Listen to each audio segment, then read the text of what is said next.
All right, here we go on a Tuesday. It is Cody and Gold. Alex Gold, Cody Tapp, Drew Nixon with you. People are freaking out this morning, Cody. The last 25 minutes or so, Facebook is down. What are people going to do? No offense. Y'all still using Facebook? Well, plenty of people still use it. Maybe not you, but plenty of people. I mean, I get on there about once a couple of weeks. I know. People who are even, I guess, further along in life than you are, Cody. Who are like in... Well, is that your polite... That was the most polite way to call me old ever. I think there's still a very polite... No, I didn't call you old. I said people older than you, like my parents. Yeah, that implies I'm old. I think a lot of people like 45 and up, 50 and up, absolutely are using Facebook. It's down today in at least the last 20 minutes or so. Well, I'm sorry. I know. Productivity is going to go up today, actually. It's the worst scrolling one. Like, what are you doing? Oh, I agree. Well, I mean, who am I keeping tabs on here? I don't know. Just doesn't do anything for me. Yeah, like I'll still post, but it's not a scroll thing. Like I'll scroll through Twitter. Like I'll scroll through Instagram. But yeah, there's not scrolling through Facebook really. But anyway, it's down. So if you're trying to watch the show, I bring it up. If you're trying to watch the show, obviously you cannot on Facebook, but you can on YouTube, Twitch, there's and X. This is why we stream different avenues, and you can always watch, not only watch, but you can always listen on the Odyssey app. Maybe one day you'll be able to watch it in the Odyssey app, but for now, just listen in the Odyssey app. That'd be a nice change of pace for the Odyssey app. I hope that they one day do get there, as you've pointed out. And look, good news is for you that the things you enjoy on Facebook are available on other platforms as well. You know, you're like, I'd like to watch funny videos on Facebook. No problem. So at this point out, though, the Instagram, because it's Meta as well, that's a much bigger problem. It's down today right now. Instagram's a much bigger issue for me personally if it's down, although I don't check a ton of social Cody's media all about the gram, huh? During the show. Who knew? Nah, that's not the one I look at the most. Twitter's still probably the one I access the most. Less now than I used to, but still all the same. Look, I just posted a video on Twitter that was very funny. Did you see the video of Barry Odom riding a bull for charity? Came out yesterday, yeah. My God, I mean, he got knocked borderline unconscious inside of 4 seconds. Yeah, that video will make it to Facebook in a week, but it was on Twitter yesterday. It's on Instagram and TikTok today, and it'll be on Facebook in a week or so. But yes, Barry Odom looked like he got knocked out almost. Like the rodeo staff, whatever I can't remember, there's a name that they have for certain roles, but they definitely helped him up, not helped him up, but walked him back out. Immediate concussion protocol, yeah, okay? I mean, just immediate concussion protocol. There you go. Someone says it is important, though, for small business owners. Facebook is still very big for marketing, so it's unfortunately down today. So, okay, that's fair. All right, you know what? To help you out, 816, you name your small business and what you do, and I'll give some shout-outs today. I apologize for trashing Facebook in your honor. 913-586-7610. Tell me why I should come to your small business or what it does. I'll give some shout-outs today. I like working with small businesses. I think you do as well, Gold. Do you support local business, or you only go to big chains? I do. You only like big corporations. I do support local businesses, yes. Okay. Thank you. Now's your chance. You can take the other side if you want to. Yes. Just offer up other sides, you know? Absolutely. So we'll let us know. You guys will probably figure it out before we do when Facebook or Instagram are back up. But that is definitely something that people are discussing in the last 25 minutes or so. Someone said they thought they locked their account out, and like, no, it's not you. It is an issue with Meta. Yesterday when we got off the show, we figured this would happen because it was around the trade deadline, or the tag deadline, I should say, in the NFL. And that was the Chiefs made the official move to tag L'Jarius Sneed with the franchise tag. And so we have that part of the equation figured out. All right, so he is currently going to be on the tag for $19.8 million. Now what happens between today and the draft is going to be fascinating. I think, do they come together on a trade, or do they have him play the final year essentially in Kansas City on this tag? Because the way Ian Rappaport phrased his tweet yesterday was that the Chiefs have officially franchise tagged L'Jarius Sneed, as they would. He has permission to speak with other teams. We already knew that about a potential trade, making him an intriguing candidate to land elsewhere for draft pick compensation. If there's no trade, he may just play on the tag. It really sounds like this is a true, I know we always say tag or trade scenario. This seems like it is a real tag or trade, meaning he's either going to play it out on the final year of this basically 19.8 tag, or they're trading him, not the other alternative, which is tag to buy yourself time to get an extension. I don't get the sense that that's where it's heading. It seems like he might be in Kansas City next year, and I would have no problem. I don't think anybody would with that. He was a great corner. But it's going to be on the 19.8, not a 3 or 4 year deal. So it's important to note that, like, in the actual trading thing, and it's not that it's never happened, because obviously the Chiefs have been a part of it. It is rare. I mean, really rare for a team to franchise tag a player and then trade him. It just doesn't happen. It's 1 out of every 50 of franchise tags that occur. And by the way, I see all your local businesses. I'll get to you in just a moment. Some of you are coming up with some new names. Thank you. Some of you... I can tell some aren't real, but yes. Some of you don't seem like real businesses. But some of you do. Like, I think 3 guys in Ottawa, and he says loyalty program and new items weekly, that's probably a real business. Yeah, 3 Guys Liquor in Ottawa. Yeah. I believe that's a real business. Some of these other ones, not so much. I'll get to the rest of you in just a minute. I think that this feels like they want to tag him, but they're stuck between 2 worlds. Here's the problem the Chiefs have. I don't actually believe the Chiefs think L'Jarius Sneed is as important as the fans do. I think the Chiefs like L'Jarius Sneed. I think they think Sneed is a really good player. I do not think that they think Sneed is a pillar, a guy worthy of $20 million a year, but they have to convince the rest of the league, oh, no, it's just about keeping one player versus no. We'd love Sneed here. Right. Love nothing more than Sneed here. The way they're talking about it publicly, doesn't it come off as they probably don't think as highly as him as we do as fans or from the outside perspective? Because that's definitely my vibe here, because I'm with you. I don't think they want to extend him either. I think they'd like to trade him. They want to make sure the value is high enough that it's worth trading. That's why him. specifically Rappaport reporting that, they'll just let him play on the tag. Like, basically, because you don't want every team to know, like, oh, we know they're not keeping him, they're trading him, so that hurts the value. You want to make it seem like, no, we're fine paying him $19.8 million, Cody, to just play on the tag. We're not against keeping him if you're not going to give us a good enough trade. We're fine with letting him play for us this coming season. That's kind of where I think we're at this, which is why I don't know if a trade with Sneed and whoever is happening in the first week of the free agency wave. It could be closer to the draft. We don't know. That's the deadline if you're asking. Like, April, or what did Drew say? April 25th through the 28th is the draft. So April 25th, that's really the deadline, I think, for them to have their decision made on L'Jarius Sneed either playing out on the tag.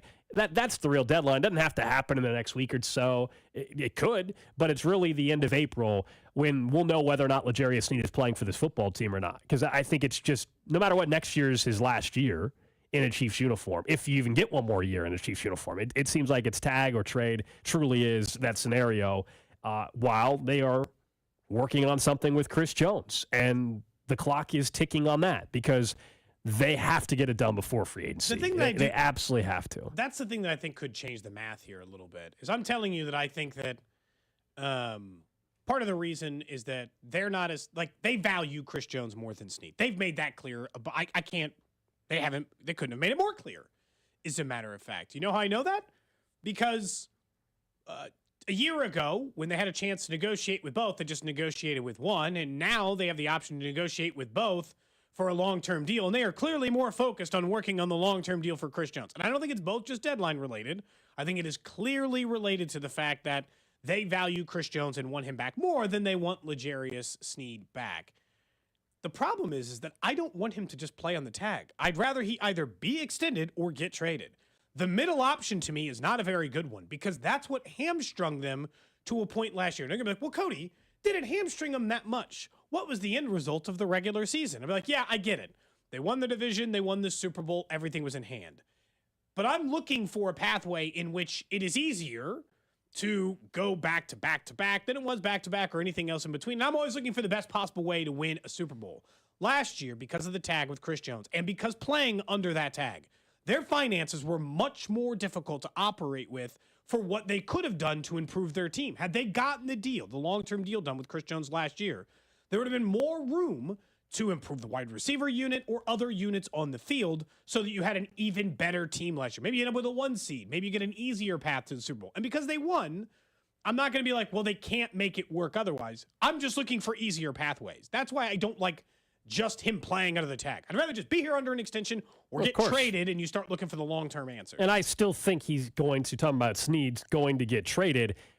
they are just giving themselves the option. Because if you flat out just make it 100% obvious, like, yep, we're trading L'Jarius Sneed. Well, the value that you can get for him gets even worse. And I still think there's at times where the value, what fans think, and it's a very small amount, but we had somebody text in yesterday that said, are they going to get a first-round pick for Sneed? No scenario are they getting a first-round pick for Sneed. The question is, what kind of second-round pick can they get, and is it going to be in conjunction with a later pick as well?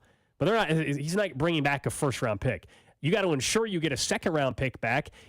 Other teams know that the Chiefs could lose him to free agency, and they would have got a third-round pick, a comp pick in 2025. Most likely, for L'Jarius Sneed. So you know if you're the Chiefs, you've tagged him now, and you're going to maybe work out a trade with somebody.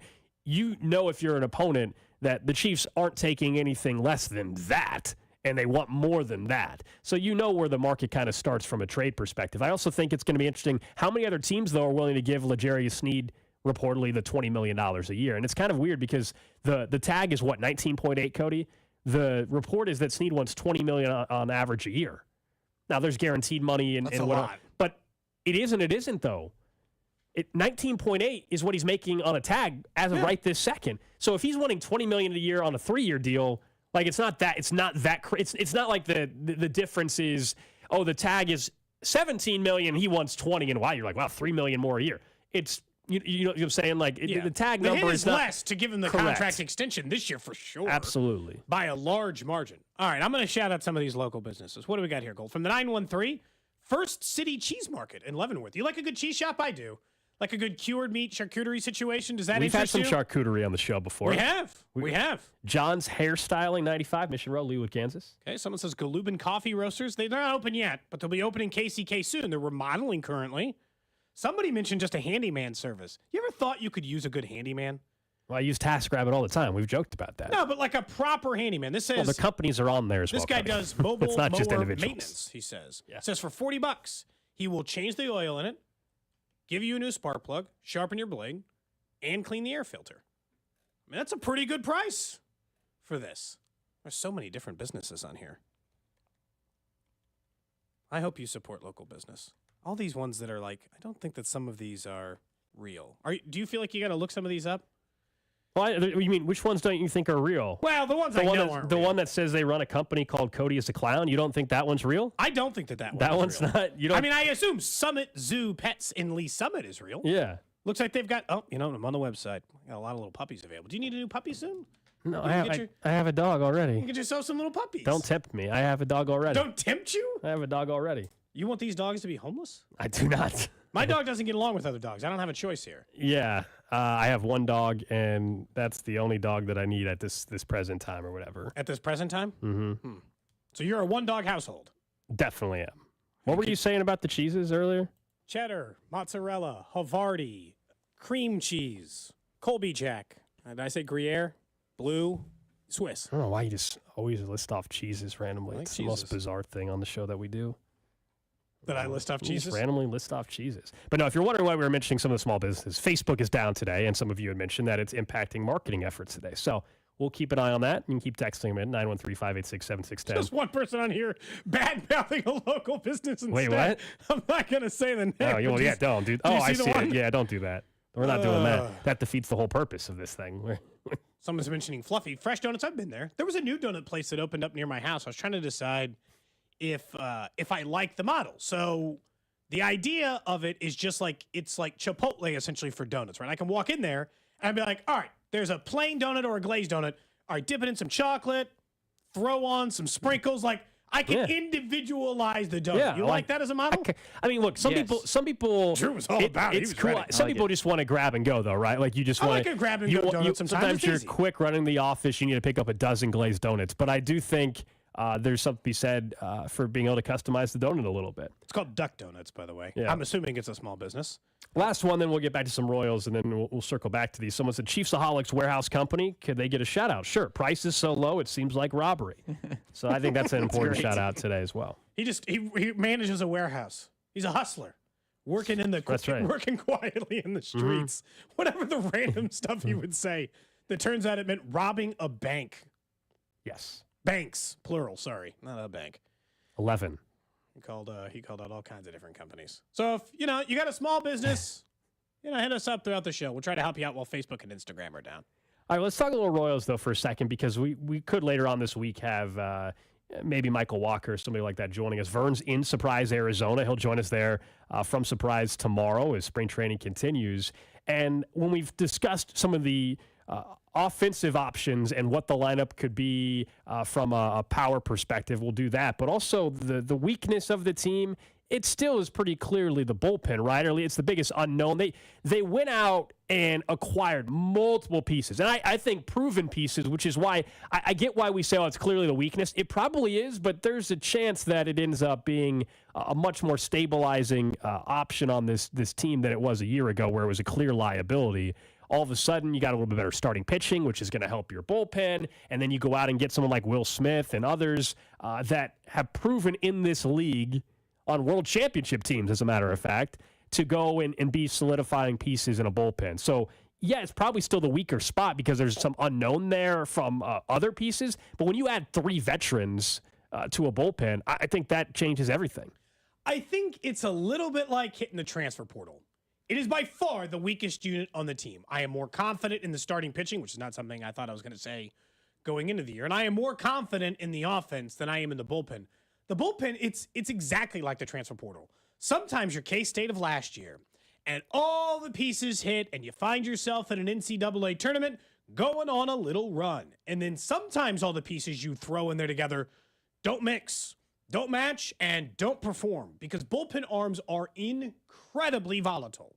That's the problem. It's the biggest weakness because I have no idea if any of these guys are going to pitch well this year. I think it's a decent shot. There's just as good of a shot that this bullpen stinks as it is actually decent this year. And that's a huge problem for a team that should be better. I think the starting pitching could help save them a little bit.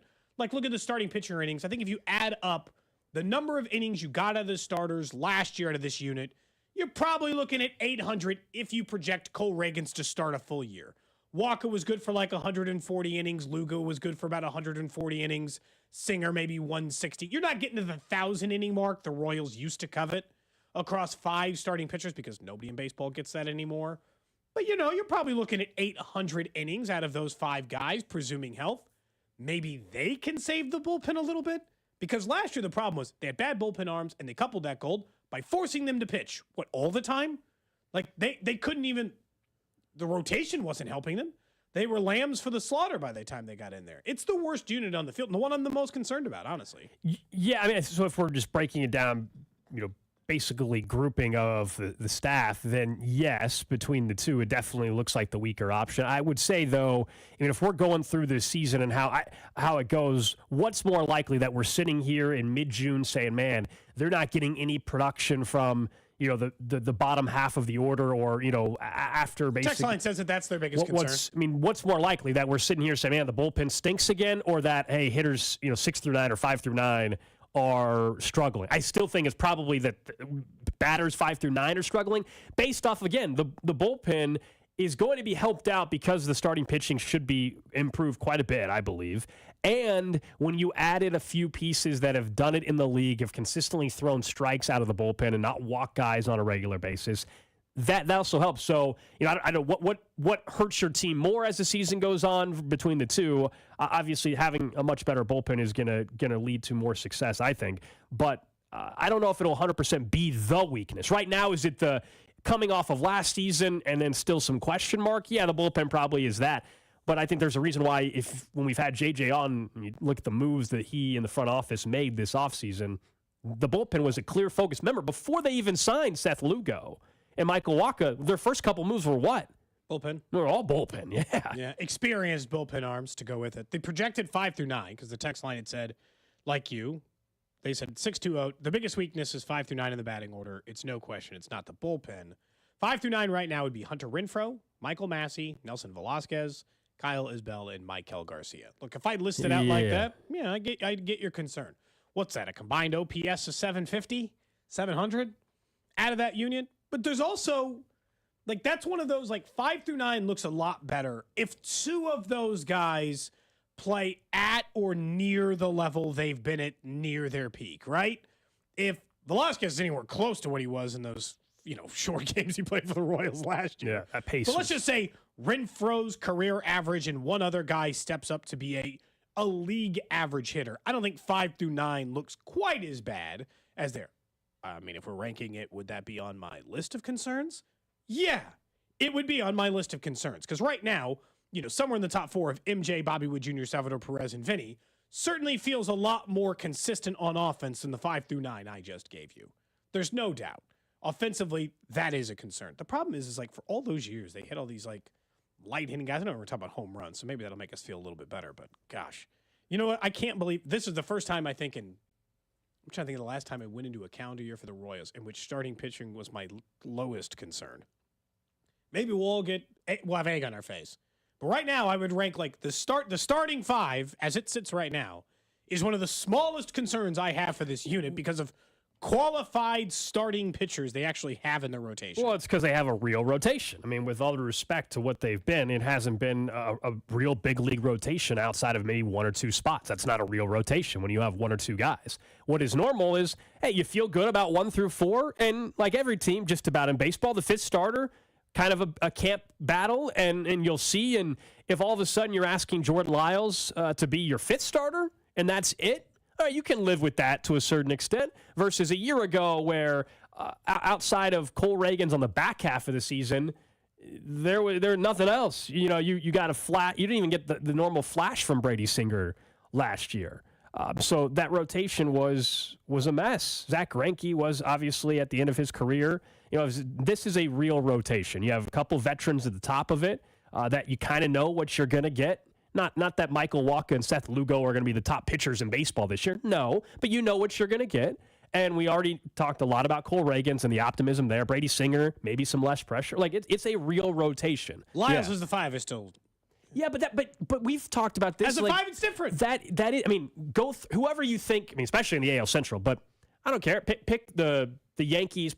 How many teams you look at their 5th starter and you're like, oh man, that's a legit. Nobody says that. Nobody says, man, their 5th starter is something else. Yeah, maybe after the Dodgers. Maybe after the. I feel that way about the Dodgers probably. Okay, I mean, they're Kershaw's probably their 5th every year. But like after the trade deadline, maybe if somebody goes acquires another pitcher to have. But most teams, you don't say, man, their 5th starter is really impressive. It's not how we.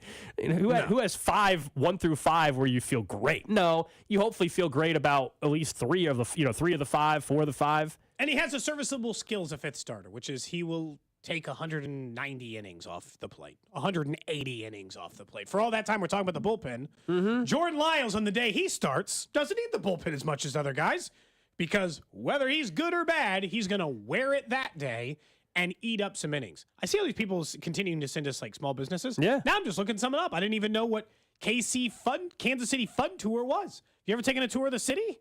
I have not. So it'll take you through Union Station. It'll take you down to City Market. That's perfect for Drew. We could go on a little trolley car. We could get on a trolley car and get Drew to learn the city. Drew, this is what you and your wife need to do. You're still fairly new to the city. That sounds perfect. You ready to? If I can get you a tour with this guy, just for you two, will you come on here and give us a review of what you learned about Kansas City? Golden I've lived here a long time, although there's probably a bunch of stuff we don't know. Are you all caught up in your Kansas City history? I'm sure there's always something new you can learn every day, Cody. I will give a review, yes. Okay. I'll work on it for you. That's kind of cool. It'd be nice if we could pick a day where it's like yesterday, not today. Yeah, preferably. Yeah, people from out of town as well listening. Someone from Denver in Estes Park. If for some reason you're in Estes Park and need Christmas decor. Simply Christmas, but they have a whole sports store in the back of the Christmas store where they have a mural hand-painted for all the Chiefs fans that come through. How about that? See a little Chiefs hideaway inside of Bronco country. Inside of Bronco country. Not just the flag buried under the stadium like Raiders Stadium. Right. This is like actually in Denver. Uh-huh. We get to do it. You keep sending them to us while Facebook and Instagram are down. I'll give you a shout-out. Great Plains Exteriors. It's a small company in Liberty doing siding, windows, etc. See, look, you can find all kinds of local businesses. We're going to be Facebook today. Yeah, look, it's still also, down, Cody. Would you guys like to sell some stuff? Maybe we can help people sell some stuff. You trying to sell something on Facebook Cody, Marketplace? This is typical of Cody. Like we haven't. I'm helping them sell. I'm not offering my have stuff. a really good idea rolling. We're trying to help people out, and Cody wants to overcomplicate the hell out of something. We still have our Amazon pallet, man. We got to sell stuff first. That's a good point. But we will continue to shout out businesses, and yes, Facebook and Instagram are still down today. Coming up next, one underrated thing that continues to be a trend with the Chiefs organization, and just how many bombs are we going to see coming out of Kauffman Stadium? That's next. Cody and Gold. Watch the show on YouTube by subscribing to the @610 Sports KC channel. 610 Sports Radio. Football plus bowling plus bar equals Foaling Warehouse, Kansas City. Come take your best shot at KC's newest, funkiest sports entertainment venue off 435 and State Line. Foaling Warehouse is a mashup of football and bowling, drinks and fun. Guys, girls, anyone can play. Come learn about foaling, the bonkhorn, and the rules that keep you on your toes and play the game that's sweeping across America. Bowling Warehouse is the place to host private and corporate events. Bowling Warehouse, you have to see it for yourself on 435 and State Line. You give your all to your team. From the time you put into watching the game to the miles you travel to make it there. So to give back to Big 12 fans, you can now save 12 cents a gallon with the Fuel Forward app from March 7th through the 17th. Because you fuel the game, but we fuel you. Phillips 66, title sponsor of the Phillips 66 Big 12 Basketball Championships. No minimum purchase required. Can be combined with other offers. Do you want to skip your car payment this month? How about for 6 months? I'm Jeff Davis, owner of Volkswagen Lease Summit. We're offering payment relief. Buy a new car at Volkswagen Lease Summit and get no payments for up to 6 months. That's right, no payments for up to 6 months. Or we have low leases starting at $239 a month and rates as low as 2.9% for 60 months. Get payment relief today at Volkswagen Lease Summit. Visit VWLeaseSummit.com. Financing through VCI on approved credit. Call 816-841-7383 for details. Hey everyone, it's Joe Montana. Spreading the word about pneumococcal pneumonia, a potentially serious bacterial lung disease that can be life-threatening. If you're 65 or older like me, you're at increased risk. So, what's the game plan? A strong defense. Pneumococcal pneumonia can strike at any time in any season, so you shouldn't wait to help protect yourself. Talk to your doctor or pharmacist about vaccination today and learn more at knowpneumonia.com. That's KNOW pneumonia.com. Sponsored by Pfizer. When a cold keeps you up, try NyQuil Severe Honey Flavor. The nighttime sniffling, sneezing, coughing, aching, fever, Honeylicious, best sleep with a cold medicine. Powerful cold and flu symptom relief with a dreamy honey taste to give your body the rest it needs to get that cold gone. Wake up refreshed, feeling relieved after enjoying the delicious flavor of NyQuil Severe Honey. NyQuil Severe Honey Flavor, use as directed. Keep out of reach of children. You've heard it said, he's a diamond in the rough. Or maybe, diamonds are forever. Here's something else I've learned about diamonds. They're just pieces of coal put under pressure for a long, long, long time. So when I start feeling like I want to give up, I think about that little piece of coal. And if that piece of coal can make something of itself by not giving up, so can I. Persistence is in you. From PassItOn.com. Hey, Joe Montana here. Back in my football days, I knew the importance of a strong defense. Now I'm sharing how you can help defend your health against pneumococcal pneumonia, a bacterial lung disease that can be life-threatening. If you're 65 or older, or 19 or older with certain chronic conditions like diabetes or asthma, you're at increased risk. Talk to your doctor or pharmacist about vaccination and learn more at knowpneumonia.com. That's KNOW pneumonia.com. Sponsored by Pfizer. Hi, I'm Kamiko, the founder of Miko's Hot Chicken. When we started our family restaurant, we were also raising a family. But let me tell you, it wasn't easy. Our Chase Ink card was there to reward us on all of our business needs. Now we have a thriving location, and we're hungry for more. With the Chase Ink Business Unlimited card, you can earn unlimited 1.5% cash back on every purchase, so your business can go from here to possible.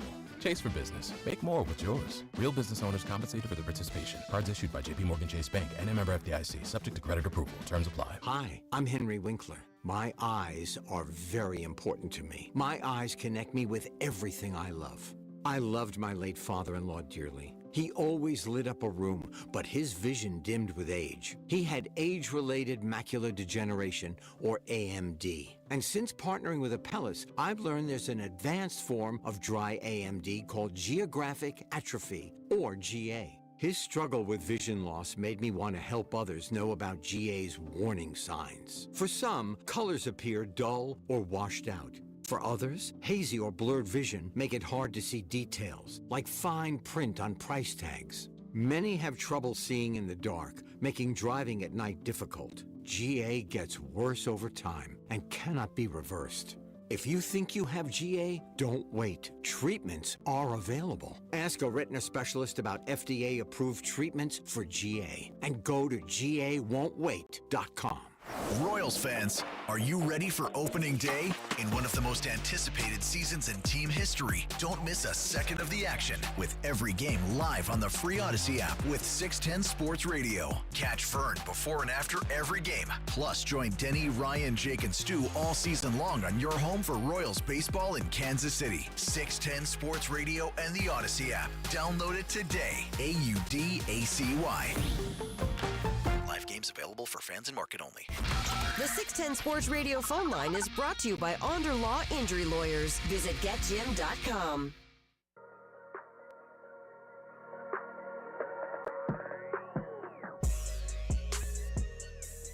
Just getting started here on a Tuesday. Thanks for hanging out. We'll get to the latest on how things look for contenders in the NFL against the Chiefs, according to one publication, who could knock the Chiefs off, which I know we can all laugh out loud a little bit with that one, but it's interesting to see what is the national narrative already. Free agency hasn't even started yet.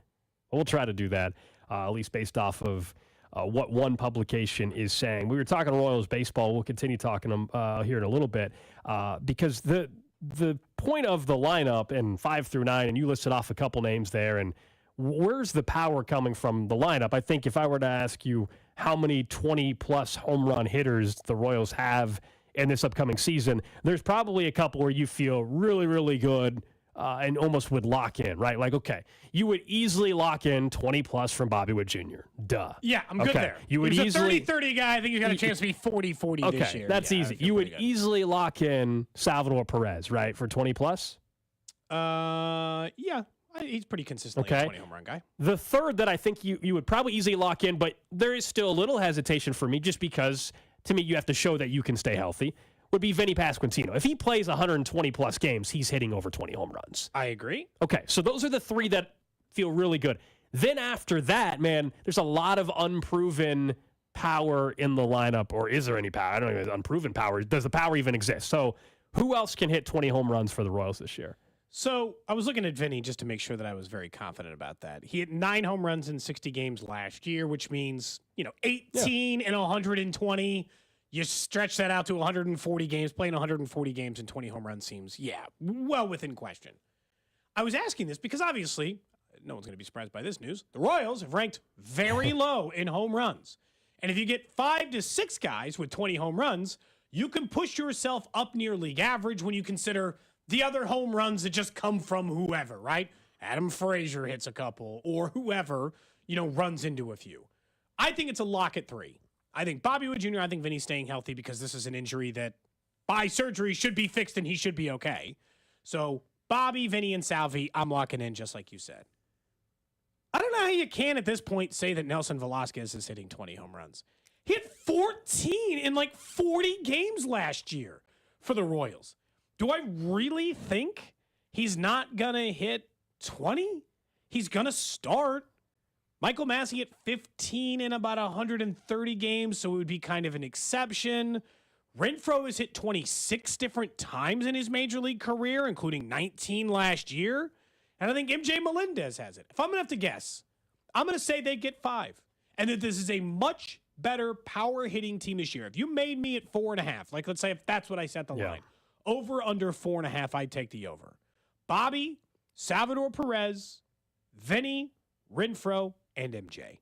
I wouldn't take Massey on the over, and for this sake, I wouldn't take Velasquez, even though I think he could be the sneaky one to help you cover the MJ Melendez end of this thing if he came up short. But they've got 7 guys that at least have the possibility of doing it. That's higher than it's been in a while.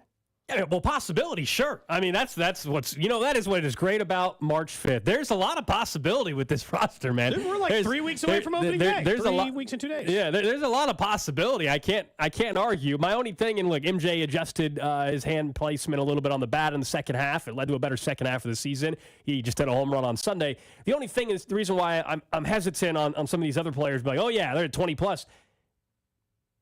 MJ Melendez has had 2 big league seasons, has never hit 20. So, I mean, there's something to be, at some point, why do I think it's going to happen? I would love for that to be the case. In 2022, he had 18 in 129 games. Last year, in 148 games, he had 16. Some of those came in more so in the second half of the season when he had a terrible first half of the season. So if you buy into that, hey, no, that was the fix he needed, and there's a little, maybe he's not feeling as much pressure, then he's focusing on one position, then sure, he was, it's not like he was so far off the pace, but also, like, I can't sit here and be like, they got all these guys that could hit 20. Every single one of these other players outside of the 3 we mentioned at the front have never hit 20 home runs. No, but Vinny hadn't even. I think Vinny will when he stays healthy, but he hasn't even done it. So Vinny's only played in like 130 career games. That's part of it. There's only like 3 players then technically on what we think will be in the lineup that have hit over 20, correct? Correct. I mean, Hunter Renfroe, Bobby Wood Jr., and Salvador Perez have all hit 20 at some point. And I understand that some of it is just projecting based on we don't know exactly what it's going to be. Like for you and I, right? We both feel very confident about Vinny Pasquantino. Not just because he's a friend of the show, but because he's played in 130 big league games. And so, and his 133 big league games, he hit 19 home runs in those games. Okay. Well, if Vinny plays 130 big league games, he's going to hit 20.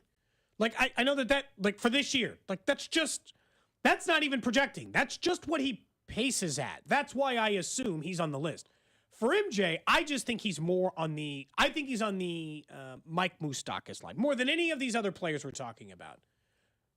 Mike Moustakas hit 20 his second year, but didn't hit another 20 for like 3 more years after that until he hit his stride, got his comfort, and then started going there. So maybe I'm projecting it a little too early. But MJ has the power. There's absolutely zero mystery in that. They stopped messing with him for an entire offseason, and whether he's good at it or not, he's going to be an outfielder for a majority of the season. I think that that's going to help him stay healthier, be in the lineup, be available, and not have to guess about where his place is in this order. And I think some of these guys are going to be helped by lineup protection. Some of these guys will be a little more free because of the other guys around them.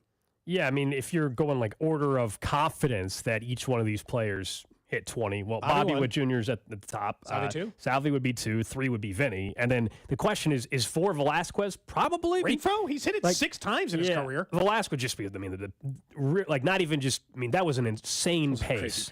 Probably him. And then, then Renfroe, then MJ, and then Massey would have to be, out of these players, towards the bottom of that list of getting to 20. He had 15, right, a season ago, and they were hoping, the reason why he was in the lineup, they were hoping to get him more power to the second base spot. That didn't happen. He was they got more power. They just didn't get more on base or average. He was inconsistent and had the lacerated hand and finger or whatever, and that caused some problems. That'll be an interesting one to watch. If not, we know they have a veteran behind him now.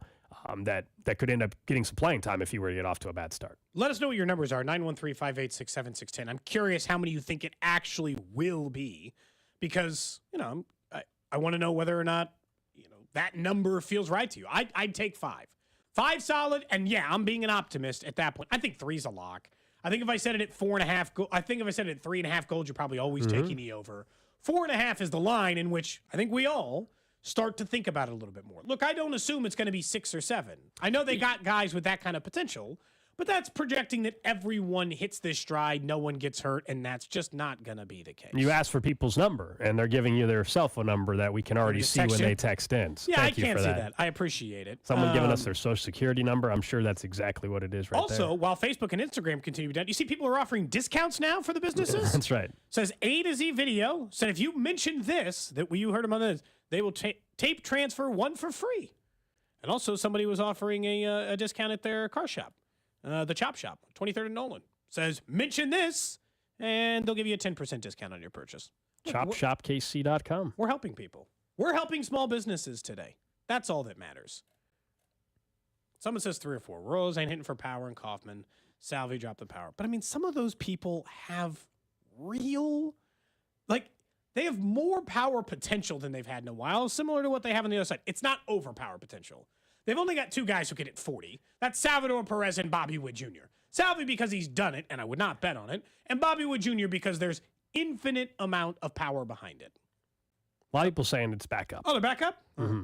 Facebook is back up. It's asking me to do a verification thing, but it is back up. And then someone texted in their entire debit card number. You think it's real? Drew, do you want to try something? Well, Drew, go ahead and try. Go on Amazon. Order some lunch and see if this goes through, you know? Yeah, DoorDash, or just try something on Amazon and see if it goes through.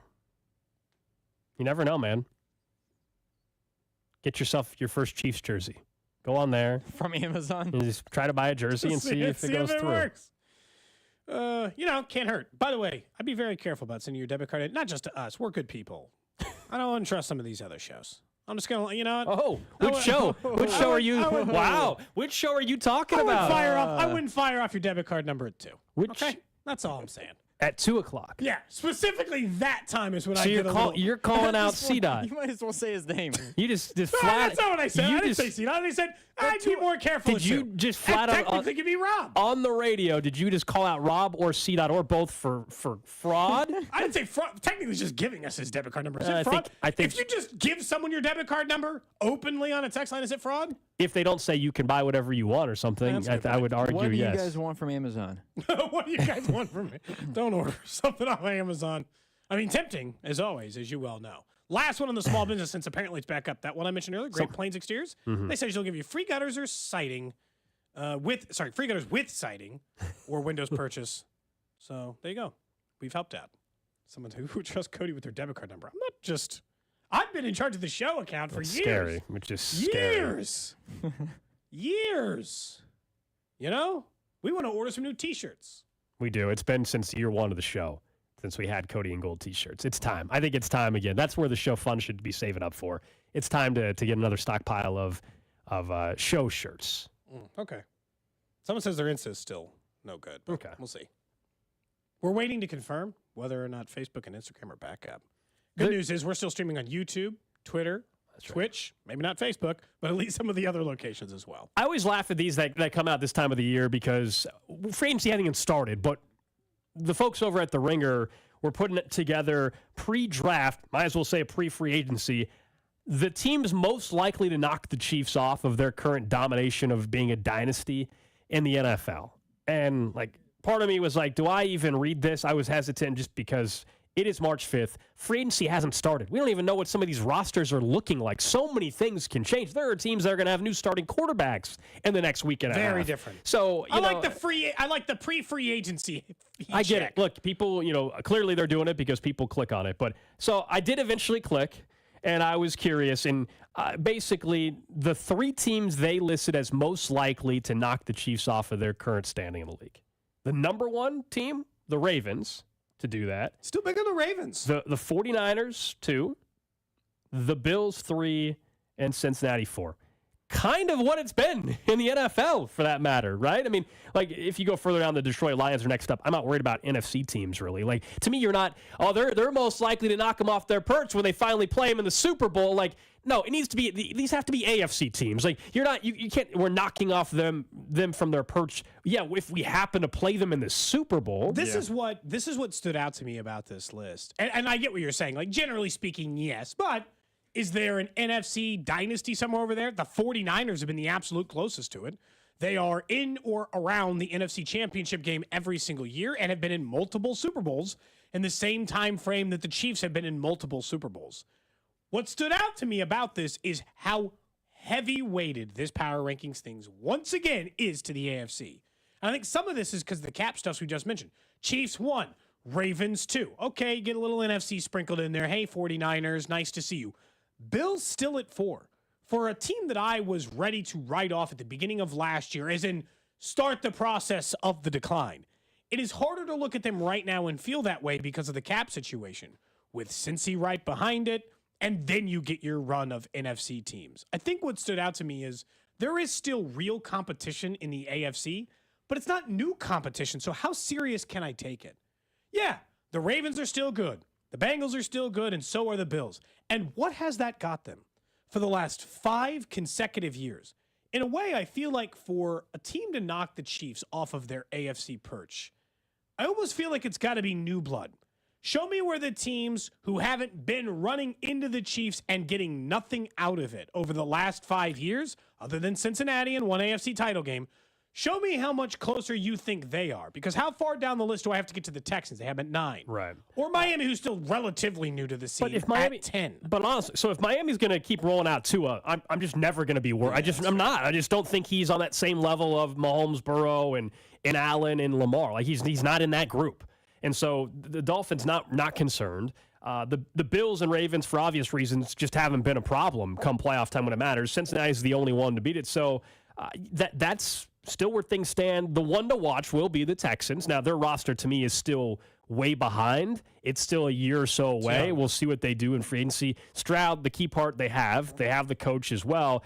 But there are still plenty of deficiencies on that roster. They overachieved. They have to still get to a certain level, and the Chiefs will play them this upcoming season in the regular season. Heck, it might even be the Thursday night opener. It's trending where it would make a ton of sense for the NFL to open up the season with the Texans at Arrowhead and have the first Stroud, Mahomes, and try to who's next up. We always joke like for way back when it was going to be who's the Mahomes, the Brady to Mahomes' Manning basically, right? Or who's the Manning to Mahomes' Brady, but.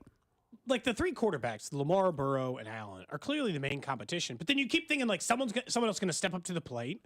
Yeah. One of those is going to take the normal dip that you would occur in any NFL season.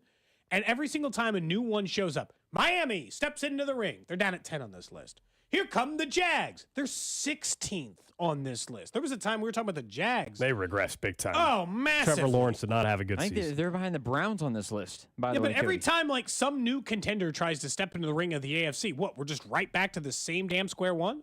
One of these teams, like the Chiefs. That's why dynasties happen. Your one team is so dominant. But the Chiefs aren't going to slip up. That's fine. I've accepted that. The Chiefs are not the team. If you're planning on this is the year the Chiefs step back to normal, stop it. That's a stupid take. But at some point, the other teams around them will change. That's how it's supposed to and has worked. Or are we really going to go 15 consecutive years and it's just Allen and Burrow and Mahomes and nobody else even in the mix? Well, we did a conversation, I don't know, maybe after last year's Super Bowl, and we've done it after each one, and that is, all right, out of Burrow, Jackson, Allen, Mahomes, Hurts, Herbert, that was like a year or two ago. How many rings over the next 10 years are each one getting? Remember that? We've had that and like we were joking, we were like, well, they're getting at least 1 or 2 of them. Well, since then, Hurts has gotten one, but he wasn't even part of that conversation 2 years ago.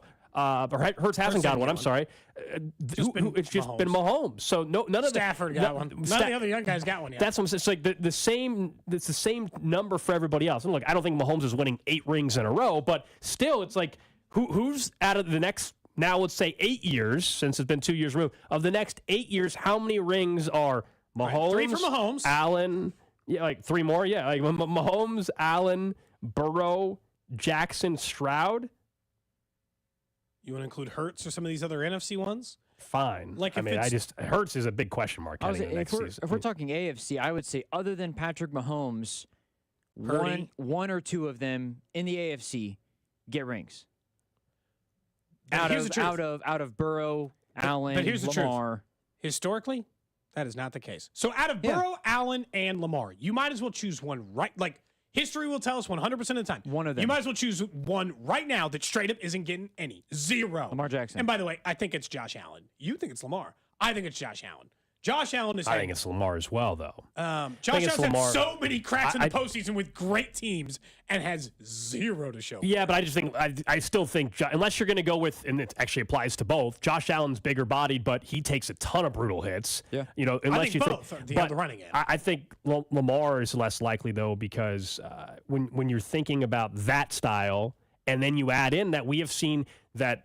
As great as they are in the regular season, there is still limitations when in the postseason your offense isn't able to be effective passing. And you can say, well, the Chiefs struggled. Yeah, but in the postseason, Mahomes made the right plays. Mahomes is just better than Lamar Jackson. If you're Lamar Jackson, who's won 2 MVP awards, okay, great quarterback, going to end up in the Hall of Fame one day, and still, like there's a chance, a very good chance, I think, that he's going to be the quarterback, actually, that we say he's going to end up with 2, at least, maybe 3 MVP awards, going to win a lot of games in his career, maybe gets to a Super Bowl at some point. Remember, he hadn't even been to one of those.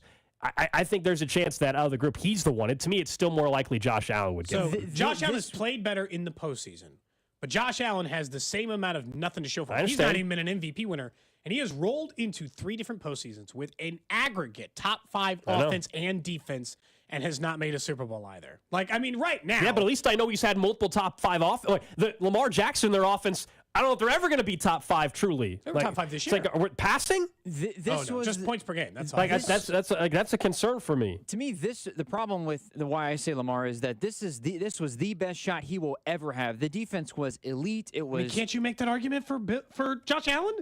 Dude, he's gone in with the number 1 defense 2 different times and the number 2 offense 2 different times with that defense. That wasn't his best shot? I do think you can make the case, though, that coaching has gotten in the way of them. There's no limitations to what Josh Allen. It's not like he's played badly in no, he has. a lot of those really well. Lamar Jackson's numbers have dipped significantly come postseason. And I think that this is the defense being as good as it was. This was the best chance that he was ever going to have because of his numbers dipping historically throughout his career. Also, this is the best defense he's ever going to have.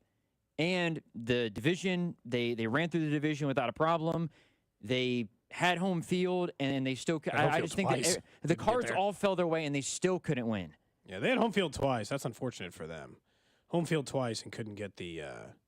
I think Josh Allen at least makes one Super Bowl. Whether he wins it or not, I have no idea. But I think Josh Allen at least gets there once. I don't think he does. I don't know why, but I mean, a lot of the reasons why we discussed, but. I do think, I guess. So that means, are you saying, I guess the Super Bowl conversation essentially is this as well? Way more likely, or Purdy, or NFC. For sure. I would take a lot of NFC quarterbacks. You made me guess out the 8 years of rings. I would give Mahomes his 3 or 4 and then go NFC a lot. So between the two, so that means, and look, Lamar's, again, he's going to be a Hall of Famer. He's won 2 MVPs. But right now, if I told you just for the next 6 years, you could have Lamar Jackson or Josh Allen, you're telling me you would want Lamar. That's kind of what you're saying. No, I'm predicting what I think is going to occur. I don't think that those are necessarily the same thing. Okay. How can we say that, though? I like Josh Allen better as a quarterback, but that doesn't mean I think he's more or less likely. I like Harbaugh better. There's a lot of other factors. Do you think that? So it is the coaching part then? Oh, that's part of it for sure. Okay. Yeah, absolutely. Because I was like, if we're just saying the quarterback, then you would have to say Josh Allen plays well, but he's like Jim Kelly. He just does, unfortunately, he's still wearing a Bills uniform. It doesn't happen for him. And look, Herbert could be in this conversation too. Herbert might finish with 60,000 passing yards and 400 total touchdowns and do jack with it. Like, there's going to be a lot of dead bodies in the road right after Patrick Mahomes because he's going to scatter some people that had no chance. Like, no chance to get through because of him. Yeah. And I just think Allen has been the victim of that so many times already.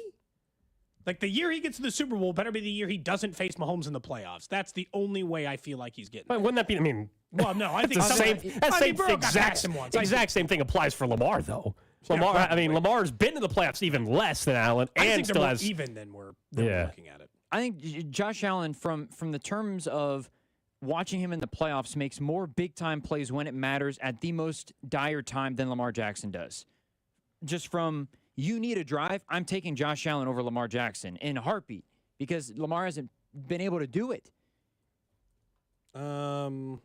You sure? Well, the stats but the stats do back up in the postseason. Lamar Jackson has not been as good of a quarterback. If you go to the 13-second game, Josh Allen, every single time he needed to do something, he did it. I don't think Lamar Jackson could have done it the way that Josh Allen did it in that game. I'm not saying Lamar Jackson's a bad quarterback, but I wanted stats to back up. You said I think Josh Allen is the guy that I would want at quarterback if I need a minute 30 to go down the field and win the game. Look, you're correct, Cody. Have I looked at the exact numbers to see? No, but Josh Allen's better in game-winning drives. Well, not even game-winning. I just think it's almost like one of those where it's kind of just normal conversation. Lamar Jackson in the playoffs has been a worse quarterback than Josh Allen. I don't even have to look up the stat. I feel like that should just be common thought at this point. Agreed. It's pretty clear. But Josh Allen has made it to 1 AFC title game. Right. Lamar Jackson's made it to 1. Yeah. Lamar's won 2 MVPs. Josh Allen has. They have the same amount of playoff success, whether their teams are winning or this not. Goes back to the whole win-or-loss thing, which is not a quarterback stat we should be using in 2024. Yeah, but in the playoffs is where that stat holds more weight. Yeah, but Lamar Jackson's been to the postseason twice. He's not been good either. He's been twice, 3 times? Three times? This was the third year, I think. 3 times, I think. And, this out was because of Mahomes. The prior outs were because of who? Ryan Tannehill and who was the other team that beat them? It's not Josh Allen's outs have been against who? Mostly Mahomes. Joe Burrow and Mahomes. Yeah, Well, I mean, and Lamar wasn't even playing in that game, technically. In that playoff game. It was Tyler Huntley. That's right. But so we can't still, take him for that. We yeah. can't take him for that one. Right. That's Tyler Huntley's out. That's not Lamar Jackson's. I don't think I was about to say, wait, did he lose? Yeah. The moral of the story here is these other teams and other quarterbacks, they're very good, but again, Patrick Mahomes and the Chiefs are just better. That's why we can have this conversation. Someone on the text line said Josh Allen had the entire fourth quarter to score in the AFC divisional game. Lamar Jackson had the whole game to score against the Chiefs defense, and he couldn't do it. They couldn't, and I think part of it was game planning, where Todd Monken decided to completely go away from what they do well. But in the moment, and I guess that honestly partially proves the point, is the Chiefs defense was so good it eliminated a lot of other factors. But when Lamar had to throw the football and do something with it, it never happened. They went to the game plan of throwing the football, and it didn't work. Where Josh Allen, if you have to throw the football, at least I know. It didn't work, but yeah, he can throw it. Yeah, Lamar can throw it, but I think if you're relying on somebody to purely throw the football and win you the game, I'm taking Josh Allen 9, 10 times out of 10. One quarterback I don't know if anybody's going to take this upcoming season officially was cut in Denver. We'll get to that. And another way to discuss what's happening on April 2nd, the ballot measure, of course, in Jackson County. And other than the financial aspect, what do you actually love? What do you hate about the plans? Next. You're listening to Cody and Gold. Don't miss the Chiefs Red Half Hour every weekday starting at 11:30 on your official broadcast partner of the Chiefs, 610 Sports Radio. The Chiefs, the Royals, and this community all rise together no matter what comes our way. We've worked, battled, and overcome together. They've done it! The Royals are World Series champions! Kansas City wins the game! Champions of Super Bowl 58! Now we can keep it going. Vote yes on question 1 to keep the Chiefs and Royals in Jackson County with a better deal. Over $1 billion in private investment with real benefits for every community. Growing small businesses, creating good-paying jobs with no new taxes. Vote yes on question 1 on April 2nd to keep the Chiefs and Royals here in Jackson County. Let's keep it going. Paid for by the committee to keep the Chiefs and Royals in Jackson County. Whitney Beaver, Treasurer. For over 40 years, DuraVision has helped thousands of people, including me, see and live better with advanced procedures like LASIK. SBK Advanced LASIK, to be exact. In my case, I said goodbye to my glasses, my contacts. Maybe you could as well, but you got to call them up for that free consultation. It's a completely free consultation. You walk in there like I did, no pressure whatsoever. They're going to talk to you about what your goals are. Then they're going to take all these images of your eye and find out what they can do for you. It's not a one-size-fits-all approach. They're able to work specifically with you to make sure you're comfortable going forward with what they can do. And for me, it resulted in a few days later, a procedure that had me driving back to work the very next day. And now I wake up without contacts, without glasses. I just simply see. It has been one of the best decisions I have ever made. But you've got to make that decision to call them up. Don't put it off anymore. 913-491-3330. That's 913-491-3330. Or go online to DuraVision.com. Look, it's time to flip the script on your future and start transforming your life in a new career in IT that could be possible in just a few months. You just got to decide to make a change. You've got the power to rewrite your story starting today and dive into Centric's Accelerated Tech program. Whether you're into coding, cybersecurity, or network administration, they've got you covered in as little as 4 months. 3 steps. Decide to make a change, dive into Centric's Accelerated Tech, and then start your new career. Go to Centric.com/610 and let our guy Russ Mondry know that we've sent him your way. Men, this is Jeff for Heartland Men's Health. And you've heard me talk a lot about how treating low testosterone can improve your sleep, your workouts, your energy levels, and more. But today I want to talk to you about your sex drive, because low testosterone can have a significant impact on your desire for intimacy. It can even be a factor in erectile dysfunction. And if you're in a relationship or wanting to be in a relationship, a low sex drive could really be a problem. The good news is that if you're like most guys, treating your low testosterone could really change the way you feel about sex, giving you back the flame and desire that is so important when you love someone. So if you're feeling sluggish and tired, if you're not sleeping well, if your workouts aren't that great, and most of all, if your sex drive is more like a putt, make an appointment at Heartland Men's Health and have your testosterone levels checked. Your initial visit is only $99 and includes blood work and a medical consult. And if you start on testosterone the day of your appointment, your visit is free. Call 447-6600 or go to heartlandmenshealth.com. We have 2 offices, Overland Park, Kansas, and Independence, Missouri. Do you want the most money for your used car and a hassle-free process? Give Me the VIN will beat your written CarMax offer or write you a check for $100. It's that simple. Give Me the VIN is fast, easy, reliable, and pays top dollar for your car. It's that simple. Give Me the VIN is A+ rated by the BBB. Get an instant cash offer and the most money for your used car right now at GiveMeTheVIN.com. America's best car buyer. Sell us your car. GiveMeTheVIN.com. So easy you can do it in your underwear.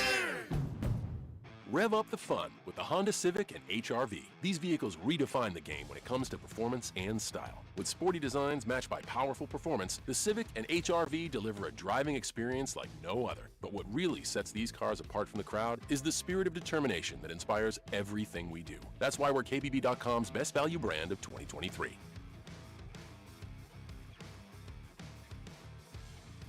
Based on 2023 brand image awards from Kelley Blue Book, visit kbb.com for more information. Old Man Winter here. One more snowstorm. Not a chance, Mr. Winter. It's spring. It's also time for the Hyundai Getaway Sales Event, where you can get great deals on all our award-winning Hyundai models, all backed by America's best warranty. Hurry in. These deals won't last at the Hyundai Getaway Sales Event.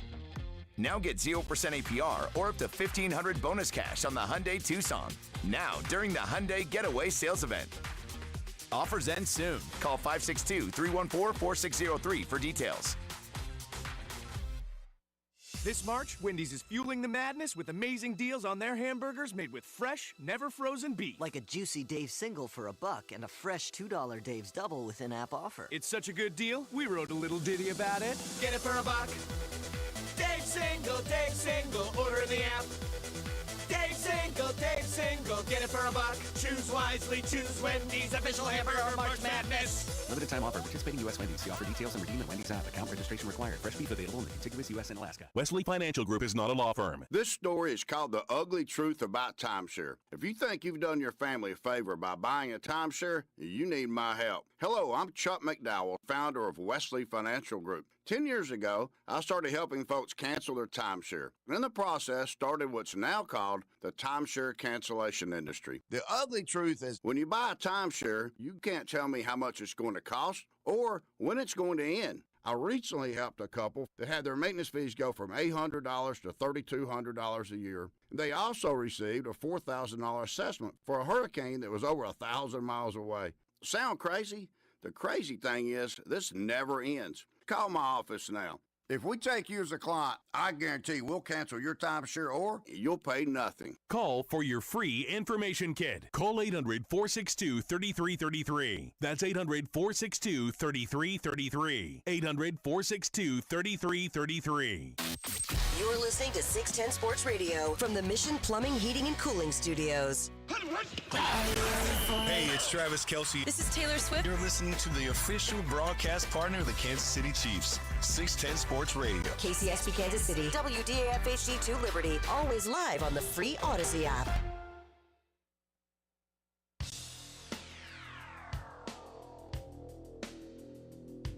$11 o'clock hour. It's Cody and Gold coming up in 20 minutes. We'll get to the trash of the day, a very painful trash of the day. And here in 10 minutes, we'll get to the latest TV/radio ad that is out for the Royals and Chiefs Stadium project. And, of course, question 1 in Jackson County, less than a month away, April 2nd. So that's coming up in just a couple of minutes on the show. But yesterday, the expected news did happen. That was Russell Wilson getting cut by the Denver Broncos, and Ian Rappaport explained just all the implications that are at stake for the Broncos. The financial implications of releasing Russell Wilson are immense. First of all, it is expected to be a post-June 1 release, going to be released after the start of the league year, which means, and this is crazy, $39 million fully guaranteed in cash this year, about $35 million salary cap hit this year. Next year, almost $50 million against the cap for Russell Wilson not to play for the Broncos. They are going to move forward. Meanwhile, Russell Wilson now emerges because the Broncos are paying him $39 million fully guaranteed. It is offset. So essentially what that means is someone can sign him to be a starter next year for about $1 million. We'll get to that part at the end in a second, like where could he end up, but just the first part from Ian Rappaport. they needed to cut them to just cut their losses, big losses, and that's what they decided to do. Sean Payton never wanted Russell Wilson. We all know that. But just thinking about everything he cost them, and the trade itself was not good at all. What makes it the worst transaction, maybe in NFL history, depending on how the Deshaun Watson thing ends up and what the end of his career looks like with the fully guaranteed deal in Cleveland, it is the worst right this second. The trade, then you add in the extension the Broncos gave. That, to me, is what makes it why it might be the worst move in NFL history. Not just the trade where they gave up multiple picks and traded Noah Fant and Drew Lock as well, and they got nothing out of Russell Wilson, but they never had to give him the extension. He was still under contract. He would have played for 2 years without needing a new deal in Denver like he just did. But they said before he ever took a snap in Denver, let's give you a huge extension, and that's why they're eating all the money that Ian Rappaport laid out there over the next couple of seasons. Over the last 3 years, teams have paid $110 million to tell Russell Wilson they'd rather not. Like, imagine, it'd be like, Gold, you get in a relationship and you're like, I'll give you $1,000 if we can just break up. It doesn't matter. Whatever it takes to get out of this, I'll give you $10,000. You can have my car.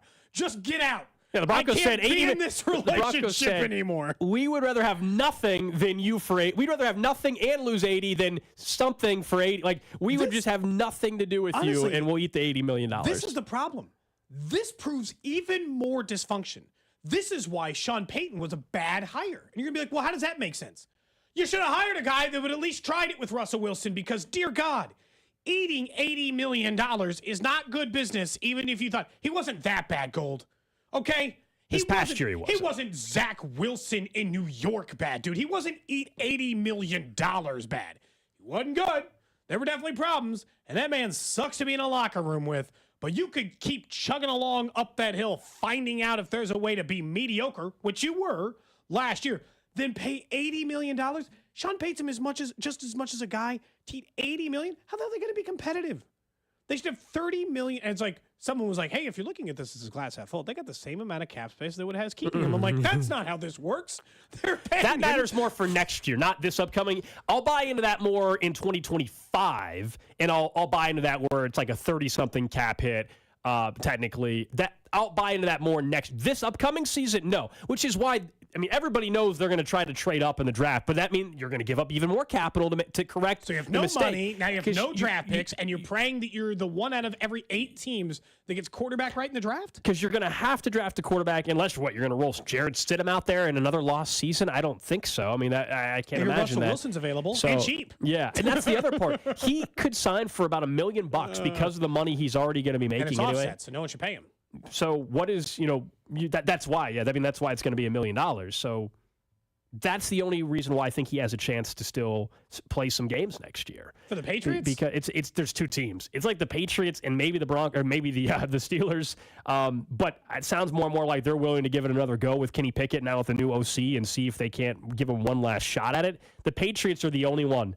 If the Patriots don't draft a rookie quarterback, or if they do, but they bring in Russell Wilson, is he accepting to be a backup / camp competition truly? Otherwise, I don't know where does he. Minnesota is the other wild card. If they move on from Cousins, let's say Cousins signs with the Falcons, do the Vikings go that path for one year to see what they can get out in Kevin O'Connell's system? The guy that deserves the most credit out of this entire thing is a guy that's now semi-retired-ish. Yeah. Pete Carroll. That's the guy that deserves. He got crushed, and I even was a little critical at the time, I think. It seemed crazy. You always side with quarterback over coach has been the argument. He was criticized before they traded Russ. While Russ was there, Pete Carroll's holding them back. Pete Carroll's holding them back. We all know they won a ring together many years ago. But they knew what they were doing. Give credit to, I think it's John Schneider is the GM up there in Seattle. And now they have a new regime, at least at the head coaching spot. But that was either in the end. That was a smart trade. They were willing to move on from a guy at that point who was, at that point, it sounds nuts now, at that point, truly trending to be a Hall of Famer in this league. And they've said, nah, we're good to move on. And they traded him to the Broncos. A Broncos team who hired, remember, at the same time, Nathaniel Hackett because they thought they could get Aaron Rodgers. And then they were like, oh, shoot, we still got to make a splash I guess it's Russell Wilson. Personal dream scenario is that he goes to the Raiders and he ruins that franchise too.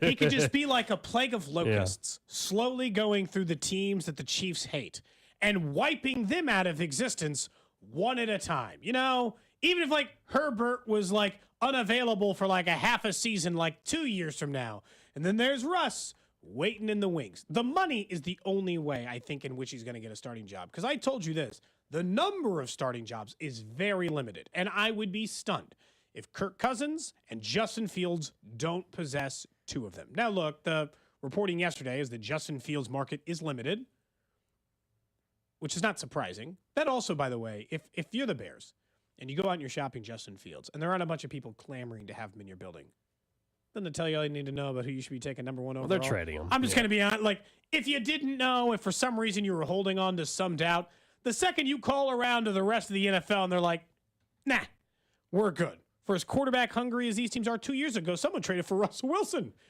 and then gave him tons of money. And now want him gone. They want a quarterback so bad again, they'll pay him $80 million to go away. So that's just the case. Remember I Russ don't said- know that Russ is going to get a starting job. I feel like it's the Patriots or nothing. Yeah, remember Russ said he wants to feel the chill of the Lombardi Trophy again. 2 times, he said, didn't he? 2 times in the next 5 years. His career. Good luck. He went from Super Bowl champion to I'd rather lose $80 million than to have you on my team and have Cody call you a plague of locusts, essentially. I mean, your career is. Is he a Hall of Famer to that point? Is he now? That's no. I think he might have ruined it. I think he burned it. You can be a one-time Super Bowl winner and not be a Hall of Famer. He burned it. That's just what it is. We should have known his career was screwed when he started doing those weird Subway commercials. Well, that was the spicy thing, yeah. Yeah, that's when they got. I mean, all of it got. Unlimited diarrhea. Oh, Russ. You think it's too much to call someone a plague of locusts? I mean, that was. Here comes the airplane. I mean, he must suck as a coworker. There's no other explanation, right? Why else would somebody want him out there? He didn't play that again. He did not play. Last year he was fine. He played better than fine. Kenny Pickett. Kenny Pickett's going to get another stab at it. Yeah, Kenny Pickett's not making much money, and he's only, He's 25 or whatever. No, but I'm just saying, like, that's why the Steelers are choosing Kenny Pickett still, is because he's still not. If Kenny Pickett was, if they had a decision to make, Kenny Pickett, pay him $80 million or cut him, they would cut Kenny Pickett. The difference is they're willing to roll the dice with Kenny Pickett one more year in Pittsburgh. It looks like, unless that's a smokescreen and they're actually going to make some aggressive move. But yeah, the Russell Wilson situation. I mean, look, Denver, what a joke. No what an text absolute line, joke. He's not going to the Bengals. All right. Well, he might. You need some experience. Backup. Some experience behind Joe Burrow and Jake Browning. He might learn a thing or two. From Joe? Russ has a ring, at least, something Joe may never get. But yeah, I hear you. Russell Wilson's highlight was, and the Broncos' fandom highlight of the last 5 years, is the one win this year in the regular season against the Chiefs. When I'll point out Mahomes was sick, had the flu. And they still should have traded Jerry Jeudy and other pieces, and they chose not to because of that win. And now they're starting over. They got nothing. Like that was still such a mistake. They sold their potential draft capital that they could use to trade up to get a quarterback this year. They said, no, we'd rather keep Jerry Jeudy around. They should have traded those pieces, got some draft picks for this upcoming draft, and then been able to use that to move up and go find their quarterback. Not even that they won, but they also theoretically gave up on the season because they. Well, then they benched. Because they benched Russ when they were still in the hunt. Didn't trade and then benched Russ. These teams are so mismanaged. The report in Las Vegas this week is that the Raiders want to trade up, but it's hard to get in the top 5. You might be thinking, oh, probably want to get Drake May. We want to trade up for a corner is the report. Please, be my guest. Just go ahead. Yeah. Spend draft assets to go from like 14 to 5. Go get yourself that corner. That'll solve it. That'll fix all your problems. Aiden O'Connell, no, that's not good. One corner, 8 picks earlier, problem solved. No, they figured out the Mahomes rules in Las Vegas. Remember, they figured out the formula. Get 2 turnovers and score touchdowns off of them on the same play in a 7-second span, and their quarterback doesn't have to throw a completion for 3 quarters, and that's how they're going to win all year next year. The corner, yeah. And that's why they get the corner, because they don't need the quarterback. They can just run the ball 30 times a game every week. Good luck, please. What a disastrous division. They're going to sign Derrick Henry and Saquon Barkley, dual backfield, and then roll out Aiden O'Connell in whatever corner they pick at 5, and assuming they're winning 12 games. Good luck, Raiders. Please continue this mess. I will suggest if you play in a division with Patrick Mahomes, you should probably be thinking about one thing and one thing only: how to get a quarterback, how to have any kind of quarterback play that is any like. You'd be better off signing Kirk Cousins and using those. I just don't understand these teams. They're just so stupid. You'd be better off having Justin Fields.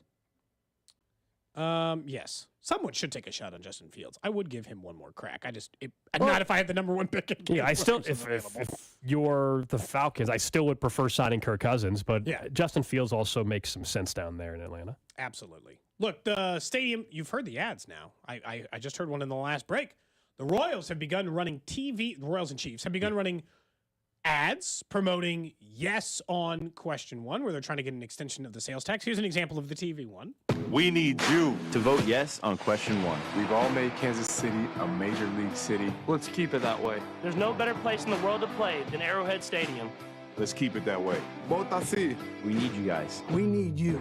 Let's keep this rolling. About time. We were waiting for eventually. I think you and I have been teasing this for like 6 months. We're like, just waiting for that ad. When's the ad for when Mahomes is going to be telling people to vote? Of course it was going to happen at some point. It took a little while, inside of a month, and now it's there. Mahomes and Bobby Wood Jr. Not checking. Kelsey, Justin Reed is in the commercial as well. Real quick, not that I'm a little surprised by some, and I think some of social media is not a real place most of the time. The people who seem surprised that these players would engage in this ad. Look, for or against, I'm just going to tell you right now, you should have seen this coming a mile away. Yeah. We on this show have been talking about it for months. But let's separate the two. We can do the other one later. I think this is kind of a good, fair way, and I'll credit Royals Review, who had asked this specifically about the Royals one, so we can start there. I want to ask you 3 questions. You tell me what stands.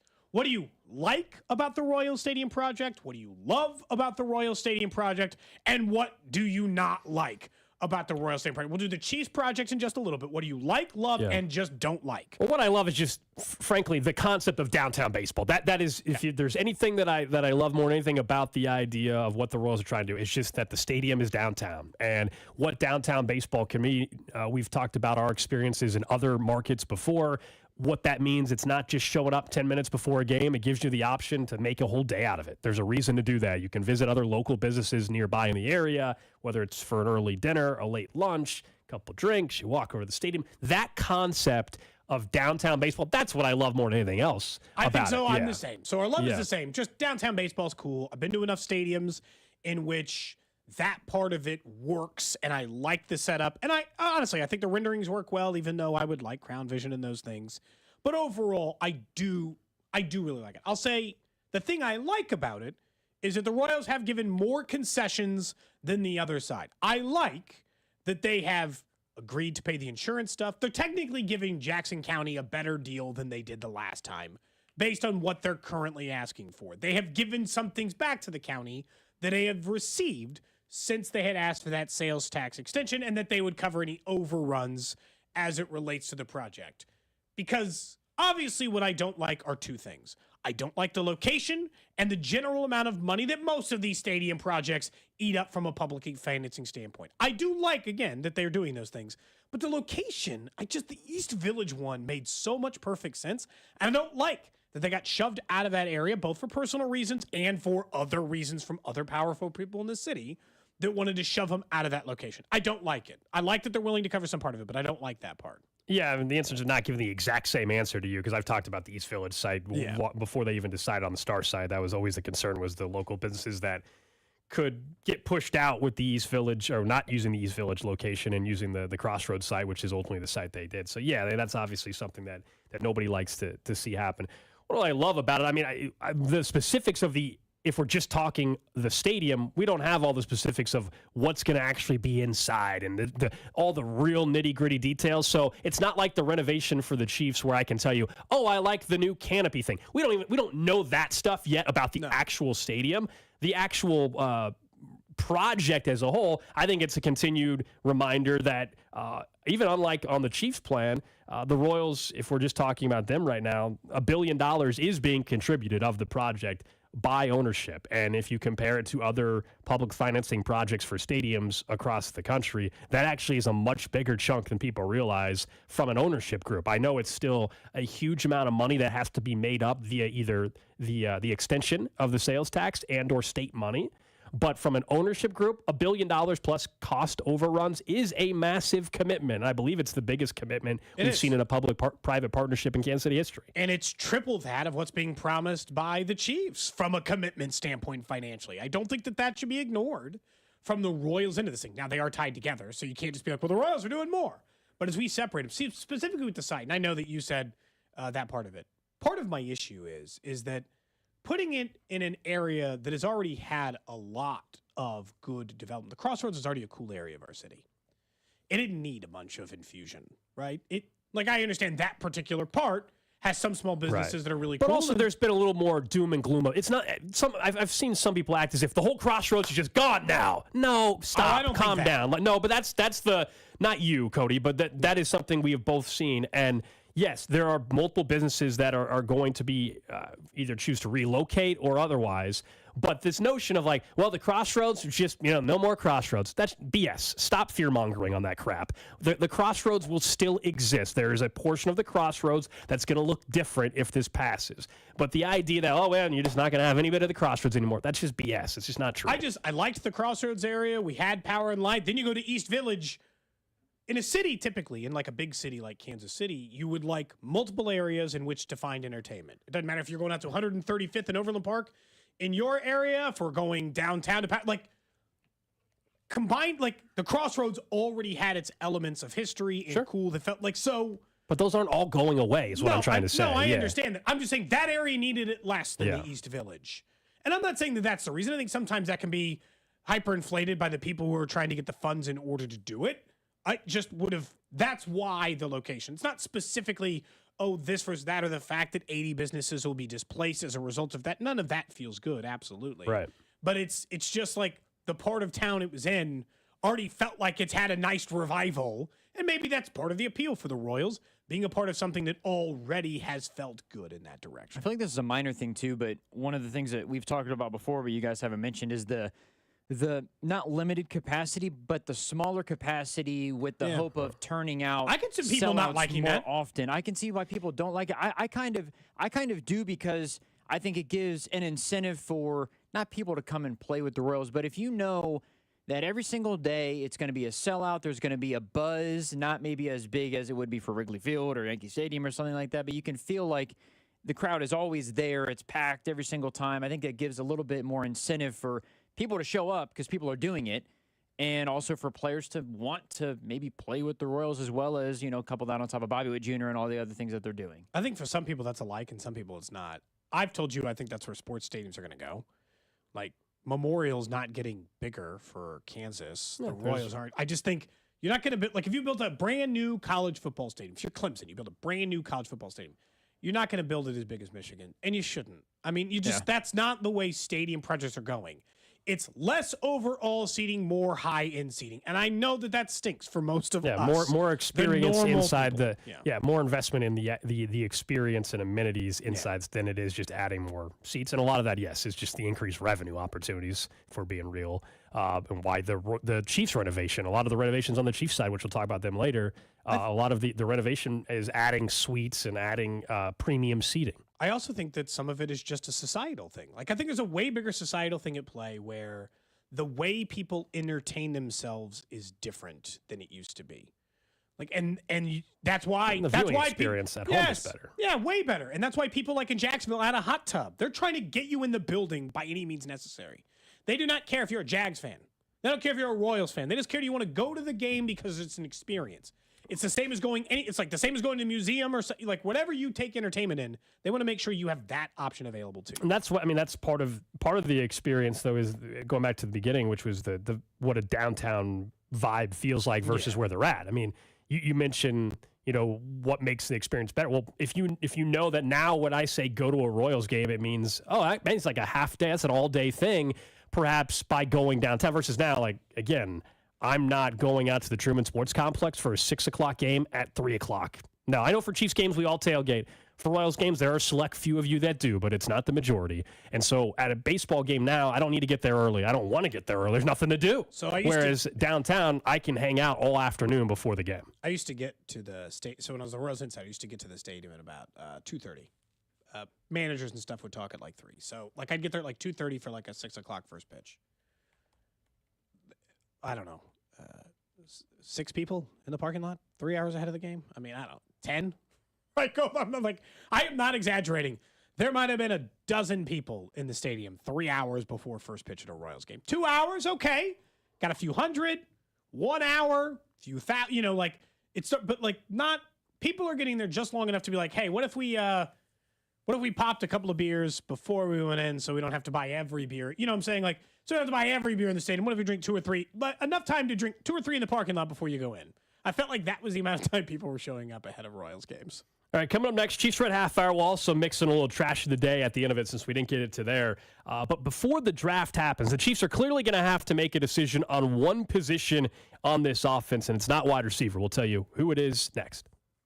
Cody and Gold, weekdays starting at 10 on 610 Sports Radio and the Odyssey app. You're always better with a roof from JR. Not only that, you're always better with solar from JR. If you're a building owner or manager thinking about solar or a new roof, think about this. JR & Company is one of the most experienced commercial roofing and solar companies in America. JR's buying power, expertise, and tax incentive knowledge are unmatched. We've helped folks dramatically reduce payback periods on commercial roofs with solar, adding to their bottom line within a year. Can solar power from JR improve your bottom line? Visit jrsolarsystems.com. We can do all the math online and report back without a sales guy showing up. See what commercial solar can do for you at jrsolarsystems.com.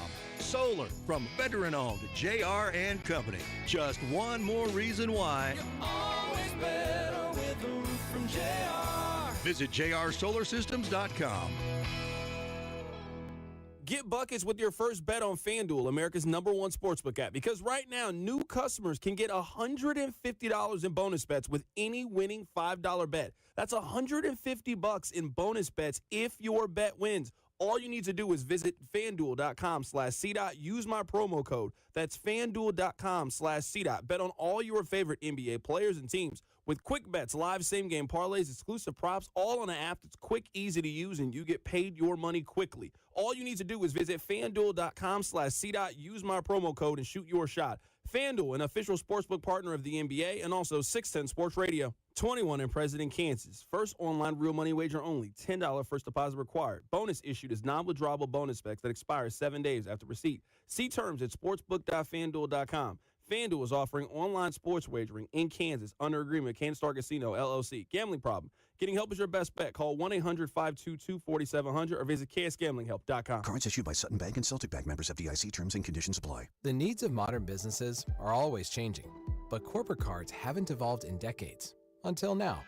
Meet Ramp, the all-in-one finance platform that combines corporate cards with spend management software. Ramp is the only card designed to actually help your business spend less, not more. With Ramp, you can set custom controls to stop out-of-policy spend before it even happens. And Ramp software even does expense reports for you. No more manual entries, no more chasing receipts. And with best-in-class accounting integrations, you'll close your books in days, not weeks. Ramp gives you better insights and a real-time view of all company spend, so you can stay focused on the big picture and build a healthier business. Join over 15,000 businesses who have switched to Ramp and start saving an average of 5%. Modern finance runs on Ramp. And now get $250 when you join Ramp. Just go to ramp.com/sports. That's RAMP.com/sports. Hey, Joe Montana here. Back in my football days, I knew the importance of a strong defense. Now I'm sharing how you can help defend your health against pneumococcal pneumonia, a bacterial lung disease that can be life-threatening. If you're 65 or older, or 19 or older with certain chronic conditions like diabetes or asthma, you're at increased risk. Talk to your doctor or pharmacist about vaccination and learn more at knowpneumonia.com. That's KNOW pneumonia.com. Sponsored by Pfizer. This March, Wendy's has some amazing deals on their hamburgers made with fresh, never frozen beef. Like a juicy Dave's single for $1 and a fresh $2 Dave's double with in-app offer. It's such a good deal, we wrote a little ditty about it. Get it for $1. Dave's single, order in the app. Dave's single, get it for $1. Choose wisely, choose Wendy's, official hamburger March Madness. Limited time offer. Participating U.S. Wendy's. See offer details and redeem at Wendy's app. Account registration required. Fresh beef available in the contiguous U.S. and Alaska. When something happens to your car, you might say, No!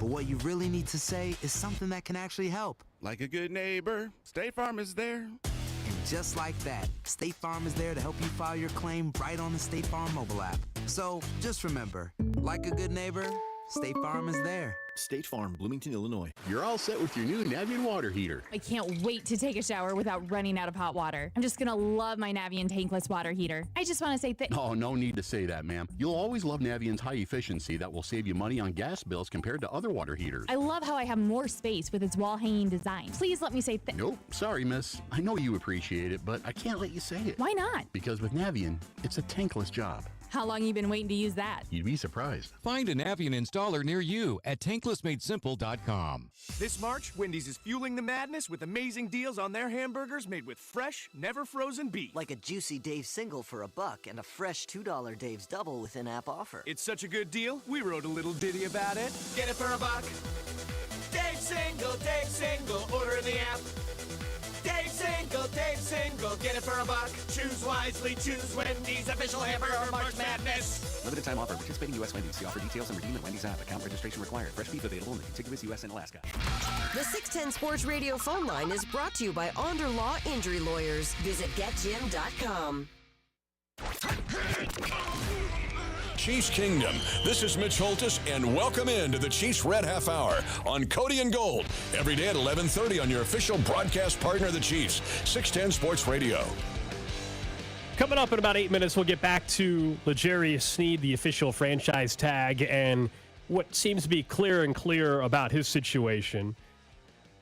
But in the draft, and before they get to the draft, they clearly are going to have to decide if they view Wanye Morris as a legit long-term option at left tackle. We know they drafted him in the mid-rounds last year, and at that point, they hadn't even signed Donovan Smith yet. And we didn't know for sure at that point if Jawan Taylor was playing left or right tackle. Think about it. I mean, heading into the draft last year, we kind of still assumed Jawan Taylor was playing left tackle. We didn't even mention Donovan Smith yet, and they hadn't drafted Wanye Morris yet. So then they draft Wanye, and we're like, oh, he might be playing right tackle. Jawan's going to play left. Then, I don't know, a month later, they signed Donovan Smith. We're like, oh, wait a second. And Jawan Taylor's playing right tackle. Donovan Smith's playing left. Donovan Smith was hurt at times last year, not as much as he was in Tampa. He was enough to get Wanye in. Wanye got in, played a couple games. His first outing was definitely, I think, better than his second and third outing. Maybe that was just matchup oriented. But did the Chiefs see enough and recognize the financial benefit enough to where they can just roll into next year and go to camp and say, he is our starter? I think if that's the mindset, then they better still bring in a veteran to kind of compete with the idea that they want Wanye Morris to win the job. But if they draft a left tackle in the first or second round, they obviously don't clearly at that point. So what should they do? This offensive line, this unit as a whole, that's been an area they've actually done a decent job at. Stick with Wanye. And if they do stick with Wanye, I trust them. There's different levels of trust depending on the position you're throwing around for any team. Right now, the Chiefs have a little less trust in the wide receiver department, especially in the free agency pool. They earned a little bit more in the drafting because Rashee Rice is good, although the previous 3 or 4 under Veach weren't. So, the numbers game, but, recent success, so maybe you changed your system. Maybe you know where to find the talent. But they have made left tackle work with, 5 different names since Andy Reid's been around, and it's worked to the point that it hasn't held them back except for one game in the Super Bowl after they had gotten 17 injuries in the offensive line. It's worked. So if they want to roll with Wanye, I'm good with it. Honestly, I think they should. Why spend money on that right now? Screw it. Take 1 year and find out if it works. Donovan Smith was incredibly average last year. So if you can just get average play out of Wanye Morris, you are fine. You're exactly where you were last year. Creed, Trey, Tooney, all back. Jawan at right. Wanye needs to play mediocre left tackle to have as good of an offensive line as you are. And I'll tell you right now, some of this is always how we always talk about Aaron Rodgers and their unwillingness to spend money on wide receivers and why they tried that because you think you can get away with it. Guess what position you can get away with going cheap on the Chiefs? Tackle. You know why? Nobody's better at sack avoidance than Patrick Mahomes, Gold. Wanye Morris should be the starting left tackle for this team in week 1. So I don't think you should ever go into a season, especially at a position as important as left tackle when you're protecting a $500 million quarterback, and say, average play, it's good enough for me. I'm just telling you what I'm fine with. I'm fine with average left tackle play. I don't think that's where, that's one of the positions where I'm probably not going to go into a season and be like, you know what? Average play is fine. I hear you, though. I That's think what they got last year. It is what they got, but I don't think it's what they were striving for. If Wanya Morris is going to be the long-term option, or at least this year option, I'm good with that, but I think that does still require you going and bringing in a veteran to cover your ass a little bit, just in case, right? I don't But think, not a Donovan Smith level veteran? Yeah. Well, yeah, actually, something like that. Okay. Not a, what is it, Tyron Smith, who's available for the, if that you bring, guy, he's starting. Yeah. If bring in someone with some experience starting at left tackle this year, or in the recent years, and then Wanya Morris, you go into camp, and he's the guy that starts getting the first team reps with the idea that it's his job to lose, I'm good with that. But I don't want to just go to camp where it's his job and there's nobody behind him other than a rookie. I don't really like that. So I'm good as long as it includes the veteran option. I know it's not the sexy pick in the first round of the draft, but if there's some offensive lineman, it's supposed to be a very deep offensive line draft. If there's some offensive lineman they think could be a left tackle for 4 years, I absolutely would be about that. So a lot of it's going to be dependent on how well do they do in free agency with the wide receiver position, and are they still trying to find a defensive lineman, or do they address that by retaining Chris Jones? Because if Chris Jones is suddenly gone and they're spending draft capital and free agency resources on the defensive line again, then the Wanya Morris plan makes even more sense. Bink said yesterday, I was talking with him in the bullpen afterwards, that there could be 8 offensive linemen selected in the first round. So I mean, it could be a draft where wide receiver and offensive linemen are coming off quickly, where at 32, you might have to say, well, who do we think is higher on our board, and just take the guy there because of the lack of potential depth that you could get in round 2, 3, et cetera. No, that's fair. For offensive line. Like that would be the argument, I think, that'd be how you convince yourself to draft an offensive lineman, along with what you said about, in free agency, how you do. But if there's a guy that's there who you don't think will be there that you feel you should have on your roster that you can't get in a later round, do you take the guy who could be your future left tackle while also starting Wanya? I think that's the argument you have to play with. If I took one in the third round, fine. Just pit them up against each other. Right. If I'm taking a first round tackle, he's starting. They're starting. He's starting. Look, this goes back to the FAU point and all this. This is my stance every year. Anyone, and I don't care if it's pick 32 or pick 1, if you take them in the first round, you should be thinking about them being involved in your team right away. This is football. Yeah. Well, this is not baseball. This is NFL football. They are expected to play. I think it's even more that way though for a left tackle. You know what I mean? Yeah. I think that given position value and everything, I mean that just would have to be the case. The other part of the equation we haven't hit on with Wanya Morris and what you're confident in what's good enough at left tackle. Is your right tackle play able to get better? Well, I'm paying him $80 million, so he's just going to have to live with it. Right now, that contract doesn't look great for the Chiefs. Now, if you're optimistic, you would say, okay, Juwan Taylor, the league was after you early. You had to alter your playing style. Let's give you an offseason. You can sit back. We'll work with you. We're going to continue to fix some things. Let's get you right.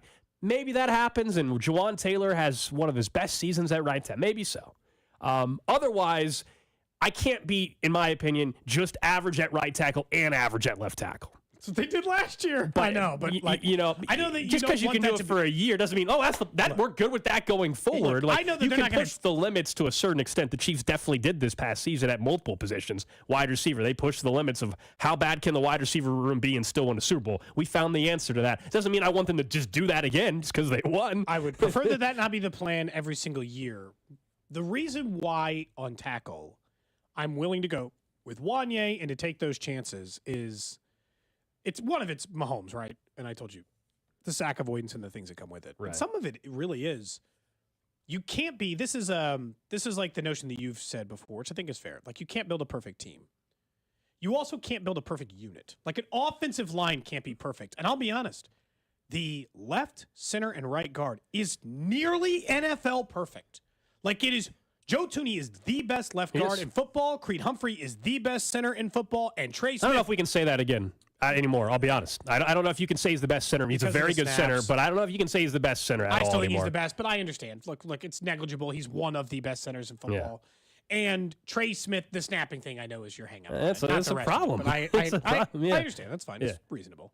And Trey Smith is one of the best right guards. It's when you talk about like a trio that's like, that's the best interior offensive line in football, well, then I can't also have the best left tackle and the best right tackle. And I know you're not saying... I'm not saying have the best. It's got to be Trent yeah. Williams at left tackle and whoever the best right tackle in football is. I don't want to get into an argument over that. But, like, Jawan Taylor's at least league average play. I'll take that. And I would take league average play at left tackle, which I think you can get Wanye. Like, I know they're going to tell themselves, no, Wanye's going to grow. We're going to get, like, it's better than that. But if it's league average, I'd take it. I would settle in for that now. How much... what's that out on Jawan Taylor's contract, by the way? Anyone look one that more up? year, and then they could cut him after this next year. Still have to eat some money though. 9.5. That's not that much in NFL standards. $9.5 million. They'd say $15 million by cutting him in 2025. Yeah, but he's the right tackle for this team this year. Well, the other problem is, if you're thinking like that's the other part of this. If you're thinking Jawan Taylor's your right tackle for this year, but if you're the Chiefs and you're like, you're not a right tackle in 2025, I'll tell you that much. If you're Veach and you're sitting in your office, that's how you're feeling. I'd probably feel a little bit different about how you should be attacking left tackle in the draft. I'll be honest. If they're already pre-planning their exit strategy the way I just did on Jawan Taylor, maybe handle a little bit next year's different. a massive season for him, and it's going to tell us a lot. If was it just the spotlight being on him, or is that what he's going to be the entire time? And did they give out a deal that was probably a little too rich for the type of performance they're getting? It was 1 year. Let's see what the next season brings for Jawan Taylor. But definitely don't feel great about that dollar amount on that contract. Right Do we now. ever figure out is Facebook and Instagram back up? Oh yeah, fully back up. Okay, so we don't have to keep shouting at small businesses. You're No, saying. We could, but we always they're back up. We always and we're support small businesses, but we were I said shouting out. Yeah, we were shouting some out just because some people mentioned that it's a hit to them when they can't use Facebook for marketing. But yes, both all three Meta platforms are both up. So I can get back on the Oculus. Do you want to try one of those Apple Vision Pros? Oh, of course I would want to try. I don't want to buy one. They're like $5,000, aren't they? We were in Vegas when we were all walking on Fremont Street. There was some guy just like, by the way, terrible spot, just standing in the middle of Fremont Street and literally just standing there. And because and all of a sudden, I don't know, he's watching TV or what? Are you trying to get mugged? I'm just going to, I'll be honest with you. You think someone's just going to rip the goggles off and run away? Take your wallet. You're a bit distracted. Look, I'm just going to say, if you're in the middle of Fremont Street, an incredibly busy street, and you've got Apple Vision Pro goggles on, even if you're in the augmented reality where, you're seeing part of the real world and part of what's on Which is what most of that is. Fine. But even if you're in that mode, not like I've got the thing on and I can't tell what's going on, do you like your things? You better have one of those, I'm traveling to Europe, I've got it my wallet strapped across my chest devices, because otherwise... You're not holding on to your phone. You're not holding on to your wallet. And I would be worried, I'll be honest, with something that costs $5,000 gold. I'd be a little bit worried about walking around out of town with $5,000 attached to my head that could be taken off. I mean, I guess that's maybe the same as wearing a $15,000 Rolex or something. Just seems like it'd be a little bit easier to steal the Apple Vision Pro. One thing I'll point out, I appreciate the text line for this, and I just pulled it up to look at some of the finer details on the Jawan Taylor contract. It actually is interesting. We were just discussing, when can they get out of it? Next year. Well, no. So that's what's interesting. So, I mean, you can always get out. Look, the Broncos just got out of Russell Wilson. You can technically $80 million, but yeah. So this is from Spotrac. $19.5 million 2025 salary and a $500,000 workouts bonus become fully guaranteed March 15th, 2024, as in 2 weeks. So if he is on the roster on March 15th, then in 2025, it automatically has $19.5 million guaranteed. So your dead cap is not 9 at that point. It becomes 19. Well, then I stand by my 1 year more. So go with him Jawan and left Taylor, tackle and see what happens. They would have to do something very soon if they actually wanted to hit eject on that. But again, you can't. It's not like you can cut him after this year either. $34 million. But it's really 3 years unless there's some trade at some point down the road. But and nobody's trading for him right now. So, yeah, Jawan Taylor not going anywhere. That's why the contract is concerning. Appreciate the text line as we were able to dive deeper into March 15th. This wasn't meant to be a Jawan Taylor conversation. That's what's funny. But it does relate to what you're doing with Wanya Morris. Your confidence in Jawan Taylor and his ability to get better absolutely changed. Because if you think you're getting top 12 right tackle play, Gold, not league average, right? Let's say top 10, right? You're getting upper third right tackle play from Jawan Taylor next year. Maybe you are more willing to get league average 15 to 17 best play from Wanya. Because again, you can't build a perfect offensive line. It's just not doable. I know we're going to get to the trash of the day in just a minute since we missed it in the last segment. But the L'Jarius Sneed stuff, I think one of the most interesting parts about this is, and he got tagged yesterday officially from the Chiefs. They're going to owe him around $20 million if he plays under the tag. No indication from them at all. Seems like they want him on the team, right? Does any part of it other than like the hollow things would be like, we love L'Jarius? Like that's usually what you say about somebody that you're like getting ready to break up with. They don't talk about Sneed like he's a player they're planning on keeping here long term. To me, he is either, like you'd said, tag and playing throughout. But I think the way more likely scenario, even though it almost never happens in the NFL, I think they want to trade him. I think they desperately want to get better than a third-round pick for him. It just feels like we always say, oh, tag and trade. This feels like a true tag and trade, not a tag or trade. Not just a tag to buy us some time to extend them. It seems like it's a tag to buy us some time in case we want to trade him before the draft. As in the two options are we're trading him or he's getting tagged and we'll play him on the $19.8 million. But we came to agreement on a 3-year extension. And, just seems unlikely, especially if Chris Jones is back. If he's not back, then I guess I would bump up the likelihood of Sneed getting an extension up a little bit. But if Chris Jones is back, I think it's clearly the trade / just play on the tag. And, look, it's not the worst case in the world. If I told you next year they have Jones back on an extension and Sneed for one final year at 19.8, not the worst thing in the world, but Other it than sure a straight seems cap hit of $20 million. But right. But I would argue, but Chris Jones' cap hit in the first year of a new deal is probably going to be 10, 12 million. So, which is a big relief of what you were potentially thinking it could have been on, or what it was. I'm sorry, this past year. Like that's the other part. I understand that version of it, but like Sneed at $20 million, dude, that's a lot for a single year. And I didn't like the way that it handicapped them last year from being able to do the things they wanted to do in free agency when they have to just pay the salary cap hit when you franchise tag a player. I mean, corners aren't cheap. That's why it's almost $20 million in order to keep him on the roster. The one part, like from the trade perspective, where what you can get for is, do teams believe the Chiefs think he's an all-pro, because like the stats from last year, he was the best corner in football. Last year, for a single individual year, L'Jarius Sneed was the most effective corner in football. Nobody was thrown at more with less success than L'Jarius Sneed. He was the most effective. But I don't think the Chiefs think that he's Jalen Ramsey. Does that make sense? And he's not. Yeah. But I think they're trying to convince the rest of these teams in the league that's it. And that's what's funny, because someone earlier said, hey, they got a first for Tyreek. How are they not going to get a first for Sneed? Okay, so just look up compensation for really good corners here lately. Look up what people got for Jalen Ramsey or what Marcus Peters went for. That's just not the going rate. If you got a second pick out of Sneed, I'd feel great. Like if you got a second and a sixth, I feel like you got a steal. Yeah, I think a second. But I would take just a second. Yeah, I mean, I think second and fifth perhaps is on the table. The tricky part is it's not just the team trading for him. It's also a team that's willing to give him, a 3-year deal at $20 million a year, which is not much more than what the franchise tag is, but across multiple years, and how much of that is actually, guaranteed. I think we know that for the Chiefs to trade Sneed, I think it has to be a second, though, because they could have just let him walk and they would get a comp pick, which would be about a third in 2025. So, like, if you're the Chiefs, like, at minimum a second is what you have to get. But they're not getting a first-round picker. That's crazy stuff. No chance. No chance they get a first. Even for it'd be lucky if it's like a mid-second. It might have to be a swap. It might be like a second and you give them back a fifth or whatever. I don't know. Pick 50. Someone was saying, I can't remember what team had it, but pick 58 was a number that kept coming up, and I can't remember who owns pick 58 in the draft. Practically a third rounder. Late, yeah. No, I don't use that. Yeah, it almost is a third rounder. Cody hates that, but it is. I don't know what, honestly, it shouldn't bother me as much as it does, but I hate it. Because there's no clear defined rules. People start saying it around pick 24, and I'm like, what? Well, 24 is a little early. Yeah. I think at 28 to 32, you can start saying, like, man, how did they not have this guy was a slam dunk at pick 31? Second round's a pick away, 2 picks away. Like, that's where. Now, 24, I'll give you. Like, you can't start saying that's a second round pick. It's late first round, but not. Pick 31, 32 is basically a second round pick. But it's not, It kind of is. So I guess by that same, is pick 33 basically a first rounder? Do you see why doesn't it work the other way? No, because I'm telling you it's a second rounder. But this is a nonsense system.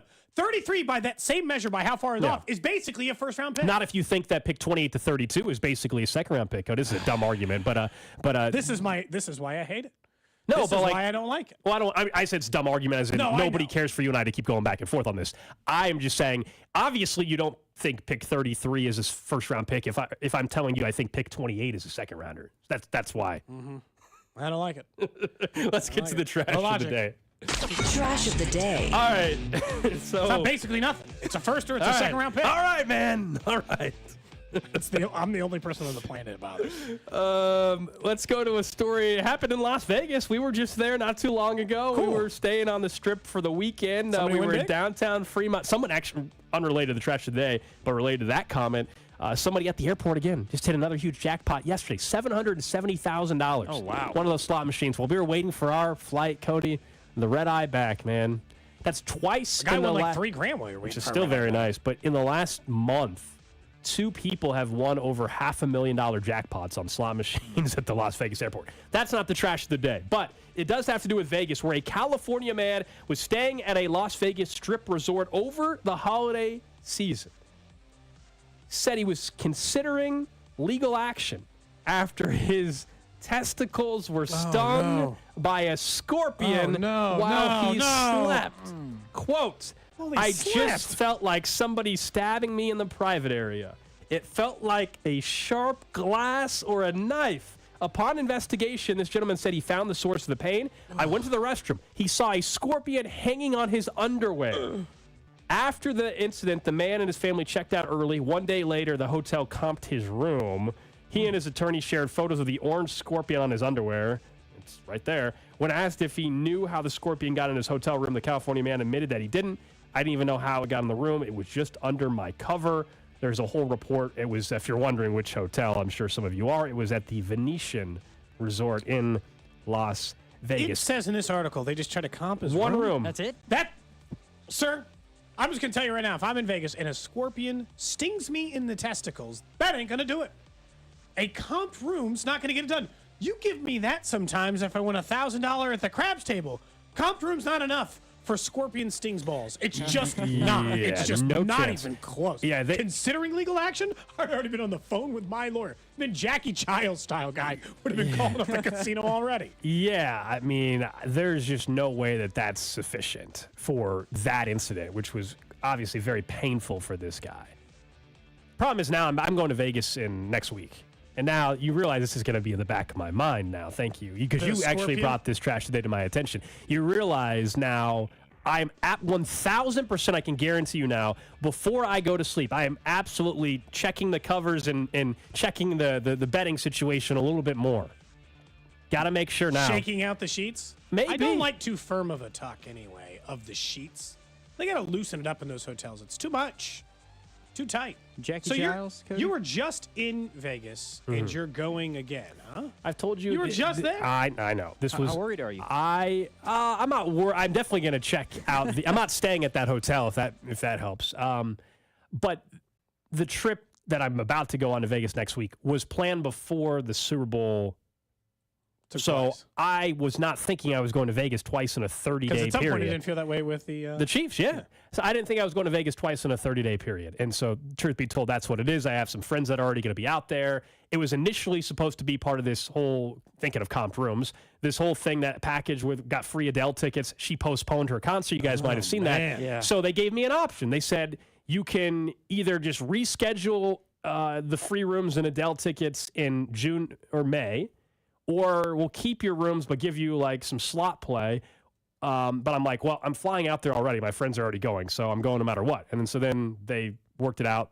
I still can use the offer in May and June if I want, and they're keeping me with the free rooms now. So we negotiated, and that's why I'm still going. So you're going to go again this summer? I don't know about that. You're just I have the option. Keep going to Vegas? 3 times I a year. negotiated to where the offer on that is still available in May and June if I want it. But I don't know if I'm going. That's a lot. I don't know if I'm going back out there again.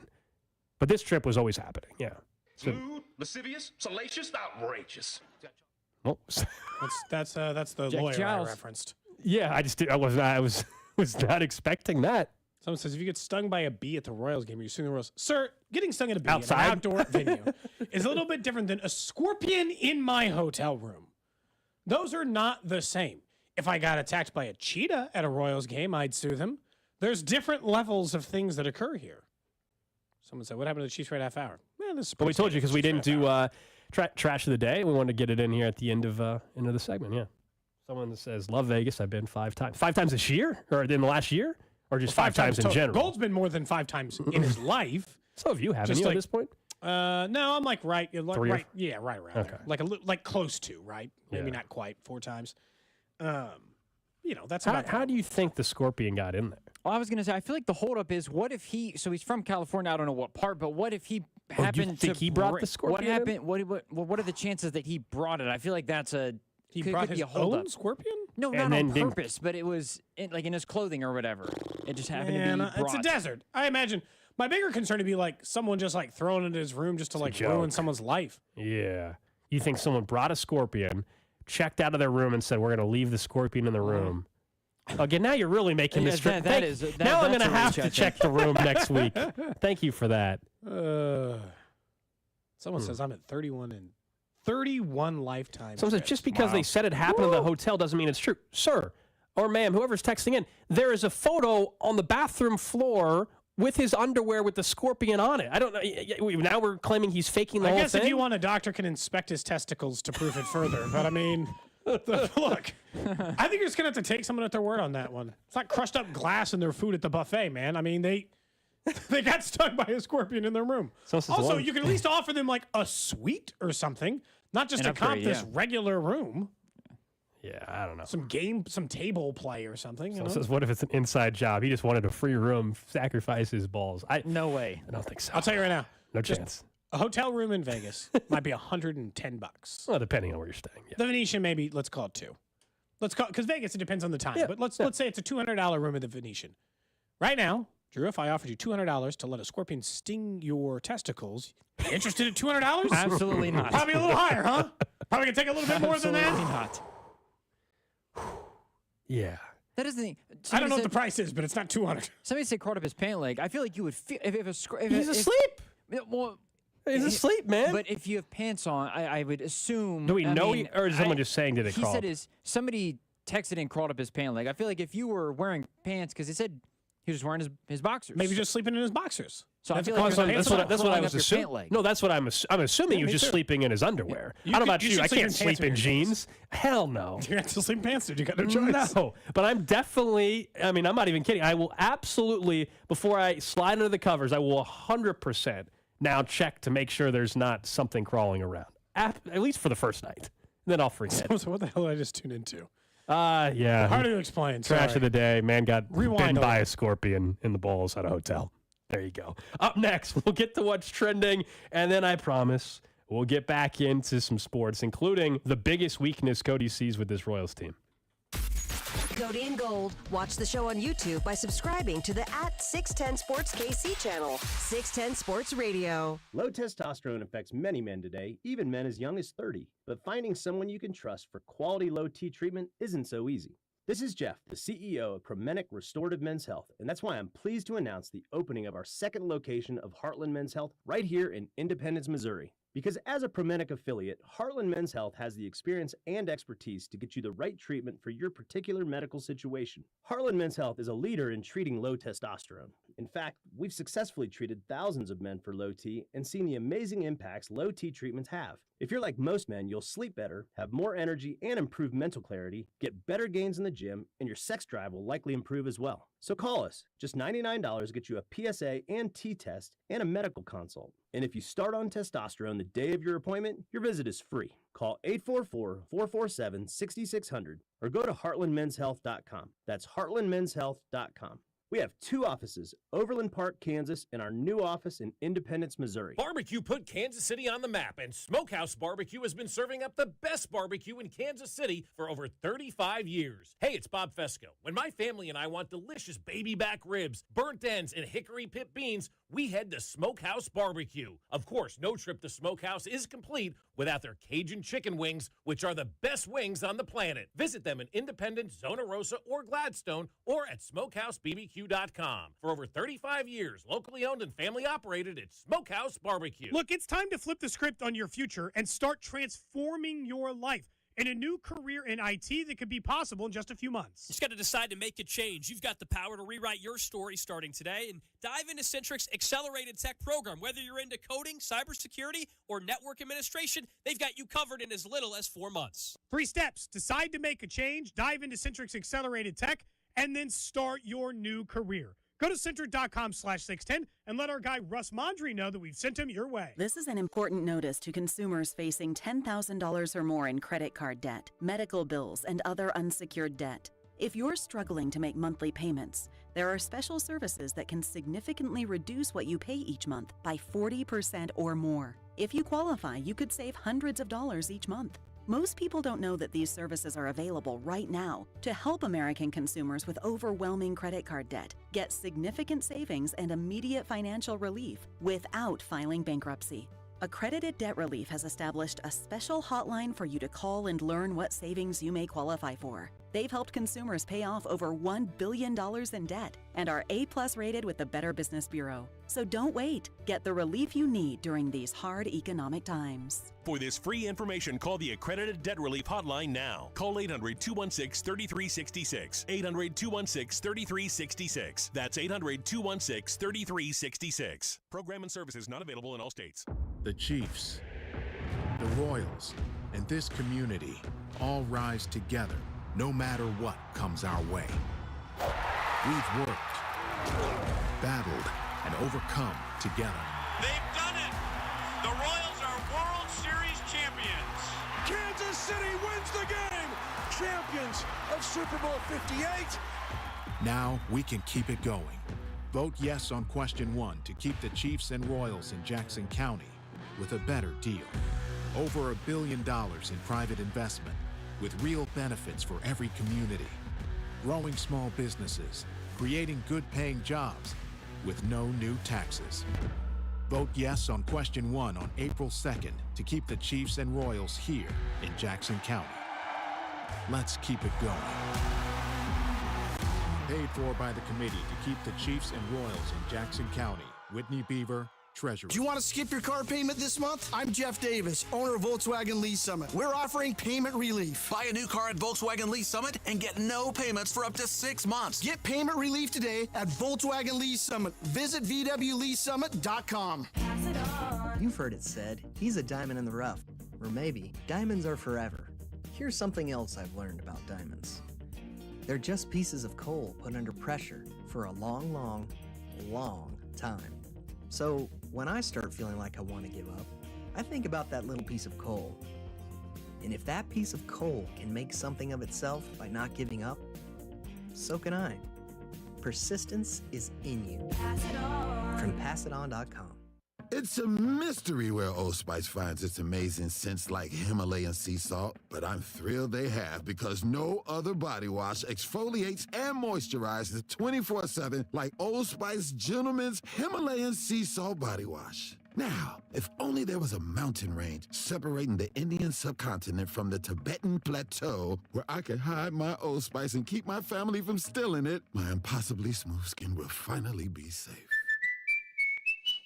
Wesley Financial Group is not a law firm. This story is called The Ugly Truth About Timeshare. If you think you've done your family a favor by buying a timeshare, you need my help. Hello, I'm Chuck McDowell, founder of Wesley Financial Group. 10 years ago, I started helping folks cancel their timeshare. In the process, started what's now called the timeshare cancellation industry. The ugly truth is, when you buy a timeshare, you can't tell me how much it's going to cost or when it's going to end. I recently helped a couple that had their maintenance fees go from $800 to $3,200 a year. They also received a $4,000 assessment for a hurricane that was over 1,000 miles away. Sound crazy? The crazy thing is, this never ends. Call my office now. If we take you as a client, I guarantee we'll cancel your timeshare or you'll pay nothing. Call for your free information kit. Call 800-462-3333. That's 800-462-3333. 800-462-3333. You're listening to 610 Sports Radio from the Mission Plumbing, Heating, and Cooling Studios. Hey, it's Royals first baseman Vinny Pasquantino, and you're listening to 610 Sports Radio. KCSP Kansas City, WDAF HD2 Liberty, always live on the free Odyssey app. What's trending? All right, let's check in on the hot topics trending. Number one on what's trending, it is the official tag deadline at 3 o'clock this afternoon in the NFL. Brian Burns and Justin Matabuke of the Ravens expected to be tagged. That's not really surprising, but that would set up potential trade scenarios in the future, or perhaps they just simply play on the tag. The Chiefs already yesterday made it official tagging L'Jarius Sneed. So he's on the books for $19.8 million. We know a trade is a real possibility there, but that's where things stand right now in the NFL. And we're getting closer and closer to the start of the league year and the legal tampering period. Things are going to really heat up in about 4 or 5 days. Yeah, early next week when everything just starts kind of firing off and you start hearing the rumors about where these guys are going long before they can't officially go there. Those things will absolutely start kicking up next week. Next up on What's Trending, Sunflower. I try to get this wrong. Sunflower Showdown tonight. K-State will be in Lawrence. You might remember this game went to overtime earlier in the year between the two. Kansas is playing like garbage. K-State is losing left and right. Neither of these teams or any of the three locals are playing good basketball. UMKC playing the best basketball of the bunch, I'll continue to point out.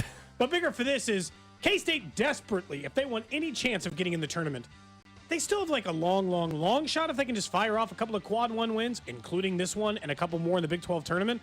Really, they might be down to winning the Big 12 tournament in order to get in. Kansas is fighting for seeding. 3 weeks ago, Kansas was probably a 2 seed, maybe a 1.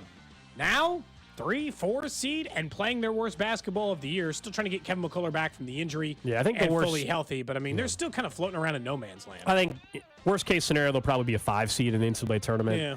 But 4 or 5 is likely where they end up. KU a 10.5-point favorite tonight against Kansas State. The last game of the year for K-State will be Iowa State. So they have 2 quad one win opportunities, but they could also end up finishing 17-14 before they even get into the Big 12 tournament. Next up on What's Trending, some baseball injuries. Fortunately, we're not talking about Kansas City here, but Ronald Acuna Jr., the injury there, not expected to be as bad as originally thought. The Atlanta Brave had some soreness in his right knee. It's the same knee he had ACL surgery on. That's why there was a lot of concern, but he's expected to be ready for opening day. Over on different side of things, a little more serious, Lucas Giolito with the Boston Red Sox. He signed that 2-year deal.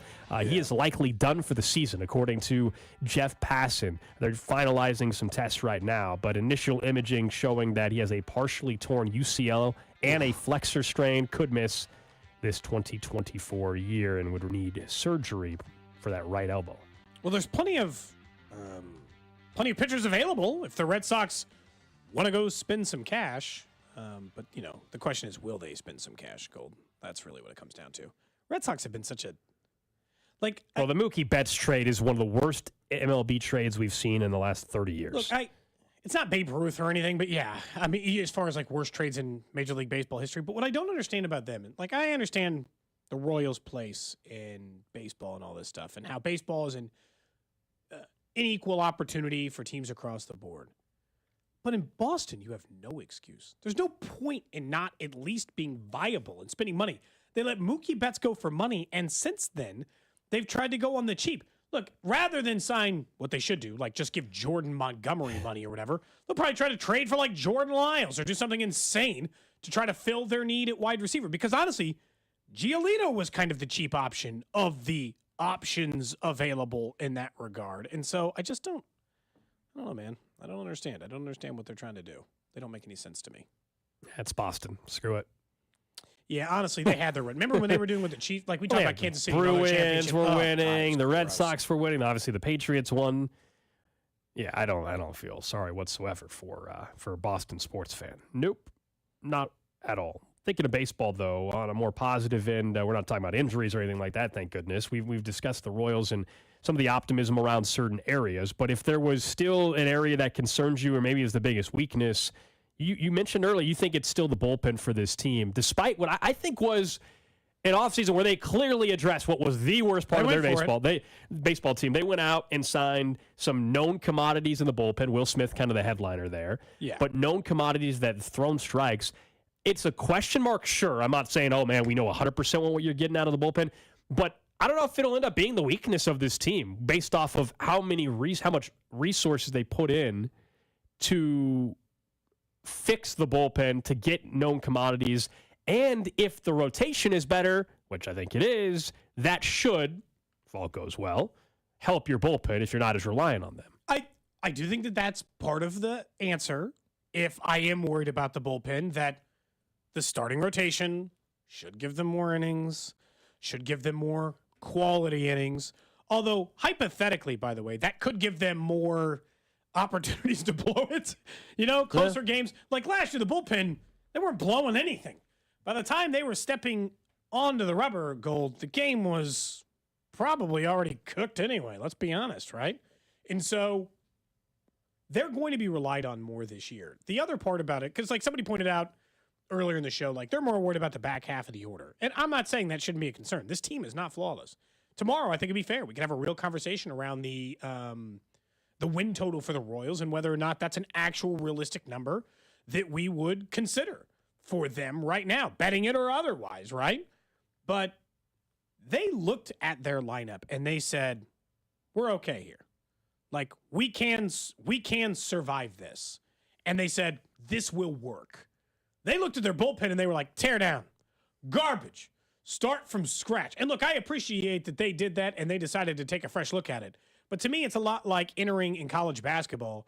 The risk of, we brought in 9 transfers and it's going to be all solved. Is it? Sometimes, Gold. But when you just put a collection of pieces together, when you don't have something to build off of, I think it's a lot harder to fix it. And maybe you could say the same thing about the rotation.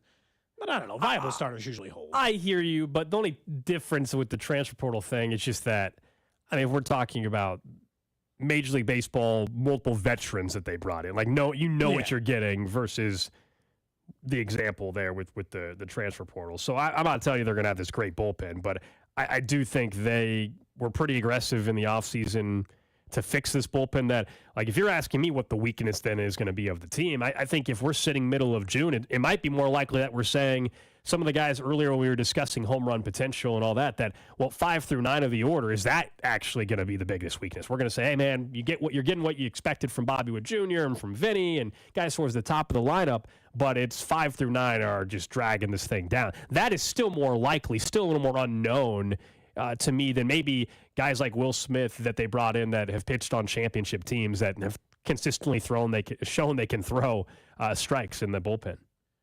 Yeah, I hope that you're right, Gold. And it's just like, he started from scratch and it'll be okay. What's your biggest concern? Is it the lineup? That's what I was saying. 5 through 9. I think there's a chance. That's really it for you? I think that would be potential area. It's definitely not starting pitching anymore, which is refreshing to say. Is that the most confident you are?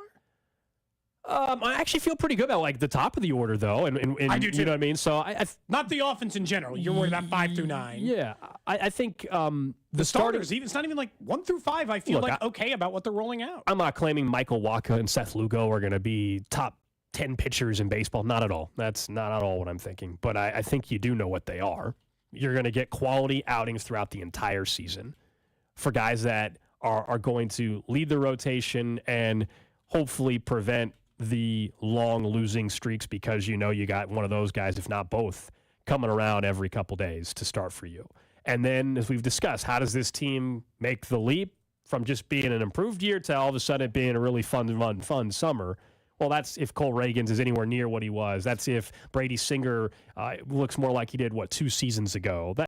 We've talked about that. Yeah. That's the difference. But it can fall apart. This rotation it's a big league rotation finally. It's been a little while. Doesn't mean that the fifth starter is great, but other than, as you mentioned earlier, the Dodgers maybe is the exception. I don't know how many teams you look at and say, man, you know what? That fifth starter I feel great about. No, fifth starters are fifth starters. There's some question marks. Can you get some innings out of the fifth starter? Much different than when you got basically nothing from your pitching staff other than Cole Reagans last year. And he didn't join the team until the second half. I thought this would be fun. Matt Snyder, a guy we've had on the show before, he's ranked out as best 10 rotations in baseball. Do the Royals make it? No. I was worth a shot.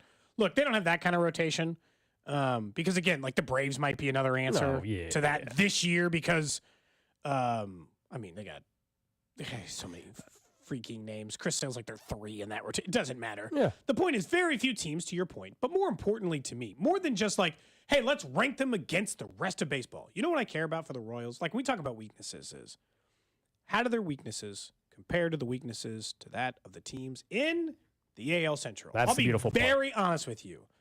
That is the real important part. I understand they have to get wins against other teams in baseball and all those things outside of it.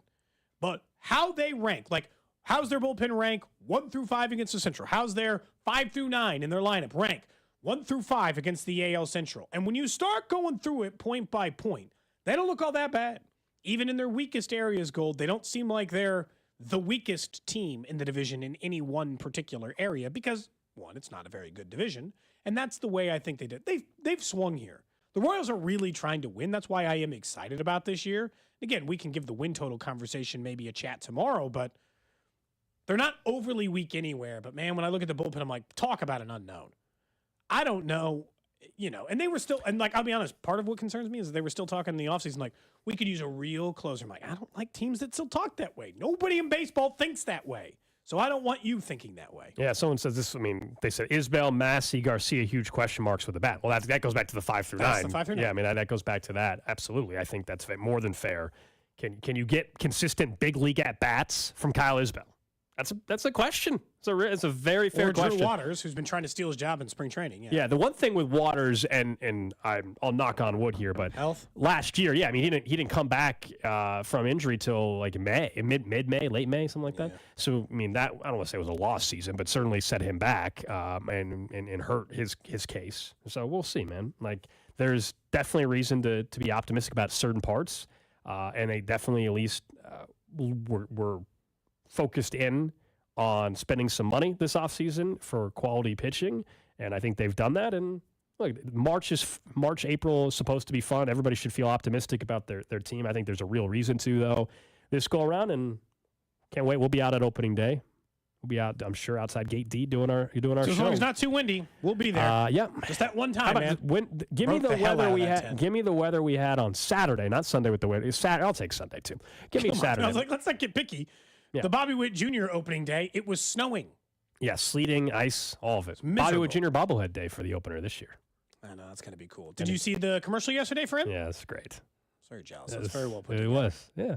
Very well put together. The Bobby baseball song. By the way, if you're following the franchise tag, we've mentioned the deadline. Yeah, a couple moves. A couple that have officially been done. The Ravens have officially placed their franchise tag on Justin Matabuke. He had 13 sacks this previous season. And Adam Schefter also pointing out that the Bucks have officially placed the franchise tag on Antoine Winfield Jr. as well. So a couple of tags going down in the NFL. And Ian Rappaport just in the last couple minutes saying the Texans have agreed to terms on a new deal to keep tight end Dalton Schultz in Houston. So he will not become a free agent. Not that was going to really impact the Chiefs directly, but the Texans, one of their key pieces for a team that's on the rise, or at least appears to be on the rise. 3 years, $36 million, 23.5 guaranteed for Dalton Schultz. Thinking of money, I wanted to run this by you because yesterday we were talking about Mike Evans, right? He signed a multi-year deal reportedly from Schefter, $35 million some guaranteed. Say some of those numbers are a bit fake. Yeah, that's what I wanted to get to because that kind of changes things a little bit, right? I mean,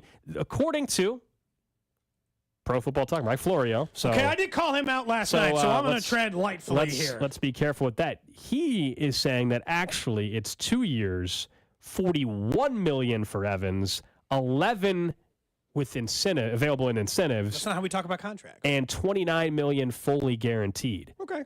That seems like a great deal for the Bucs. It does. But I understand why he's being like, well, this is a lie. The way we actually discuss contracts is not the way he's discussing them. We talk about them as if they would hit this number if they reached every incentive. Like Jawan Taylor, if he plays 4 years for the Chiefs, will not make $80 million unless he hits every single incentive. So, I understand that notion, and I would have signed that deal because, again, it's incentive-laden. But the same rule applies. If you're the Chiefs and you give him that $40 million and he doesn't hit the incentives gold, then he wasn't worth the $40 million. If he hits the incentives, then he's worth the 50. Do you see why to me, it's the same deal either way. If you're the Chiefs, you would have wanted to be paying him the $52 million. If he didn't hit the incentives and you only paid him 40, well, then you wasted $20 million if you're the Chiefs. Probably not if you're the Bucs because you got less on the line and everything in between. The tweet last night that was offensive from him. I mean, offensive from him. Offensive? What offensive? The way he worded it was the most this is why he gets mad, was the most non-committal indication of a report of all time. I think he's actually deleted the direct tweet. He's deleting tweets now? I think he rewrote it and phrased it differently because the way he had put it. was so ridiculous. The new tweet says indications are building a potential Kirk Cousins move to Atlanta. The way That's he not put it, what the original tweet was. No, it's not what the original tweet said. Great call, Gold. Thank you for pointing that out. What was originally pointed out was there are heavy indications and ideas that maybe it could be that there's a chance that Kirk Cousins could be heading to Atlanta. He's definitely Mr. Could Be when he's reporting these days. And then when everybody called him out for the phrasing on that tweet, he was like, I've been doing this for 20. God, I got to pull that up. It's not doing it justice. I got to say it exactly. Tried to back to himself the up, folks who tried to dismiss our reports by saying we have no sources or whatever. You realize we've had like 50 guests on our show last week from Indy, right? So did everybody. We had 50 guests on our show, but thank you. You realize pretty much everyone in the league reads PFT, right? You realize I've been doing this for 23 years, right? We're picking up very credible indications that the Kirk Cousins is planning a potential move of his family from Minnesota. There's just no commitment. And by the way, that's the same person who said he was going to retire for like 48. Yeah, but he'll take some victory. Because there's a very decent chance, I think, that Kirk Cousins does sign with the Falcons. But it's a lot of the reporting now is just like, it could happen. If you're going to claim you're that insider and journalist guy, you can't be just having everything covering your ass on every single report ahead of time before everything can it happens. Happen. Yes. Is it happening? Schefter reports what is happening to me in my life, or what is more than likely to happen. Florio's reporting has turned into, Andy Reid could retire. So, anything's on the table. Mm-hmm. Like tomorrow, a comet could hit the earth. And if that happens, the Chiefs are prepared to let go of their football team and just, try to help out Planet. Yeah, I guess so. Seems like that could be a problem. Yeah. For all of us. It almost makes you wish that Kirk Cousins doesn't end up in Atlanta just to.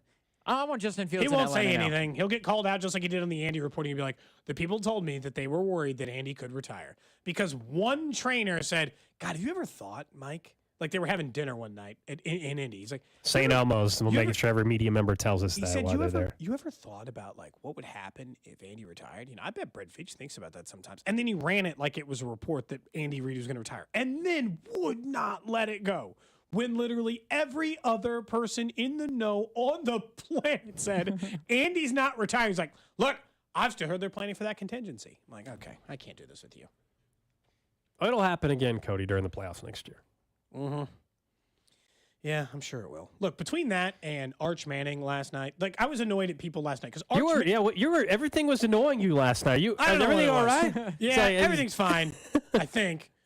But like Arch Manning saying, I'm trying to focus on football, when literally all he would have to do is sign one single piece of paper for $600 is rich. Yeah. By the way, coward. He doesn't want to do it because his ranking's going to be 70 and he's not even going to be a starter for Texas. He's a coward. It has nothing to do with I'm focused on football. Focused on football? Dude, this doesn't take away from football. That's the worst excuse I've ever heard. Yeah, again, it's in reference to over 15,000 athletes have signed. They have to, in order to have their likeness in the new NCAA football game, they sent out these forms and have to be signed. If 15,000 athletes have signed it, had no problem. Arch Manning last night had that comment, which is that he's focused on football. He's not going to sign it. Yeah, you don't lie and say it's just about being focused on football. You just want more money, but you've never even thrown a pass, I believe, right? But it sounds bad if you say, I want more money because my name is Manning. Right. That's it. And I'm a backup quarterback. That's all it is. But most of the athletes are going to be in the game anyway. And it's all good. But come on, that was a coward's way out. Yeah, just bad advice. That's all. I would rather him at least say, I'd like more money. I'd rather him just be honest than say I'm focused on the field on my play, because it is a horrendous excuse to not take 20 seconds to sign a piece of paper, put your name on a form, and send it. Or just say you don't want to. Yeah, I think honestly, I would wear the money. I really would.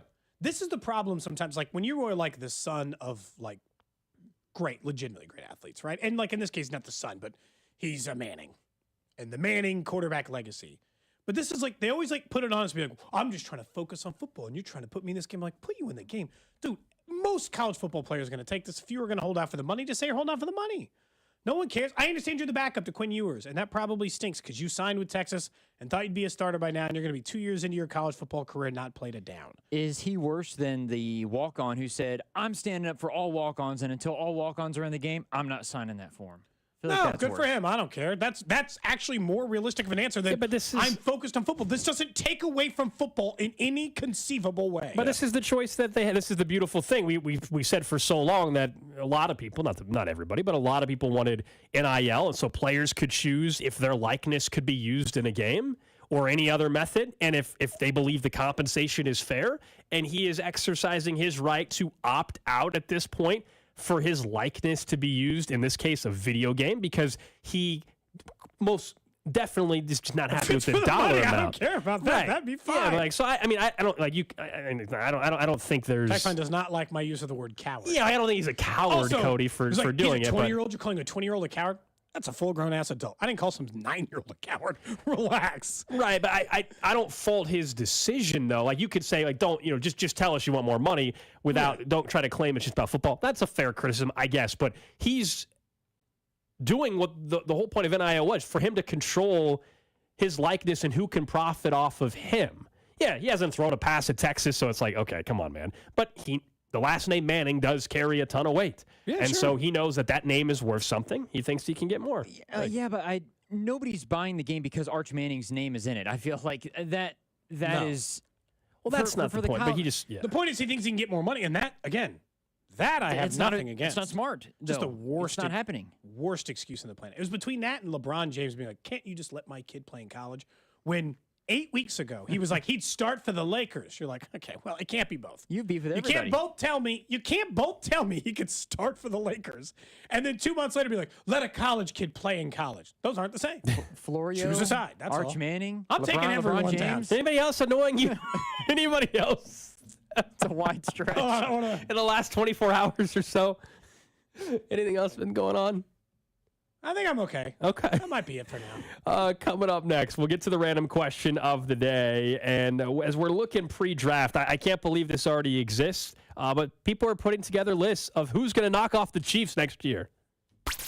You're listening to Cody and Gold. Don't miss the Chiefs Red Half Hour every weekday starting at 11:30 on your official broadcast partner of the Chiefs, 610 Sports Radio.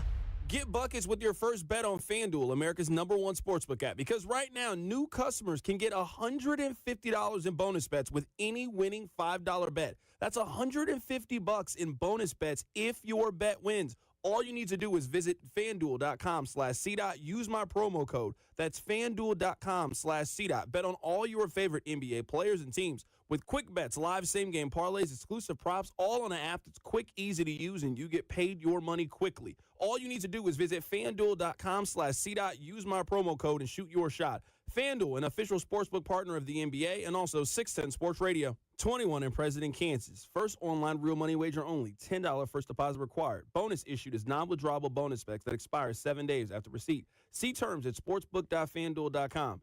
FanDuel is offering online sports wagering in Kansas under agreement with Kansas Star Casino, LLC. Gambling problem? Getting help is your best bet. Call 1-800-522-4700 or visit ksgamblinghelp.com. You're always better with a roof from JR. Not only that, you're always better with solar from JR. If you're a building owner or manager thinking about solar or a new roof, think about this. JR & Company is one of the most experienced commercial roofing and solar companies in America. JR's buying power, expertise, and tax incentive knowledge are unmatched. We've helped folks dramatically reduce payback periods on commercial roofs with solar, adding to their bottom line within a year. Can solar power from JR improve your bottom line? Visit jrsolarsystems.com. We can do all the math online and report back without a sales guy showing up. See what commercial solar can do for you at jrsolarsystems.com. Solar from veteran-owned JR & Company. Just one more reason why. Always better with a roof from JR. Visit jrsolarsystems.com. Hi, it's Trey Smith, and in order for our team to get a victory, we need honesty, teamwork, work ethic, humility, and the golden rule. That's why my truck is from the dealer that embodies all those values, Victory Chrysler Dodge Jeep Ram. And Victory Chrysler Dodge Jeep Ram also supports Giving Hope, whose sole purpose is to feed and clothe the needy in Wyandotte County and beyond. Giving back in the highest integrity, that's how Jeff and his team do business. For your next vehicle, visit or go to victorychrysler-dodge-jeepram.com. Look, it's time to flip the script on your future and start transforming your life in a new career in IT that could be possible in just a few months. You just got to decide to make a change. You've got the power to rewrite your story starting today and dive into Centric's Accelerated Tech program. Whether you're into coding, cybersecurity, or network administration, they've got you covered in as little as 4 months. 3 steps. Decide to make a change, dive into Centric's Accelerated Tech, and then start your new career. Go to Centric.com/610 and let our guy Russ Mondry know that we've sent him your way. If you're like most people, you've had your fair share of financial questions. Questions like, can I afford my son's travel hockey team? What if my daughter doesn't get that soccer scholarship? Will I be able to enjoy golf in retirement? At Empower, we know these questions can be stressful. We're here to help answer your what ifs and empower what's next. Join 18 million Americans and take control of your financial future. Start today at empower.com. Sponsored by Empower Personal Wealth. Some people just know the best rate for you is a rate based on you with Allstate. Not one based on the driver who treats the highway like a racetrack and the shoulder like a passing lane. Why pay a rate based on anyone else? Get one based on you with DriveWise from Allstate. Not available in Alaska or California, subject to terms and conditions. Rates are determined by several factors, which vary by state. In some states, participation in DriveWise allows Allstate to use your driving data for purposes of rating. While in some states, your rate could increase with high-risk driving. Generally, safer drivers will save with DriveWise. Allstate Fire and Casualty Insurance Company and affiliates, Northbrook, Illinois. You've heard it said, he's a diamond in the rough. Or maybe, diamonds are forever. Here's something else I've learned about diamonds. They're just pieces of coal put under pressure for a long, long, long time. So, when I start feeling like I want to give up, I think about that little piece of coal. And if that piece of coal can make something of itself by not giving up, so can I. Persistence is in you. From PassItOn.com. Is switching your wireless service to Total by Verizon easy? Totalmente. And you get unlimited 5G data, $25 a line for 4 lines on the unlimited plan, at an amazing price, with no contracts. Should you switch to Total by Verizon? Definitely. Totalmente. Find a store or switch suavemente at totalbyverizon.com. Monthly rate when you activate with autopay plus taxes and fees. Discount begins the month after you enroll. Additional terms apply. See website for data management practices. Some people just know there's a better way to do things, like bundling your home and auto insurance with Allstate, or hiring someone to move your piano instead of doing it yourself. So, do things the better way. Bundle home and auto and save up to 25% with Allstate. Bundled savings vary by state and are not available in every state. Saving up to 25% is the countrywide average of the maximum available savings off the home policy. Allstate Vehicle and Property Insurance Company and affiliates, Northbrook, Illinois. The 610 Sports Radio phone line is brought to you by Onder Law Injury Lawyers. Visit getjim.com. Sponsored by Robert Half. Robert Half research indicates 9 out of 10 hiring managers are having difficulty hiring. Robert Half is here to help. Our recruiting professionals use proprietary AI to connect businesses with highly skilled talent. At Robert Half, we know talent. Visit roberthalf.com today.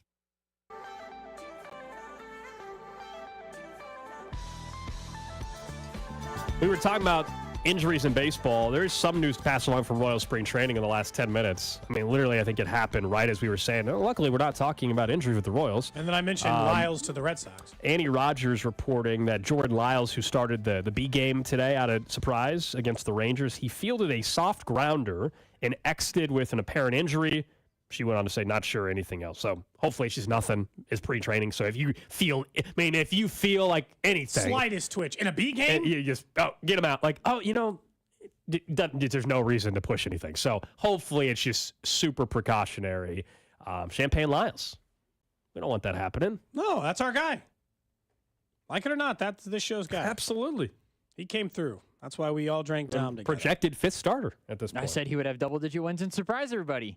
Oh, that is right. You better hope this is a minor minor thing. I think it is probably. It'll probably really hurt you if hurt your chances of that. Yes, it would. I mean, I don't know. I mean, he's been the pillar of health. That's never been his he's problem. An innings eater. That man starts. He starts games. He throws innings. He's out there 99.9% of the time. By the time we have Vern on tomorrow, he'll join us for his weekly visit. I'm sure we'll get some answer on that, and we'll learn more from Vern if it's anything serious. But Vern is in surprise hot stove show for him coming up. If you're trying to get your baseball fix, that's Thursday nights here on 610 Sports Radio. This time next week, though, the Big 12 tournament will be underway, man. And it's going to start on a Tuesday, and the Big 12 just announced that DJ Diesel, I apologize. DJ Diesel, get it right. Is going to headline the entertainment. I know Can you Drew's get him on the show, up. Drew? Yeah, you're going to the Big 12 tournament. We need you to go to the Big 12 tournament and find a way to get Shaq on the show next week. I don't care if it's 2 seconds. This is one of those will you come on our radio show for 15 seconds? Like, we'll keep you for as little amount of, like, start with 10 minutes, get down to 7, say 5. But if he'll give us 10 seconds on this radio show, we'll take it. What are you going to if he says fine, I'll do 10 seconds. Look, he was here last year. I don't know. We'll have to really think about that 10 seconds if that's all we Yeah, he was here last year because at that point the airport had just opened and he's got his chicken franchise or whatever inside of the airport. He was here last year? I've had a chicken sandwich there. Not bad. Should I try to get a handshake as well from Shaq? Sure. Okay. You crush your hand. Drew Yeah, liked sure. the handshake. That's Drew's new thing now. He got the handshake from Stephen A. Smith. Remember the video? Thank you, sir. People on social media. Well, because they didn't get cut. You didn't. Obviously, we're just trying to put out content. You left it on the video. Yeah, you didn't edit it out, so it was great. I didn't even mean to not do it. I just. It made the video. It made the video even more entertaining, I think. Shaq, the big Aristotle. He's going to do a 45-minute set following the championship game on March 16th. Oh, nice. It's after the So championship you have game. to stick around then. So if your team wins, and you're going to listen to, ish thing. Okay. Shaq spin. You think people are going to hang around after the game to listen I think to if you Shaq? went to the game and your team won, If why your not? team won. If your team lost, you're getting the hell out of there. Let's be honest. I'm just speaking for me. I would. I don't know, if 9 p.m. on a Saturday? That seems like staying out If your time. team just lost, get the heck out of there. Go to Power and Light across the street. I mean, isn't that where? Oh, I So guess is he- he's- Yeah, that's true. He's in the arena, right? Or is it at PNL? Sorry, maybe it is at PNL. I was going to say, where is he? If he's at PNL, that makes way more sense. Yes. If he's staying in the arena, I'm not staying in the arena. No, he'll be at the Kansas City live stage. He's going to be in PNL. That's way better. Makes a lot more sense. Okay, yes. The idea that you're just sitting in your T-Mobile Arena seat waiting for 90 minutes after, that would be weird. Whoever LC Danger is, he'll be the opening act for DJ. I can't believe you don't know who that is, man. LC Danger? Can't believe you don't know who that is. Embarrassing. don't. I don't know who Embarrassing. LC Danger is. I do know who DJ Diesel is, though. That's right. That's right. Oh, that's right. They're, for the second consecutive year, they're also doing the most outstanding player gets the big WWE belt. Oh, yeah, whatever. That's fine. Yeah. Come on, that's cool. Yeah. That is. Yeah. That's a Look, great they're trying to partnership. have good for for a sport great for that, you, Mark. for- That's a good one. For a sport that is less entertaining today than it was 8 years ago, 5 years ago, you got to try new things to get people interested and have some fun with it. So, yeah, I have no issue. It's good for Kansas City anyway. Go ahead. This might qualify as a random question. I have something for the random question, but since we're on this article, it's also listing of T-Mobile will be offering Big 12 themed food. Which of these seems like the worst? And then I will tell you the team. Oh, after. Yeah. Which of all of these sounds like the worst? Brisket sliders. Oh, nothing wrong with Churros. that, yeah. Well, if I say this, it's you're Just gonna go know ahead. which team. Citronaut drink. You're gonna know that that's UCF. It's orange soda and vanilla ice cream. Cheese coney, brisket tacos again, chili pork walking taco, loaded mac and cheese, onion burger, PB&J, orange power pizza, loaded tots, loaded baked potato, burger, or pepperoni roll. Which of those sounds like the worst? Well, look, there's nothing wrong with the one I'm about to say because I think Uncrustables are great. And so do a lot of athletes, by the way. Didn't you hear Travis Kelce recently talking about that? Yeah, it's a very popular thing. But out of all of those, if I'm at a sporting event and you want to have some junk food, some good fried, greasy food, PB&J is the worst option here. It's fried. Does that change anything for you? A little bit, but no. Compared to Cody, whether they're brisket tacos or a fried PB&J at a sporting event. I hate to report this for you Wildcat fans. That is K-State. Oh, so they're going with the purple theme. Power Cat. How come TCU didn't PB&J. get that? How come they didn't give TCU the PB&J? They got purple. I don't know. TCU got a loaded tot. Fried tater tot, spicy queso, chopped brisket, That's way better. corn. It's way better. That is way better. That sounds really good, And then it says horned frog purple sour cream. So they just did a regular dish and then just dropped a couple of pieces of and food dye. K-State got stuck with and a PB&J? They got ripped off. Well, this it's thing. fitting of their season, I guess. I don't know if there's a way but that we man. could do this, but would you guys want to go and we try a sample of every single All of one of them? these? Yes. Which one? So you didn't answer the. So which one did? Sounds the worst. Well, which one did you mentioned? What K-State had? What did? What did KU have? So KU's was. Let me go back through and find theirs because I was just I giving. think the name would have been obvious if I remember right from seeing the list. No, he said. I don't know. Well, you named off just the food items, right? Yeah, I think Cody took off. Did I leave KU's off? No, because I think in the title it's like Big J's something. Oh, and I that see. Was, Big it would've J's been obvious. loaded mac and cheese. Oh, okay. I mean, a loaded mac and cheese is a pretty much can't miss item. So It's hard to screw that one up. It's a better item though for a sporting event than Only a couple got PB&J. desserts. Like BYU got the filled churro. Slightly different. Like, they got that, and obviously UCF got the drink. So the brisket sliders from Baylor, they're glazed in Dr. Pepper. Like a little, like a honey, like a sweet reduction. People use soda all the time to break that stuff down. Brioche bun. Can't beat a brioche bun. Best bun. Yeah. It's a very good one. It's high on the list. It's high on the list. It's the best bun. It's very high on the list, yeah. Someone said, Drew, if you're going to try all of them, you better take out a loan. That's true. You might spend about $300 on all these food. That was why I said Let's say the average cost being nice is $10, and I know it's more. It's going to be more and it's more than 10. So it's over 200. It's at least over $200. The brisket sliders, I bet you, are at least, if you get two of them, 16 to 18 bucks. At least, yeah. How much is that PB&J? How much is that PB&J? $9.95. An overpriced PB&J. It better be no more than $7.99. Doesn't list the prices on the article I'm looking at.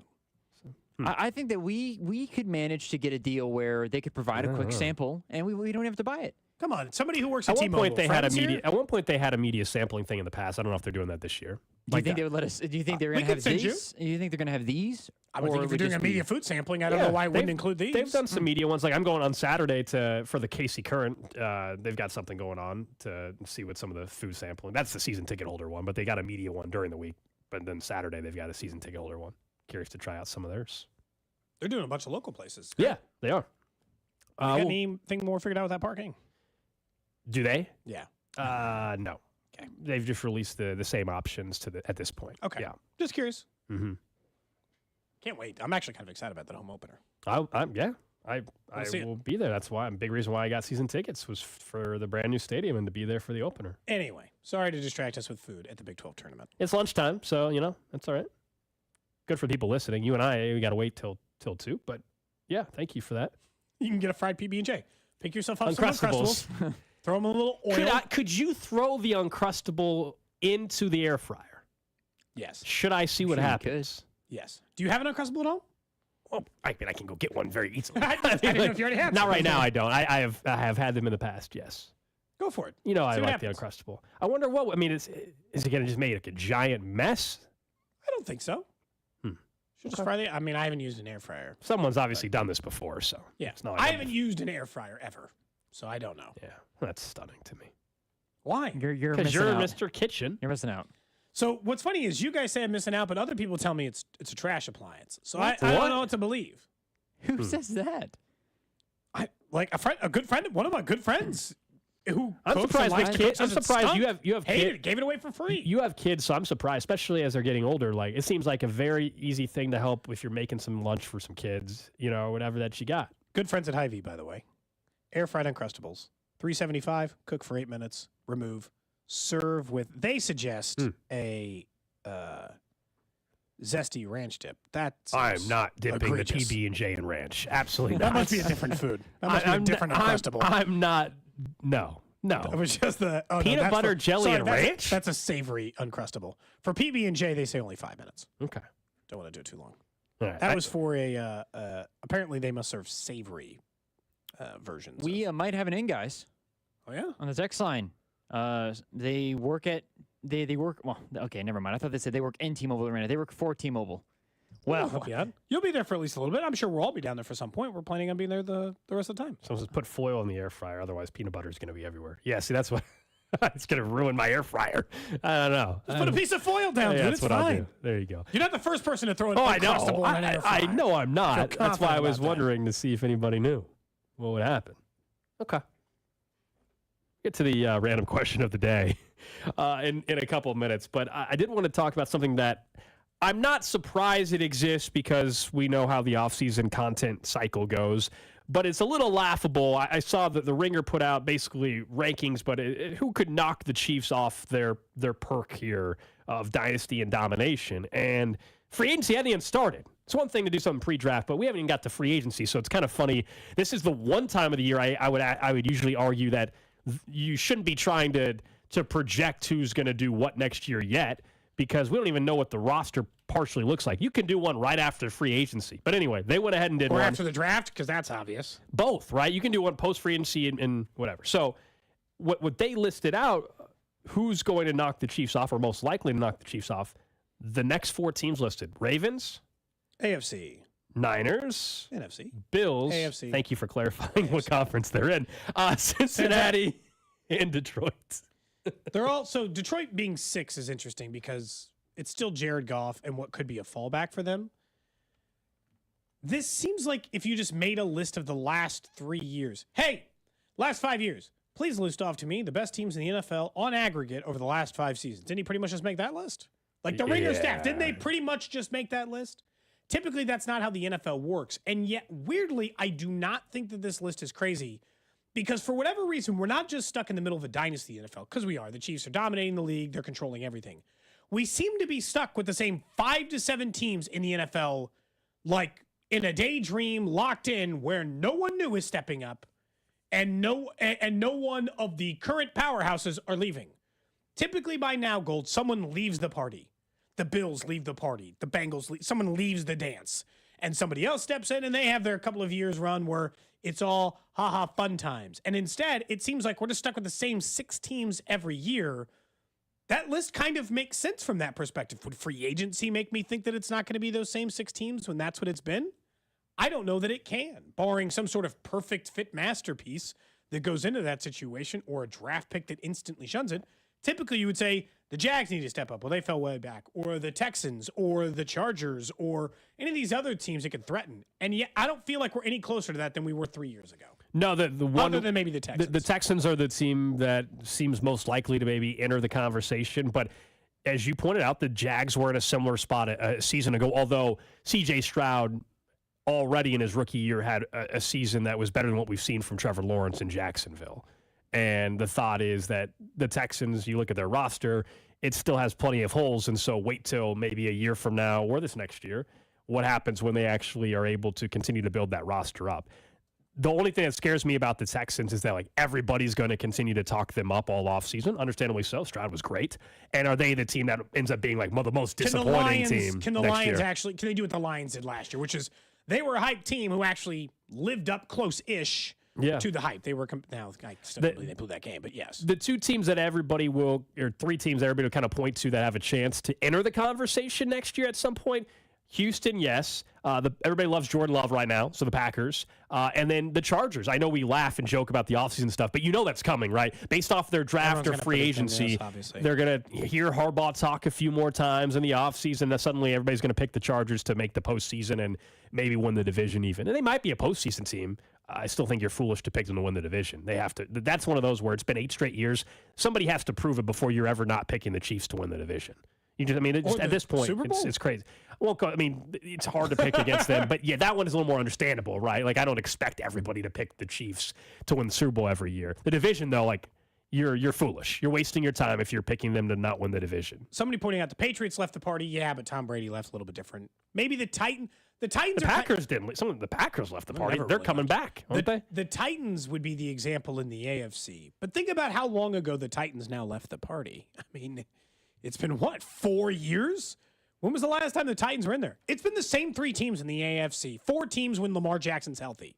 Like, of the last 5 years on aggregate, it really has just been 4 teams and nobody else who have legitimately mattered pretty much that entire time. Like, I mean, they just, I just think that when you look at it, and I know that this is early, and I know you're like, well, what's the point of this exercise? I think some of it is to find out exactly where you think the threats are for the Chiefs. And I keep expecting somebody to be gone. Somebody.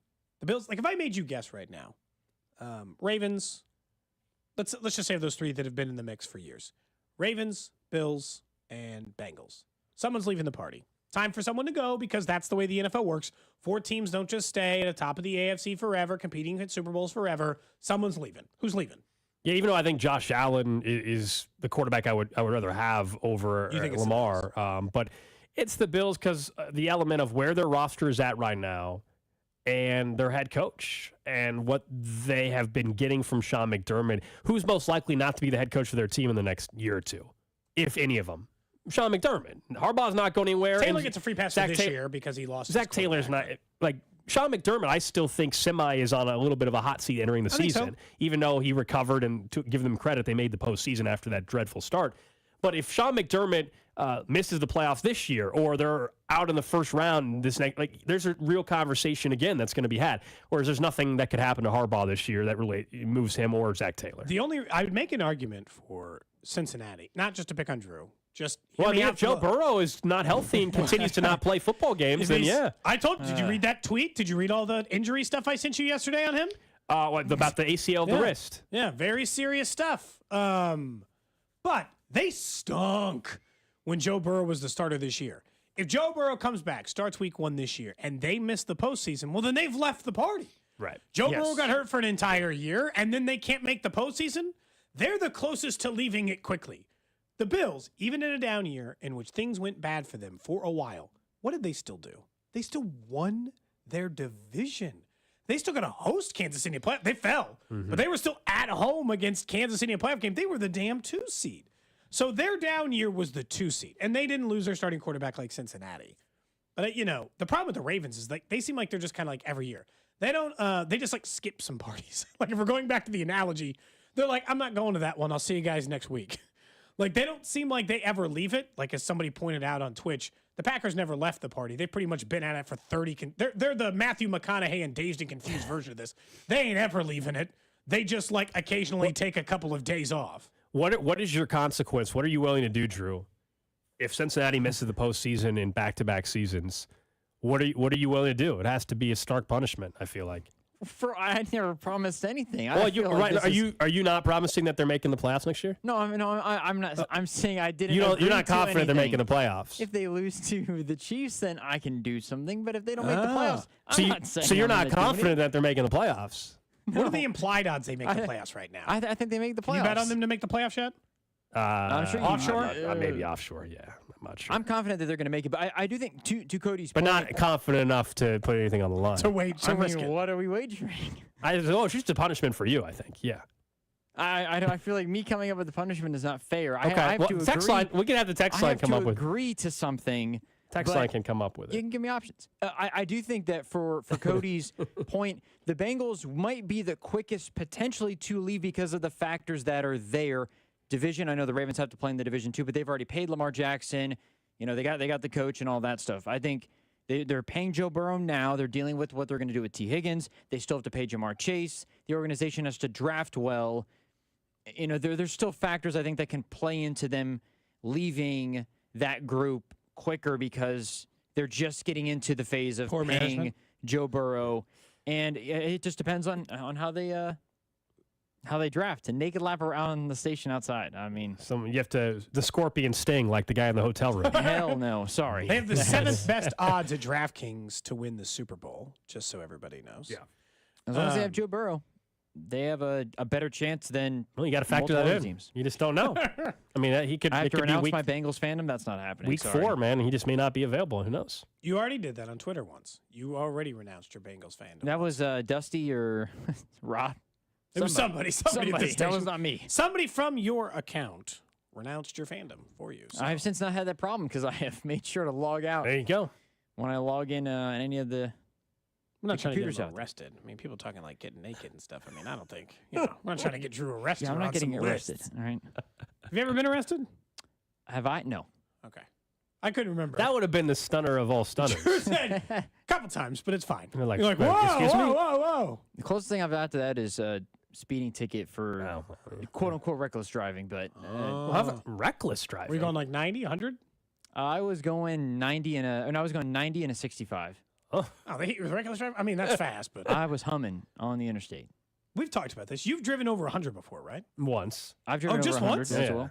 It's not something I just actively do. Well, I don't do it now. I'm an adult. Those were all when I was like a kid and stuff. Well, yeah. Actually, I don't know. Probably the last time I drove 100 was probably in the last like 5 or 6 years, I think. Mine was only when I was driving. I was in the middle of nowhere in Wyoming, and it didn't. I mean, it also doesn't even count that much because it was 80. It was 80, and so it was one of those. And it was a long road trip. I was bored, and so for like I don't know, not very 10 long. seconds? For a very short period of time, I was like, why not? We'll see what happens. And that was it. But no, don't do that. What's the fastest you've ever been in a car?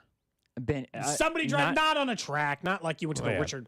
No, I did the Lamborghini experience thing. Yeah, once. not That that. was fun. Like, what's the fastest you've been? Either a passenger, like, was it you? Just like, could you went over 100? Yeah. I was in a passenger once when someone was going like 130, and I Oh, thought- jeez. I would be very That's worried. stupid. I That's thought- stupid. I would be very You worried. should have. I That's was. stupid. Yeah, that's just dumb. Oh, we were 18. I'm not saying it was stupid, and I definitely Yeah. felt like we were going to die. All right, let's get to the random question of the day. Random question. For you, Gold. For you, Drew, over in the text line, 913-586-7610. We only got a couple minutes for it. It was going to be about cars anyway, so perfect timing, at least on that end. As you know, yesterday, I have entered the car shopping market, Gold. So the question I have is actually research for all of us. Gold, I think you'll be getting a car here soon, and Drew just got one. The question I have for you today is, what is the thing you like the best about your car outside of reliability? What's the feature in your car that you're like, yeah, I didn't know or thought you might like it? I want to know the things you like about your car. For instance, the best thing about my car still is the heated seats. It is 13 years old. It does not have that many features. I can't connect via Bluetooth to my phone. I can't do anything cool in my car at all, but it's got heated seats. It is by far the best current thing in my car. I'm looking for some people with some nicer cars than me so I can know what things I should be looking for here. Yeah, this is weird because both you and I have much older cars, but so there's way more. But for me, still, the one thing now I have to have in every car, I love the blind spot monitor. I don't have that in my car. That's incredible. Ooh, you're a big fan, huh? Yeah. I test drove a couple that had that. Yeah. It confuses me a little. I like Are that. you like getting people in your blind spot all the time? No, but just I'm used to it now. Like it just beeps at you when they're in your blind spot. It doesn't do the lane correct or any of that, but just a little beep. Someone said cooled seats, phenomenal. I've sat in Yeah, them I've once. heard it, the ventilated They seats. are amazing, but I don't know how to, I don't know that I'm in that kind of price they're range. the ventilated seats basically, which are my mom just got a new car and it's fantastic when you have the. Imagine what's going to be like in the summertime. Am I an old person? Someone says adaptive cruise control. So I test drove one where it does I that, hate right? that. So it stays in the lane. So it stays in the lane. It will lane correct and it will adjust the speed in front of you. I hate that. I'm like the oldest man where I'm like, is this car going to kill me? No, but I can't stand that. It's annoying. Why don't you like On a road trip, it's awful. No good? Yeah, I don't like it. I think I kind of like the idea. Just not, relax. Someone says Gold had the blind spot camera before he went to Duravision. Now he can see everything day and night. Someone mentioned That's the right. backup camera, says theirs has the quality of a 4K TV. See, I don't need 4K quality. I've never used a backup camera either. Never had a car with a backup camera. is very underrated. That's an underrated Is it? feature. I've Yes. never had I guess I've never been like overly worried about backing up. I feel like it's one of those things I wouldn't use right away, but then eventually would have to adjust to. Someone says they don't like the heated seats. Makes them feel like they got to go pee. You definitely get comfortable. I mean, you definitely get comfortable. I feel like the obvious one for me would be, you get Apple CarPlay. You get to have that. But I'm gonna go. I would like that. I'm gonna go a Yeah. different direction. I'll say the automatic starter is nice. Remote start because I can. Oh, should I be looking for that? For example, I think a lot of newer You can add it cars aftermarket come if it doesn't with have it, anyway. but yeah. So my car's base is the base model, and it came with it. It's great when it's 10 degrees outside and it's freezing cold, and you can start up the car and have it be at least somewhat warmer when you get in. Of course, for you, it doesn't matter, I guess, Cody, because I don't even have heated seats. You have heated seats, so it doesn't matter. But I don't have I'd rather have if you made me trade remote start for heated seats, I assume I would choose remote start. Wouldn't Well, I? I wouldn't. Although I'd take the heated seats. I do park my car in a garage at home, but it's got to sit out here sometimes. When I'd it's take the snowing. heated seats over the remote start. Plus, you can always aftermarket remote start pretty easily. You can't really aftermarket heated seats as easily. how long does it take the seats to get heated? Like, is it a Quick. couple minute No, process or the is it heat Oh, instant? dude, the heated seats happen your car's still 25 cold. seconds, Yeah. and that thing's still it's feeling it. Okay, I would take that then, I think, over the remote start even. Like one of the ones, it was like everything I drove 6 different cars. One of them, Gold, it was like you had to pay for it as always, but it was like an app and you could literally do all that stuff just from the app. So I could start my car from the app. I could do any of it from the app. I was like, I don't know if I need But that. that's to Drew's point. A lot of I the don't know if I need that. yeah, you pick whatever make, whether Kia, Mine Toyota, does or not whatever. come with that, but whether it's Kia or Toyota, a lot of them have an app now. Yeah, you can start the car and select the air conditioning and heating temperature from your phone I just before think you get to the car. I think Bluetooth is one of the number one things I'm the most excited about, even though I know it will come in literally any car I buy.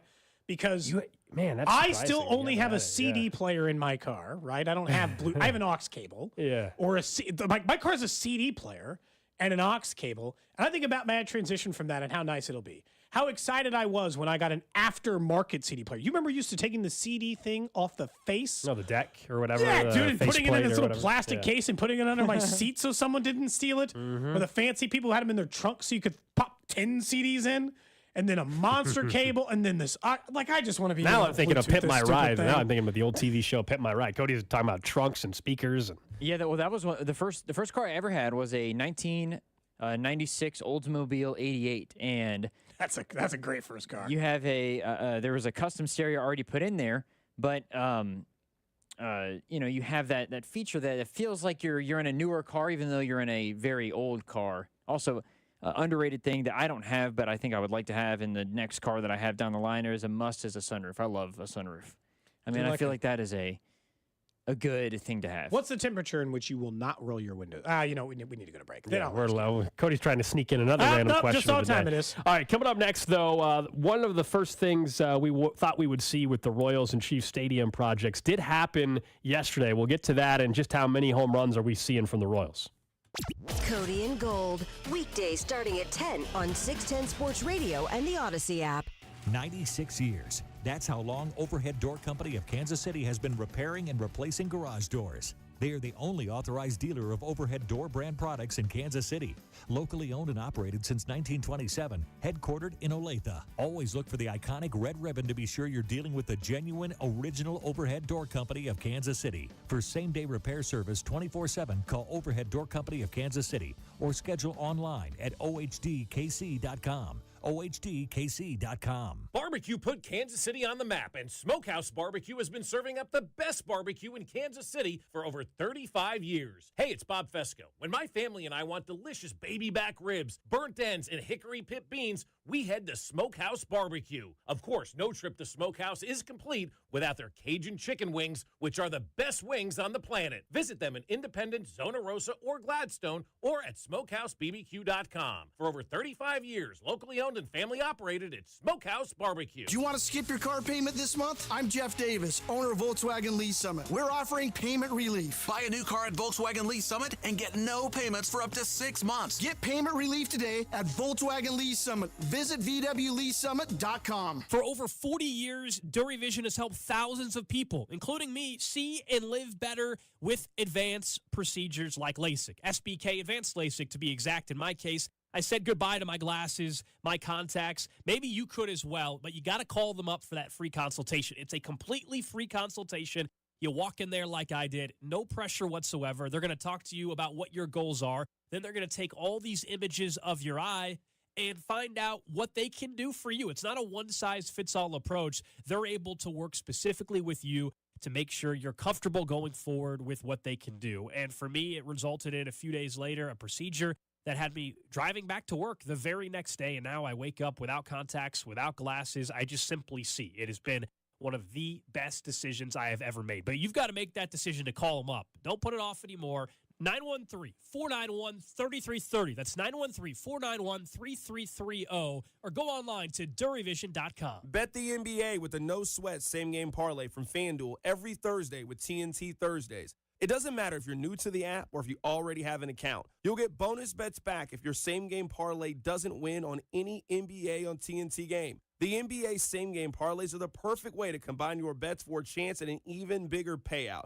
However you want to play, just head to FanDuel.com, use my promo code CDOT to bet the NBA with the no-sweat same-game parlay every TNT Thursdays. That's FanDuel.com/CDOT. Make every moment more with FanDuel, an official sports betting partner of the NFL, and also 610 Sports Radio. 21 and present in Kansas. Minimum 3-leg parlay required. Refund issued as novel drawable bonus specs that expires 7 days after retreat. Max refund $5 unless otherwise specified. Restrictions apply. See terms at sportsbook.fanduel.com. FanDuel is offering online sports wagering in Kansas under agreement with Kansas Star Casino, LLC. Gambling problem? Getting help is your best bet. Call 1-800-522-4700 or visit ksgamblinghelp.com. Look, it's time to flip the script on your future and start transforming your life in a new career in IT that could be possible in just a few months. You just got to decide to make a change. You've got the power to rewrite your story starting today and dive into Centric's Accelerated Tech program. Whether you're into coding, cybersecurity, or network administration, they've got you covered in as little as 4 months. 3 steps. Decide to make a change, dive into Centric's Accelerated Tech, and then start your new career. Go to Centric.com/610 and let our guy Russ Mondry know that we've sent him your way. Something bad has happened to Mom. Streaming March 14th on Peacock. Joy Delaney, mother 4, has gone missing. From the author of Big Little Lies and 9 Perfect Strangers. She will come back. You think we're this, big, happy family? have a confession. Starring Oscar nominee Annette Bening, Sam Neill, Jake Lacey, and Allison Brie. Secrets will poison any family, and what you don't know can hurt you. Apples Never Fall. Streaming March 14th, only on Peacock. Hi, I'm Kamiko, the founder of Miko's Hot Chicken. When we started our family restaurant, we were also raising a family. But let me tell you, it wasn't easy. Our Chase Ink card was there to reward us on all of our business needs. Now we have a thriving location, and we're hungry for more. With the Chase Ink Business Unlimited card, you can earn unlimited 1.5% cash back on every purchase, so your business can go from here to possible. Chase for Business. Make more with yours. Real business owners compensated for their participation. Cards issued by JPMorgan Chase Bank and a member FDIC. Subject to credit approval. Terms apply. Not all water heaters are made equally. Some can be temperamental. Some can be unreliable and don't even think about what happens if you have neighbors downstairs. Why is it raining inside my apartment? Not with a Navien tankless water heater. You'll never run out of hot water. You only heat water when you need it, saving you tons in utility costs. Navien tankless water heaters. Visit tanklessmadesimple.com to learn more. Hey, Joe Montana here. Back in my football days, I knew the importance of a strong defense. Now I'm sharing how you can help defend your health against pneumococcal pneumonia, a bacterial lung disease that can be life-threatening. If you're 65 or older, or 19 or older with certain chronic conditions like diabetes or asthma, you're at increased risk. Talk to your doctor or pharmacist about vaccination and learn more at knowpneumonia.com. That's KNOW pneumonia.com. Sponsored by Pfizer. This March, Wendy's has some amazing deals on their hamburgers made with fresh, never frozen beef. Like a juicy Dave's single for $1 and a fresh $2 Dave's double with in-app offer. It's such a good deal, we wrote a little ditty about it. Get it for $1. Dave's single, order in the app. Dave's single, get it for $1. Choose wisely, choose Wendy's, official hamburger March Madness. Limited time offer. Participating U.S. Wendy's. See offer details and redeem at Wendy's app. Account registration required. Fresh beef available in the contiguous U.S. and Alaska. You're listening to 610 Sports Radio from the Mission Plumbing, Heating, and Cooling Studios. You're listening to the home for Royals baseball. 610 Sports Radio. KCSP Kansas City. WDAF HD2 Liberty. Always live on the free Odyssey app.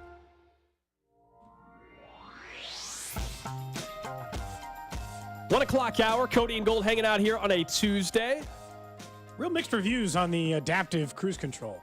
Some people say they love it. Some people hate it. I don't like it. I use cruise control. We talked about this once on the show. I use cruise control all the time. Now that's all the time. Constantly. It's highway only. No, I use it all the time. So you'll just be on a... So let's say I'm on Vivian near my house. And I'm driving in the speed limit's 40. I'll set it to 45 and cruise on about my day. That's so bizarre. Are you worried about getting a ticket? What is the thing? Just like I don't want to worry about it. I don't want to adjust my speed. This will do it for me. Oh, I don't want to have to maintain my speed like in a driver's test. That's what it's for. Yeah, highway only. I mean, there's a handful of times where maybe I've used it on a non-highway for various reason or whatever, but like, no. I'm on the flip side of you, Cody. I, for example, I guess, drove all the way out here from Indianapolis. Didn't use cruise control. What? 7 Okay, well, dude, if you're on a road, if you're on a road trip, use the cruise control. Use cruise control. I go. You got to set the speed in which you think you're not going to get a ticket, and just establish that, hey, I'm going 77 and that's 70, and that's what I'm. And I don't know, maybe you set yours at 79. I feel like everyone's under 10, whatever their number is. Yeah, like, and if you're on a road, I'm not saying I went the exact same speed on cruise control the entire road trip. You know, you can adjust right from the steering wheel the mile per hour without even. But yeah, man, on the road, Drew, you're going on an 8-hour road trip. It's probably why your gas mileage is going to suck. It's a lot more at night. The gas mileage is good because he's good at maintaining his speed. He says. I will, if we're going down a hill, my foot is not on any pedal. I'm just coasting. Yeah, someone says his wife tries to use it during rush hour. See, look, I don't do that. That's like wild. That's just crazy. I'm not trying to like. What? Not during high traffic times am I trying to like get in and out of cruise control. Cruise control is when you got a lot of space. You're on a road that's not all that busy, and you're just trying to like maintain the speed. Yeah, I'm not a cruise control person, which is probably why my leg. By the time we get to like the 5-hour mark, my leg is. I bet it does. I still think tight. That if you're on a road trip, the cruise control, there's no way you're getting the same gas mileage if you don't have cruise control on. If you're on a long road trip, there's just no way that you're actually keeping it. I guess I wouldn't know because I haven't tried. Established Drew as a psychopath. Well, settle down. I didn't say that. Your words, not mine. You know. We know we're getting closer and closer to April 2nd, which is the vote in Jackson County. Question 1, right? The extension of the 3/8 cent sales tax, which would lead to renovations at Arrowhead and a brand new ballpark for the Royals. And yesterday, for the first time, we heard another ad, this time involving players. We need you to vote yes on question 1. We've all made Kansas City a major league city. Let's keep it that way. There's no better place in the world to play than Arrowhead Stadium. Let's keep it that way. Vote así. We need you guys. We need you. Let's keep this rolling. So Mahomes and Justin Reed, Bobby Wood Jr. among the players. Pretty much all the stars. And Kelsey. You expected that at some point. I'm actually surprised it took inside of a month, of the election for that to happen. They're going to use their biggest faces and stars, of course. And by the way, it would be stupid not to. A few people were like, I can't believe they. What? This is what you. That's how this works. This is what you're supposed to do if you're trying to get something to pass. You utilize. Whether we're talking for a ballot measure like this or anything else, you're going to have key endorsements along the way.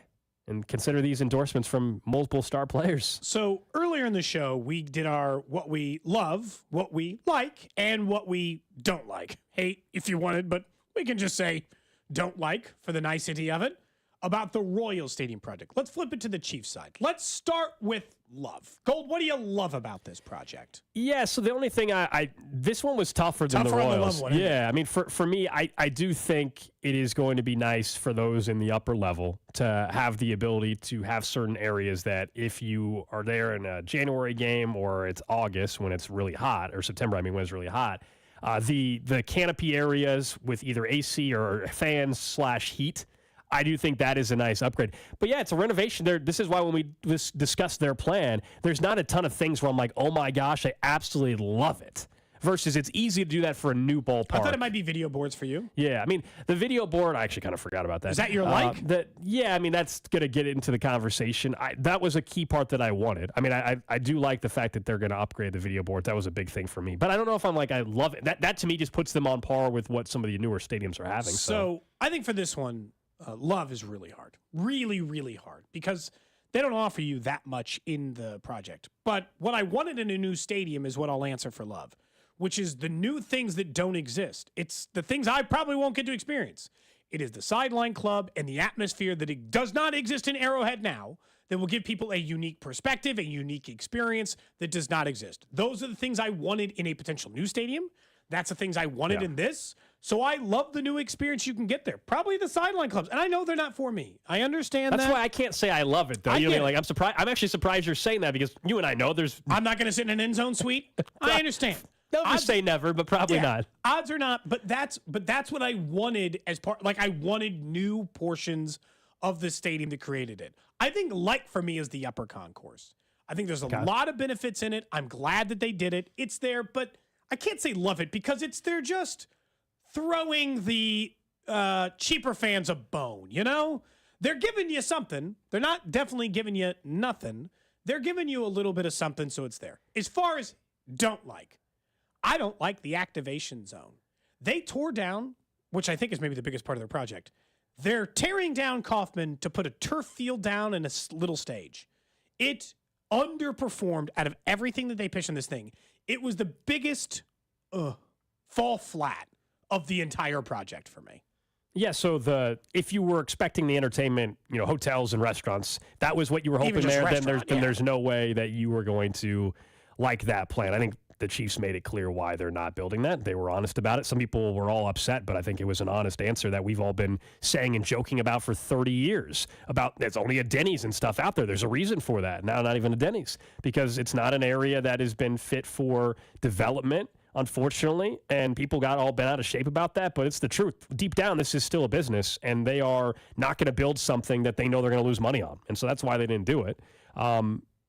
Big reason why I think just build a new stadium somewhere. But anyway. Sure, that would be my argument for it. Yeah, if you're this is a useless piece of land, you're like, well, should you make it more worth it? But whatever. Yeah, the only thing I would say I didn't like, if you're saying or hated or whatever, other than that part of it, would be the fact that when you had hinted at something with me on the show, even like that there's way more exterior, I took that as like the building itself. And that's maybe some people just didn't want any change. You know, the last one they added the new press box and added the new like silver or gray, like. Yeah. Or you think about what the Royals had it in their stadium. Yeah, I guess I was wondering if they were going to try to do even more something to the building exterior, not exterior as in parking and the walkways and things like that. Yeah, it was just that. It was big concrete walkways and RV parking and those things. Not a fundamental change. And look, it didn't have to. You didn't want the stadium to not look like Arrowhead. No, but this is the limitation you have when you do a renovation for a 50-plus-year-old stadium. That was my whole thing last week when everything came out.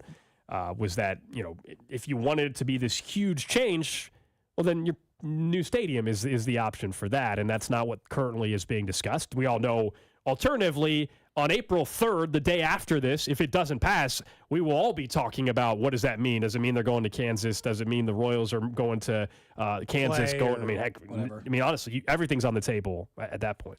I want to ask a follow-up to this. 913-586-7610. Because I see a text from the text line, 816. Let the Royals walk, then give the Chiefs a tax and show them what they can do with a new stadium. First, I don't think the Chiefs want to build a new stadium right now. They will eventually, but I don't think they want to do that right now. So if they come at Jackson County for an individual tax, I don't think it would be for a new stadium. I still think it would be for renovations.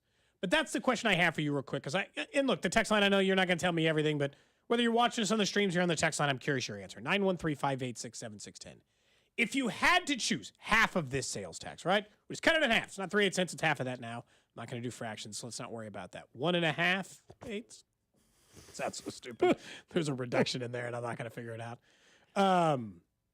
If you had to do that, you were only giving the sales tax money, half of it, to either the Chiefs for this renovation or for the Royals for the downtown stadium. What is your answer? Mine is the Royals with a bullet. Like, it's not close. And I know that the Chiefs are the winner in this situation, but the winning project for me of the two is the Royals. But I don't think I'm alone, because I think this person's saying, hey, just give the Chiefs the money and see what they can happen. So I'm curious, if you were only giving their portion of the sales tax to them, would you give it to the Chiefs or would you give it to the Royals? Yeah, I mean, I think for me, the Royals would absolutely be the answer to that. And that's just because going back to earlier in the show, we were talking about what do we like about the project. And the biggest thing, besides the building itself, is the idea of downtown baseball and what that means. So I would say the Royals. But it's funny because for much of the discussion, it has been the opposite from a lot of people, right? Because of the fact downtown and location, some people think Kauffman's just fine. But I'll point out, yesterday when the Royals and Chiefs sent out basically these bullet points of, hey, reminder, you know, for you're looking through questions that you might have, that once the lease is up at Truman Sports Complex, they're not going back to the K. Like there is no dream for some of you, I guess, of it fails and then the Royals decide to renovate Kauffman. That's never happening. Yeah, they said they're leaving that's never happening.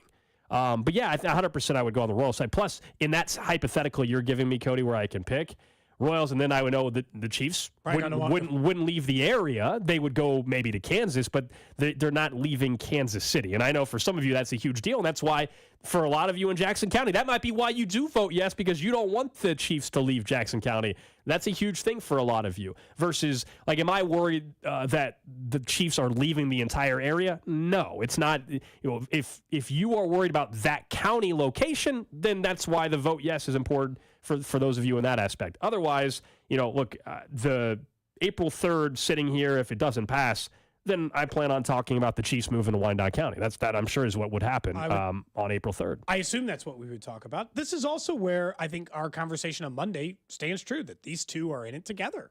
Like, they're in it together more than I thought in the initial. Because, again, most of the people here are like Royals, one Chiefs, Royals, right? At least on that end, because you need I understand wanting to give the Chiefs the money because they're great. They got Patrick Mahomes, man, and things are humming, right? And then, yeah, the plan fell a little flat for a lot of people. But the Royals plan is like, ooh, cool, big, fancy state, you know? And the Royals are telling you, look, either way, we're not playing at Kauffman. So you know that, like, that's where I have to, like, calm on the I'm like, you tore down Kaufman for that? I'm like, the Royals are telling you they're not planning on keeping Kaufman. You also don't just need to have an empty. Yeah, I mean, like I didn't just want parking. I didn't want that. Yeah, I wanted something cool. I also don't need a vacant building just sitting there either. I mean, Houston still has the damn Astrodome. It just sits there. Like, what a waste. What are they? It just sits there. That building has even more history to a certain extent for some people in Houston, obviously. Yeah. And now I think it's got like asbestos inside of it or whatever. They can't even do anything with it. So someone said if it was the Royals, they'd do the East Village. Otherwise, they'd give the Chiefs their remodel money. Yeah. I wonder why they didn't. I don't think it would have passed, but I wonder why they didn't take another crack at the old bipartisan. Last time they by state. Yeah. By state. Bipartisan's always a good approach for a lot of things, Cody. By state tax. Yeah, sorry, too much bipartisan talk in the news. You're referencing what they did for Union Station. Yeah, I just don't think they would get everybody on board. But truly, that's the most fair way to do it fair, for the city. Yeah, and the most fair way is the billionaire pays, but generally. Yeah, I mean, that would be terrific, and look what it's done for Union Station. I just think that doesn't probably have. It's not realistic. That's why that wasn't explored. But yeah, I live on the Kansas side. I live in Johnson County. I would have absolutely no problem, even if the stadium was located in Missouri. If you told me part of a plan to get new stadiums for both clubs was for Jackson County, Missouri, Johnson County, Kansas, Wyandotte, Clay, Platte, all to chip and figure out exactly what that looks like. A little bit of different for everybody, sure. I would have no problem with that. The problem is I think a lot of people would, and so that's why that's not a path that people have explored. Yeah. No, they would have. I'm sure they kicked it around in informational meetings, but that's not the case. This is a random question separate from this. It's not really a random question of the day, but you were talking earlier about going to the movies and that stuff, and I was thinking about God, I was so busy yesterday. Why was I busy? Yeah. Out of nowhere, my son got real interested in hitting a baseball all the time, like hitting a tennis ball. Yeah. He's currently on deck to sign up for soccer, which would be his second crack at it. The first one was a miserable. He was just nowhere near the field. He just didn't even try. Yeah. Barely entertainment. So we took a little bit of time. We figured we'd put him back in this spring. Should I just cancel that and just put him in T-ball instead? He made me at 6:30 this morning put on a coat. Hey. He put on a coat to try to go take some hacks. Love it. I don't know. I'm telling you, out of nowhere. He watched, not kidding, one Bobby Witt Jr. commercial that they put on Twitter yesterday, and he wanted to spend 2 hours outside hitting a tennis ball. So, no, I mean, I think that's fantastic. I mean, other than the obvious, which is do you have time and what does it cost to do both and all that? I would say let him do both at this point. If he's young enough, where I don't think you want to pigeonhole. Look, he's not going to go play travel T-ball. No, that's what I'm saying. I don't know. How old's Desmond again? 5. I think he's young enough, right? T-ball don't you think that he can do both still? And then eventually, yeah. If you can make it work. Time is the issue. Yeah. It's a lot of time. I think you still do both for at this point. And then as he gets older, I think you narrow in. Maybe. Someone says baseball better than soccer. Like T-ball? Soccer teaches you a lot of skills, man. You got to move around, listen. I know you can do that in baseball. T-ball. You ever watch T-ball? But T-ball is organized chaos. Yeah. Someone said I played T-ball, but never went to college, so that's your risk. Do you have a good? You know what? I believe in the other programs. You got a good job as an electrician or something. Blue collar work's important. In fairness, I played T-ball and I did go to college.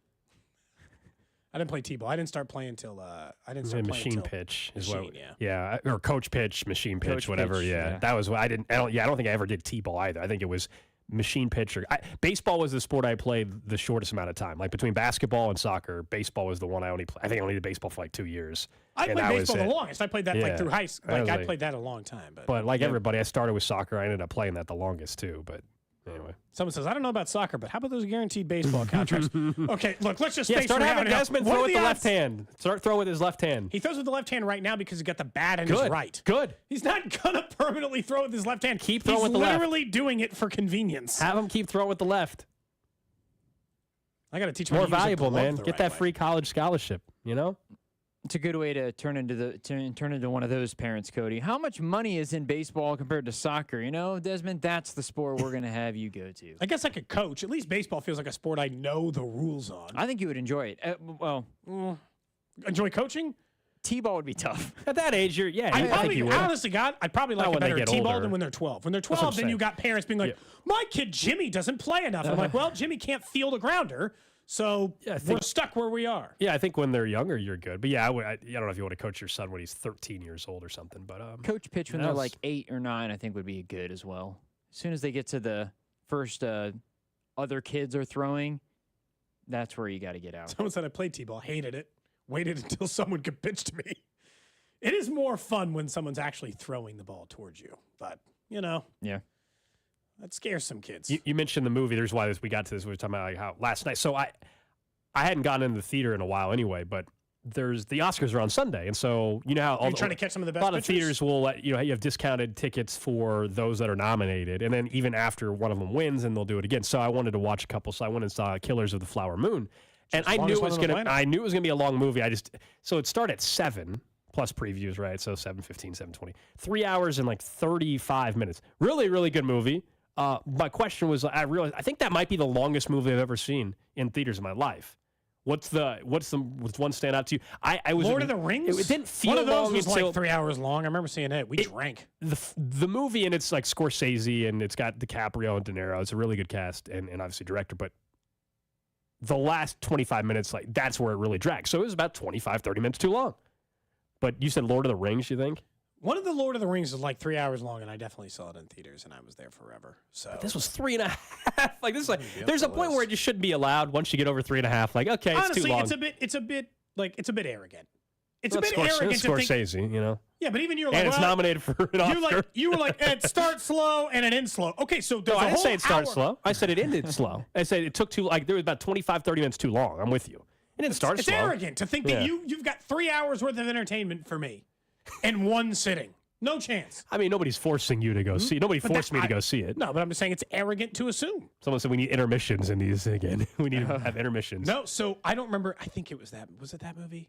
No, it was Avatar. James Cameron tried to sue a theater for putting an intermission on his movie because he's like, it's not meant to be seen with an intermission. Okay, How calm long down was there, that pal. one? The Dude, I first can't one. go 3.5 hours without having to go to the bathroom or something. I'm sorry. I made it through, but by the end, man, I'll be honest.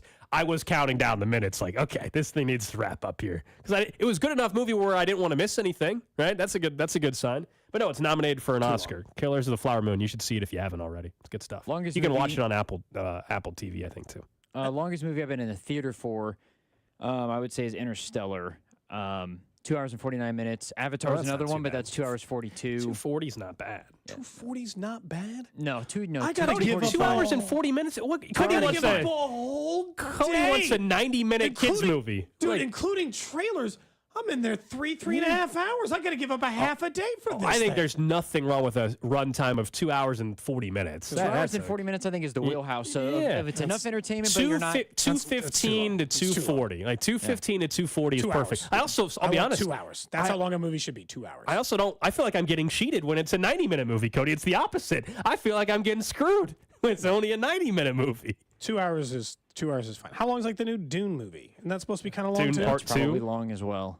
What? 2 hours and 50? What is it? Probably. I don't know. Did you look it up? I mean, do you know, like from my perspective, like with kids, 2 hours and 46 minutes for Dune 2.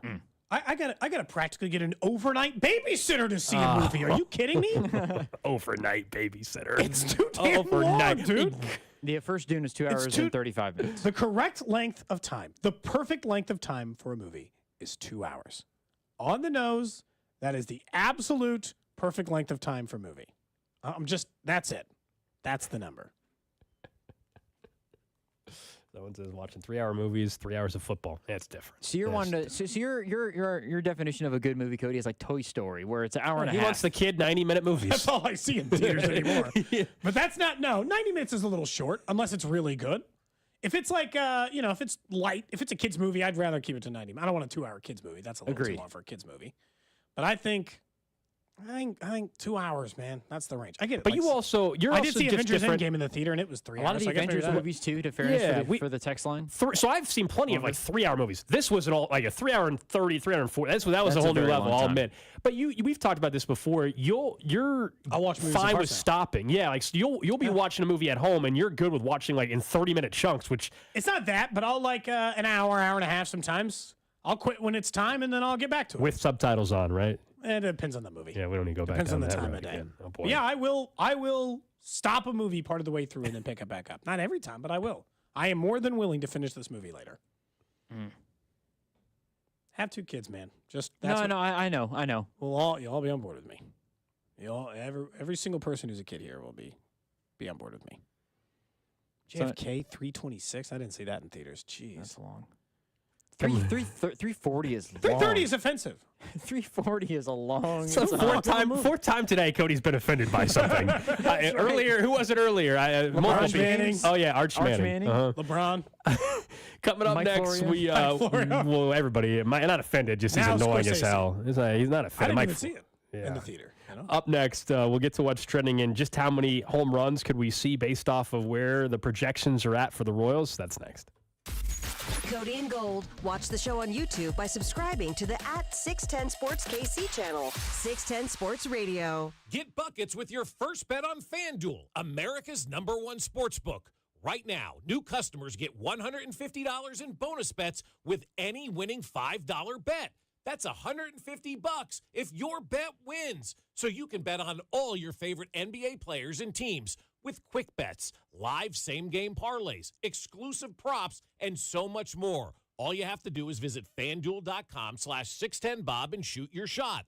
That's FanDuel.com/610Bob. FanDuel, official sportsbook partner of the NBA and of 610 Sports Radio. 21 and present in Kansas. First online real money wager only. $10 first deposit required. Bonus issued as non-withdrawable bonus bets that expire 7 days after receipt. See terms at sportsbook.fanduel.com. FanDuel is offering online sports wagering in Kansas under an agreement with Kansas Star Casino, LLC. Gambling problem? Getting help is your best bet. Call 1-800-522-4700 or visit ksgamblinghelp.com. Look, it's time to flip the script on your future and start transforming your life in a new career in IT that could be possible in just a few months. You just got to decide to make a change. You've got the power to rewrite your story starting today and dive into Centric's Accelerated Tech program. Whether you're into coding, cybersecurity, or network administration, they've got you covered in as little as 4 months. 3 steps. Decide to make a change, dive into Centric's Accelerated Tech, and then start your new career. Go to Centric.com/610 and let our guy Russ Mondry know that we've sent him your way.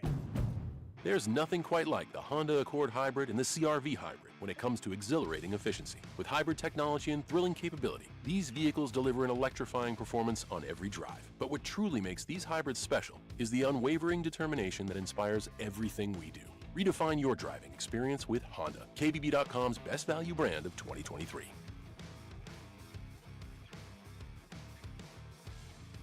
Based on 2023 brand image awards from Kelly Blue Book, visit kbb.com for more information. Everyone's about the new GLP-1 class of weight loss medications, like semaglutide. This is Dr. Cody Myhills, Medical Director of Slim for Life. Let me tell you why everyone is buzzing. Semaglutide is effective, but it is so easy to regain your weight once you stop. That's why I recommend the personalized programs at Slim for Life.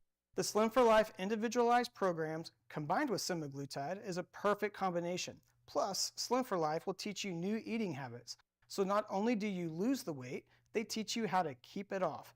Don't lose your weight only to gain it back. Choose lasting results with Slim for Life. Call today and schedule your free consultation. Let them know that you heard it from B-Dub and 610 Sports Radio. 833-SLIM today. That's the number you need to call. 833-754-6863. Or you can hit them online at slim4life.com. All services included, exclusive of products. So what are you waiting for? It's time to be happy and healthy in 2024.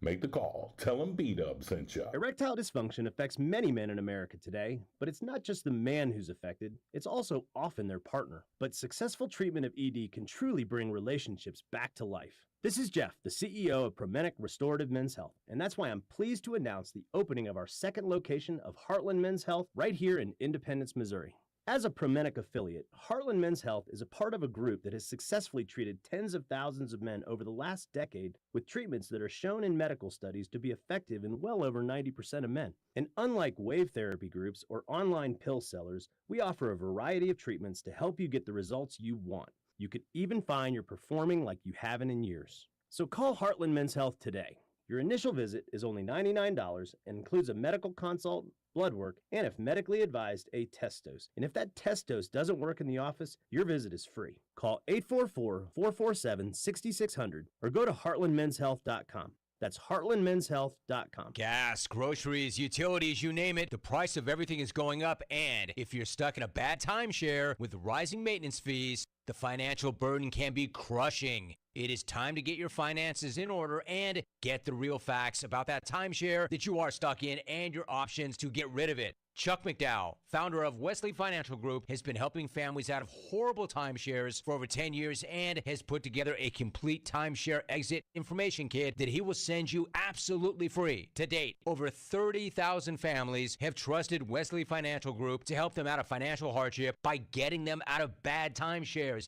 Get the facts about how the timeshare industry works and your options for cancellation. Simply call Wesley now for your free timeshare exit kit and see how you can become timeshare free. Call 800-462-3333. That's 800-462-3333. Once again, 800-462-3333. Discover, this is Daniela. Hi, it's Jennifer Coolidge. I just want to thank you for making me feel so special. I earned cash back on debit for my dinner party groceries. That's great, but with Discover Cashback Debit, we give everyone cash back on everyday purchases. Anything else I can help you with? Do you like asparagus and mushroom sorbet? I've got leftovers. Introducing Discover Cashback Debit, a checking account with cash back. It pays to Discover. Eligibility and terms at discover.com/cashback debit. Discover Bank, member FDIC.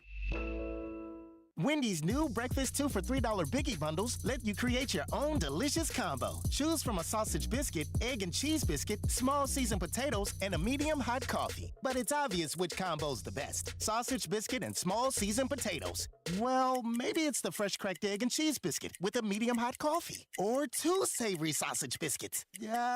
Whichever you pick, you can't go wrong. Choose wisely. Choose Wendy's new 2 for $3 Biggie Bundles. Limited time only. U.S. price and participation may vary. Not valid in a combo. Single item at regular price. Hey everyone, it's Joe Montana.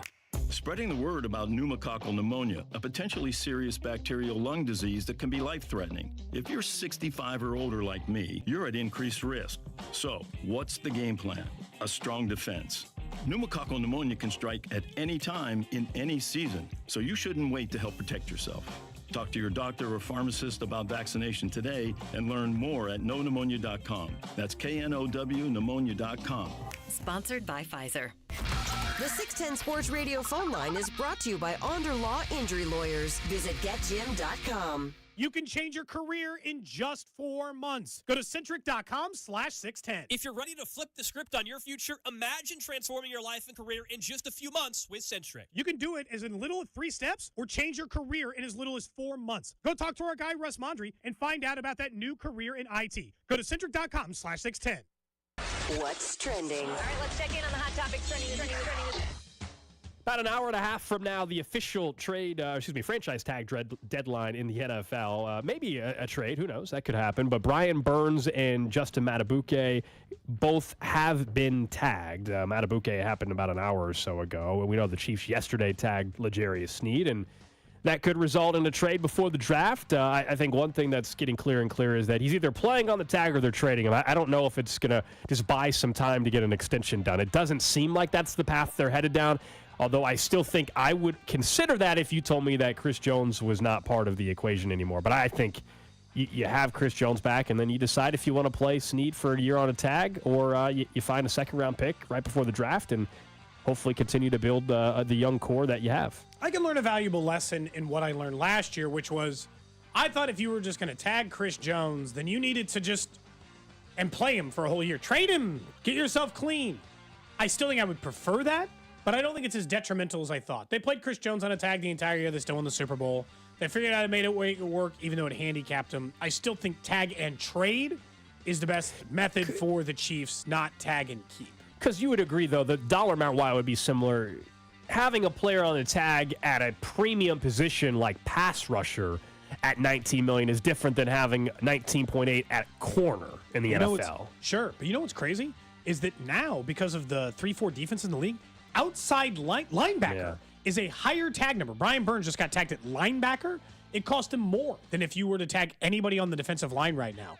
Until the NFL separates defensive end from all defensive linemen, it's going to keep going that way too. Next up on What's Trending, Sunflower Showdown tonight. K-State at KU. That game will be in Lawrence tonight between the two. KU about a 10-point favorite at last look.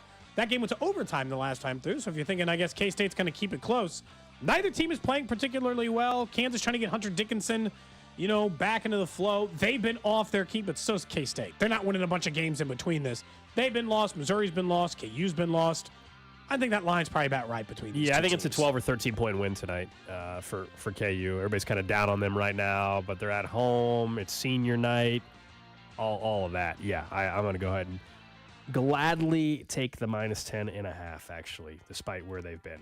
This is coming from somebody that was not on Kansas over the weekend, so this is not even a homer thing. I think it's setting up for a spot for KU to actually to blow out K-State tonight. There's a lot of things going in that direction for me. Next up on What's Trending, baseball injuries. Ronald Acuna, good news here, not as bad as everybody thought initially with the injury. Had some knee soreness, the same knee he had ACL surgery on. He's expected to play opening day for the Braves. On a different note, though, Lucas Giolito, who signed a 2-year deal with the Boston Red Sox, likely done for the year. Going to need, it looks like, UCL surgery on that right elbow. Massive blow to them. Someone they were counting on, of course, and it looks like before he ever pitches for the Red Sox, he's going to miss all the season as of right now. There's a lot of good available free agent starting pitchers on the market right now. If they just want to solve their problem with cash, doesn't mean that they will. They certainly haven't been doing that over the last couple of years. Also, Zach Greinke's still available. If they're just looking for starter to fill in the meantime, Zach Greinke, remember, did not retire in this last offseason, but instead has just been waiting around for a job. He can have a job here. He can be the third host on this show. Yeah, I'm glad that was not part of their plan. As much as we all love Greinke, I think they were trying to upgrade from Greinke this previous year. They had to, man. Like they absolutely had to. That's what's trending. I miss Greinke. I'm not gonna here on Cody and Gold. Sure, he's a fan favorite forever, and he's Royals Hall of Famer, Baseball Hall of Famer. All of that is true, but it was absolutely time. And last year was rough to watch. For those that do remember the fun seasons like that, you don't want to experience that. You don't want to see that again. That was rough at times. Yeah. It's hard. You want to see people go out on top, but I know that that's so uncommon anyway, but I'd prefer it. One other note after What's Trending, because it just came out about 2 minutes ago from Jeremy Fowler, the Colts do, as expected, plan to place the franchise tag on Michael Pittman if they can't get a deal done in the next 90 minutes. That tag would be $21.8 million, so maybe they come up with an extension in the next hour or so. Otherwise, they were never letting Michael Pittman walk, nor should they. You got a young quarterback in Anthony Richardson. Yeah, he didn't play much this season, but that team looks like they're a little ahead of schedule. Even with Gardner Minshew, they got to the postseason. So I think Michael Pittman Jr. is somebody you don't let him go. So you at least get something for him, but most likely Michael Pittman's gonna be in Indianapolis. Yeah, that's the second straight. So no Evans, no Michael Pittman. Weren't those really if everything came together, that's who they'd sign? So now they're down to what's the best available wide receiver in the open market? Hollywood Brown? When Pittman eventually gets tagged, does that leave Hollywood Brown is probably the best remaining Darnell Mooney? I'm just it's probably Mooney, Samuel, Gabe Davis, and Hollywood Brown. Yeah. Not exactly murderer's row. I'm just gonna be honest. Not the. Did we mention Calvin? What's the Calvin Ridley situation? Sorry. Oh, and Calvin Ridley. Yeah. Sorry. Hollywood Brown, those are the four. I think those are the four. I don't know if Curtis Samuel maybe is a secondary on that list, maybe a little bit, because the other guys have had a little more statistical success, I guess. But it's not a big group. And the two biggest names that could have possibly come available, Mike Evans signed before free agency ever hit, and Michael Pittman Jr. is expected to get tagged. And look, you shouldn't have been surprised that Michael Pittman got tagged. They got a young quarterback in Anthony Richardson. They're not going to just throw the man to the wolves coming fresh off of the injury. That's not it. CBS Sports ranked them. They had, because Tyler Boyd got a contract too, right? No. Okay, so. He is a true free agent. Mm-hmm. He is okay. Up for grabs. So they list him, Michael Pittman, gone. Calvin Ridley, so available. Hollywood Brown, Gabe Davis, and Tyler Boyd, Darnell Mooney. That's how they list him at CBS.com. Yeah. That's fair. So that's what you're looking at. With Mike Evans out of the picture, with likely Michael Pittman out of the picture. Good secondary targets. The Chiefs' plan seems so obvious here. You hope Rashee Rice is a 1. If he's not, you hope to have 2 solid 2s like Tyler Boyd and Rashee Rice, or Calvin Ridley and Rashee Rice, or Hollywood Brown and Rashee Rice, all just, to me, low-end 1s or high-end 2s, depending how you look at it. And then you draft another wide receiver, you put Justin Watson in there, and you hope that's a mix. Yeah, that's probably fair. I'd be thrilled if you told me they had a scenario where they got a Tyler Boyd, Curtis Samuel, Rashee Rice, drafted a wide receiver in the second or third round, kept Chris Jones, used their first round pick on either defensive lineman or a left tackle. Yeah. I would be good with that approach, being realistic. Obviously, we all would have preferred a scenario where T. Higgins was a free agent or whatever. Sure. But based on the options, I think they would be pretty thrilled if they could pull off something where Boyd and Samuel, or Boyd plus just draft or whatever to go with the particular group. I mean, the draft, as we get closer, we'll probably discuss it. It's not a deep tight end draft is the issue, but I still don't think it's terrible from the draft to tight end. I just don't. That was last year, wasn't it? I mean, that was probably the year was much deeper to do that. Yeah, but this year it's like they're all just less. This year's tight end class appears to be less productivity in college, all freak athletes.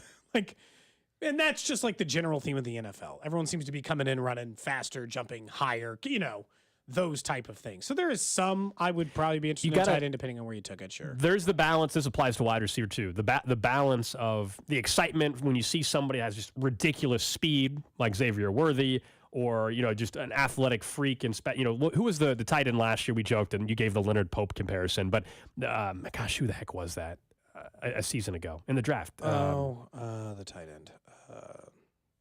Either way, you can look up the name in a second, but the point is, I tried to point out. Someone's like, no one's ever that big and that fast. And I was like, Leonard Pope was. Well, the people that Darnell Washington. There you go, Darnell Washington. He's in Pittsburgh. The point I was trying to get to is just that just because somebody's an athletic freak does not guarantee a damn thing in the NFL.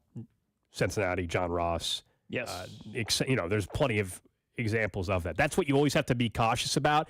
This is why the combine, Xavier Worthy, that was insane. I also think he'll be pretty good anyway. But you got to balance all these aspects to it where just because somebody looks like an athletic freak does not mean they're going to be a great NFL player. It definitely is a nice thing to have on top of everything.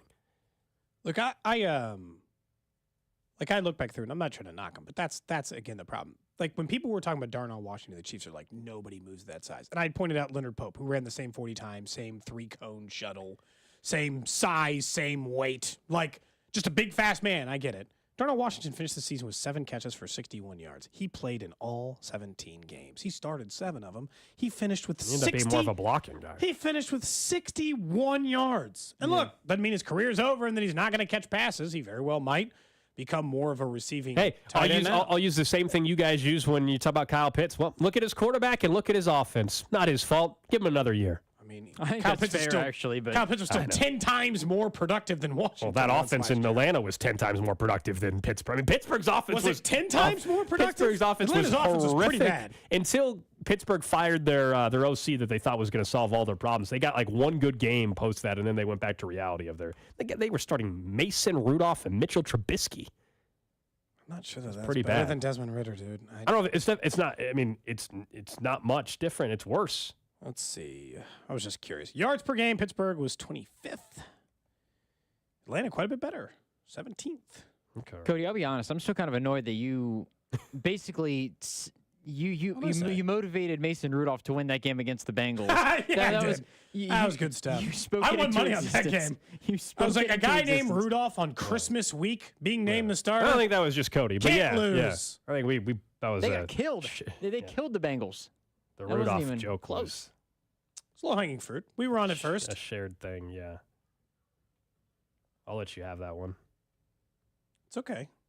You can share. I don't really care. No, he acted like it was like your take, your thing. It definitely wasn't, but that's okay. Do we need to pull the tape? I don't remember, if we're being honest. That's fine. It doesn't matter. You said it, and then I think, obviously, Tirico said it as well during the broadcast. And Tirico did eventually say it on the broadcast. You're right. That was funny. Again, too obvious. I think that was what set me off as well. When Tirico said Rudolph catch it during Christmas week is tearing it up, I was really annoyed. It bothered me a lot. Because of the fact that not that I wanted you to be wrong about Rudolph. It knocked the Bengals out of the postseason. It knocked the Bengals out of the postseason, and it wasn't even like the game was close. Honestly, you should have been rooting for that. Cincinnati's season was dead the second that Joe Burrow was out for the year. And at that point, you don't as a team have to operate this way, but as a fan, you should be rooting for the best case scenario. You know what the best case scenario is in that situation, Gold? Draft picks. Best draft pick available. I couldn't drag myself to do it. to root against it. I wanted them to beat the Chiefs. I wanted them to win the last game of the season. Yeah, I couldn't do it. If Patrick Mahomes got injured, knock on wood, week 15, and the season was done, and they hadn't clinched the division yet, you want them to just tank and lose the division and not make it? If they had to win out and there needed 7 different scenarios to clinch it, yes. Yeah, I'd rather just lose. With 3 games left. If they won 1 game and they were in, you would want them to lose. Again. No, if they win 1 game and they're in, of course not. It wasn't as simple as just Cincinnati winning 1 game and they're in the postseason. Well, I know, but I'm just saying if Mahomes is gone and you needed to win 1 game of the last 3 to make the postseason. Yeah, I would want them to win one of them. But if and be guaranteed with no Mahomes in the playoffs. Yeah, because that's different than the scenario that you guys had and you won. You guys weren't just a win away from making the postseason. You had to win a few towards the end. But again, the answer is yes, I'd rather they lose. I want the coach not treating him that way. I want the coach and the players giving rah-rah speeches talking about, like, we don't give up no matter what the fight. But I'm actively rooting for them to lose, yes. Okay. Like, that's what hurt the Raiders and the Broncos this year. They were too killed the good. Broncos. Their record was too good being for mediocre, as bad as the team as they were. Being mediocre is terrible. You don't want to be drafting 15th to 20th. That's an awful spot to be in. You're not close enough to find your franchise quarterback in most years. There's always exceptions. Chiefs. Right? But it's not a spot you want to be in. Chiefs were stuck on no man's land for a long time in the Alex Smith years. That was true no man's land. It was like, you win, you make the playoffs. You're like closer to not no man's land as in you're one of the 3 or 4 best teams in the AFC, but does it solve your problems? Yeah. No. Pick 12 to 20 is an awful spot to be. That's the worst place. That's when that's like, Jeff Fisher territory. You were just 8 or 9 wins every single year. That's what Mike Tomlin's been doing for half a decade in Pittsburgh? Yeah. And where's it gotten them? Right back where they are. Above 500, but barely. That's the weird thing is we all know, like the Mike Tomlin. So we all know Mike Tomlin's a hell of a coach. If he were to be let go, he would be hired in 2 seconds. Of course. We've talked about how clearly when it comes to managing a locker room, I mean, look at the Antonio Brown. Like he was as good as anybody at that, and we didn't even know all the Antonio Brown stuff that he was dealing with. But we're coming up on I think it's a decade soon of winning a playoff game. At some point, that does become a problem, though. At some point, it'll get you fired, and sometimes you really do need to change a pace. Like, I don't think Andy Reid could have just stuck in Philly forever, and eventually it would have worked. His teams wouldn't have been as bad as they were those last couple of years in Philly, but sometimes you just need a fresh start. 2016. I mean, they're going on 8 years, soon to be 8 years of not winning a playoff game. GM could sure help him by drafting an actual quarterback or signing an actual quarterback who could play. Yes. I'm not sure any coach, no coach has coached that long because he's like the second longest tenured coach probably now at this point in the NFL or whatever. Even during that stretch, there's probably only been like 5 coaches that have made it since the year you just gave 8 years. But I mean, I don't know that any set of coaches have had a worse quarterback on aggregate than Pittsburgh. And they're never worthless still somehow. Doesn't matter who they start. They're never worthless. There's something to be said in that. No, he's a hell of a coach. I wonder it'll be weird if we're still saying he's a hell of a coach in like 5 years and they still haven't won a playoff game in 12. You know what I mean? He'll be fired. I don't think he'll make it 5 more years, but that's your point. He'll part ways or whatever. But yeah, like that's at some point there's just maybe use the right phrase, change the scenery or whatever. If like the Steelers don't win a playoff game in the next year or two, probably best for everybody at that point, change the scenery. Because the argument will just be so weird if I'm still sitting here. Because I do deep down think he's a great coach. I do. But it'll be bizarre if you're still saying that in 2 years if it's been a decade since the dude won a playoff game. It seems like he's been in Pittsburgh forever now because he's been there a very, very, very long time. Like when I go back through it, I'm like, God, he's been there forever. How old would he be if he was like a free agent a couple of years? He's only 51. He started so young. How young he got that job. He is only 51 years old. He'd have no problem getting another job.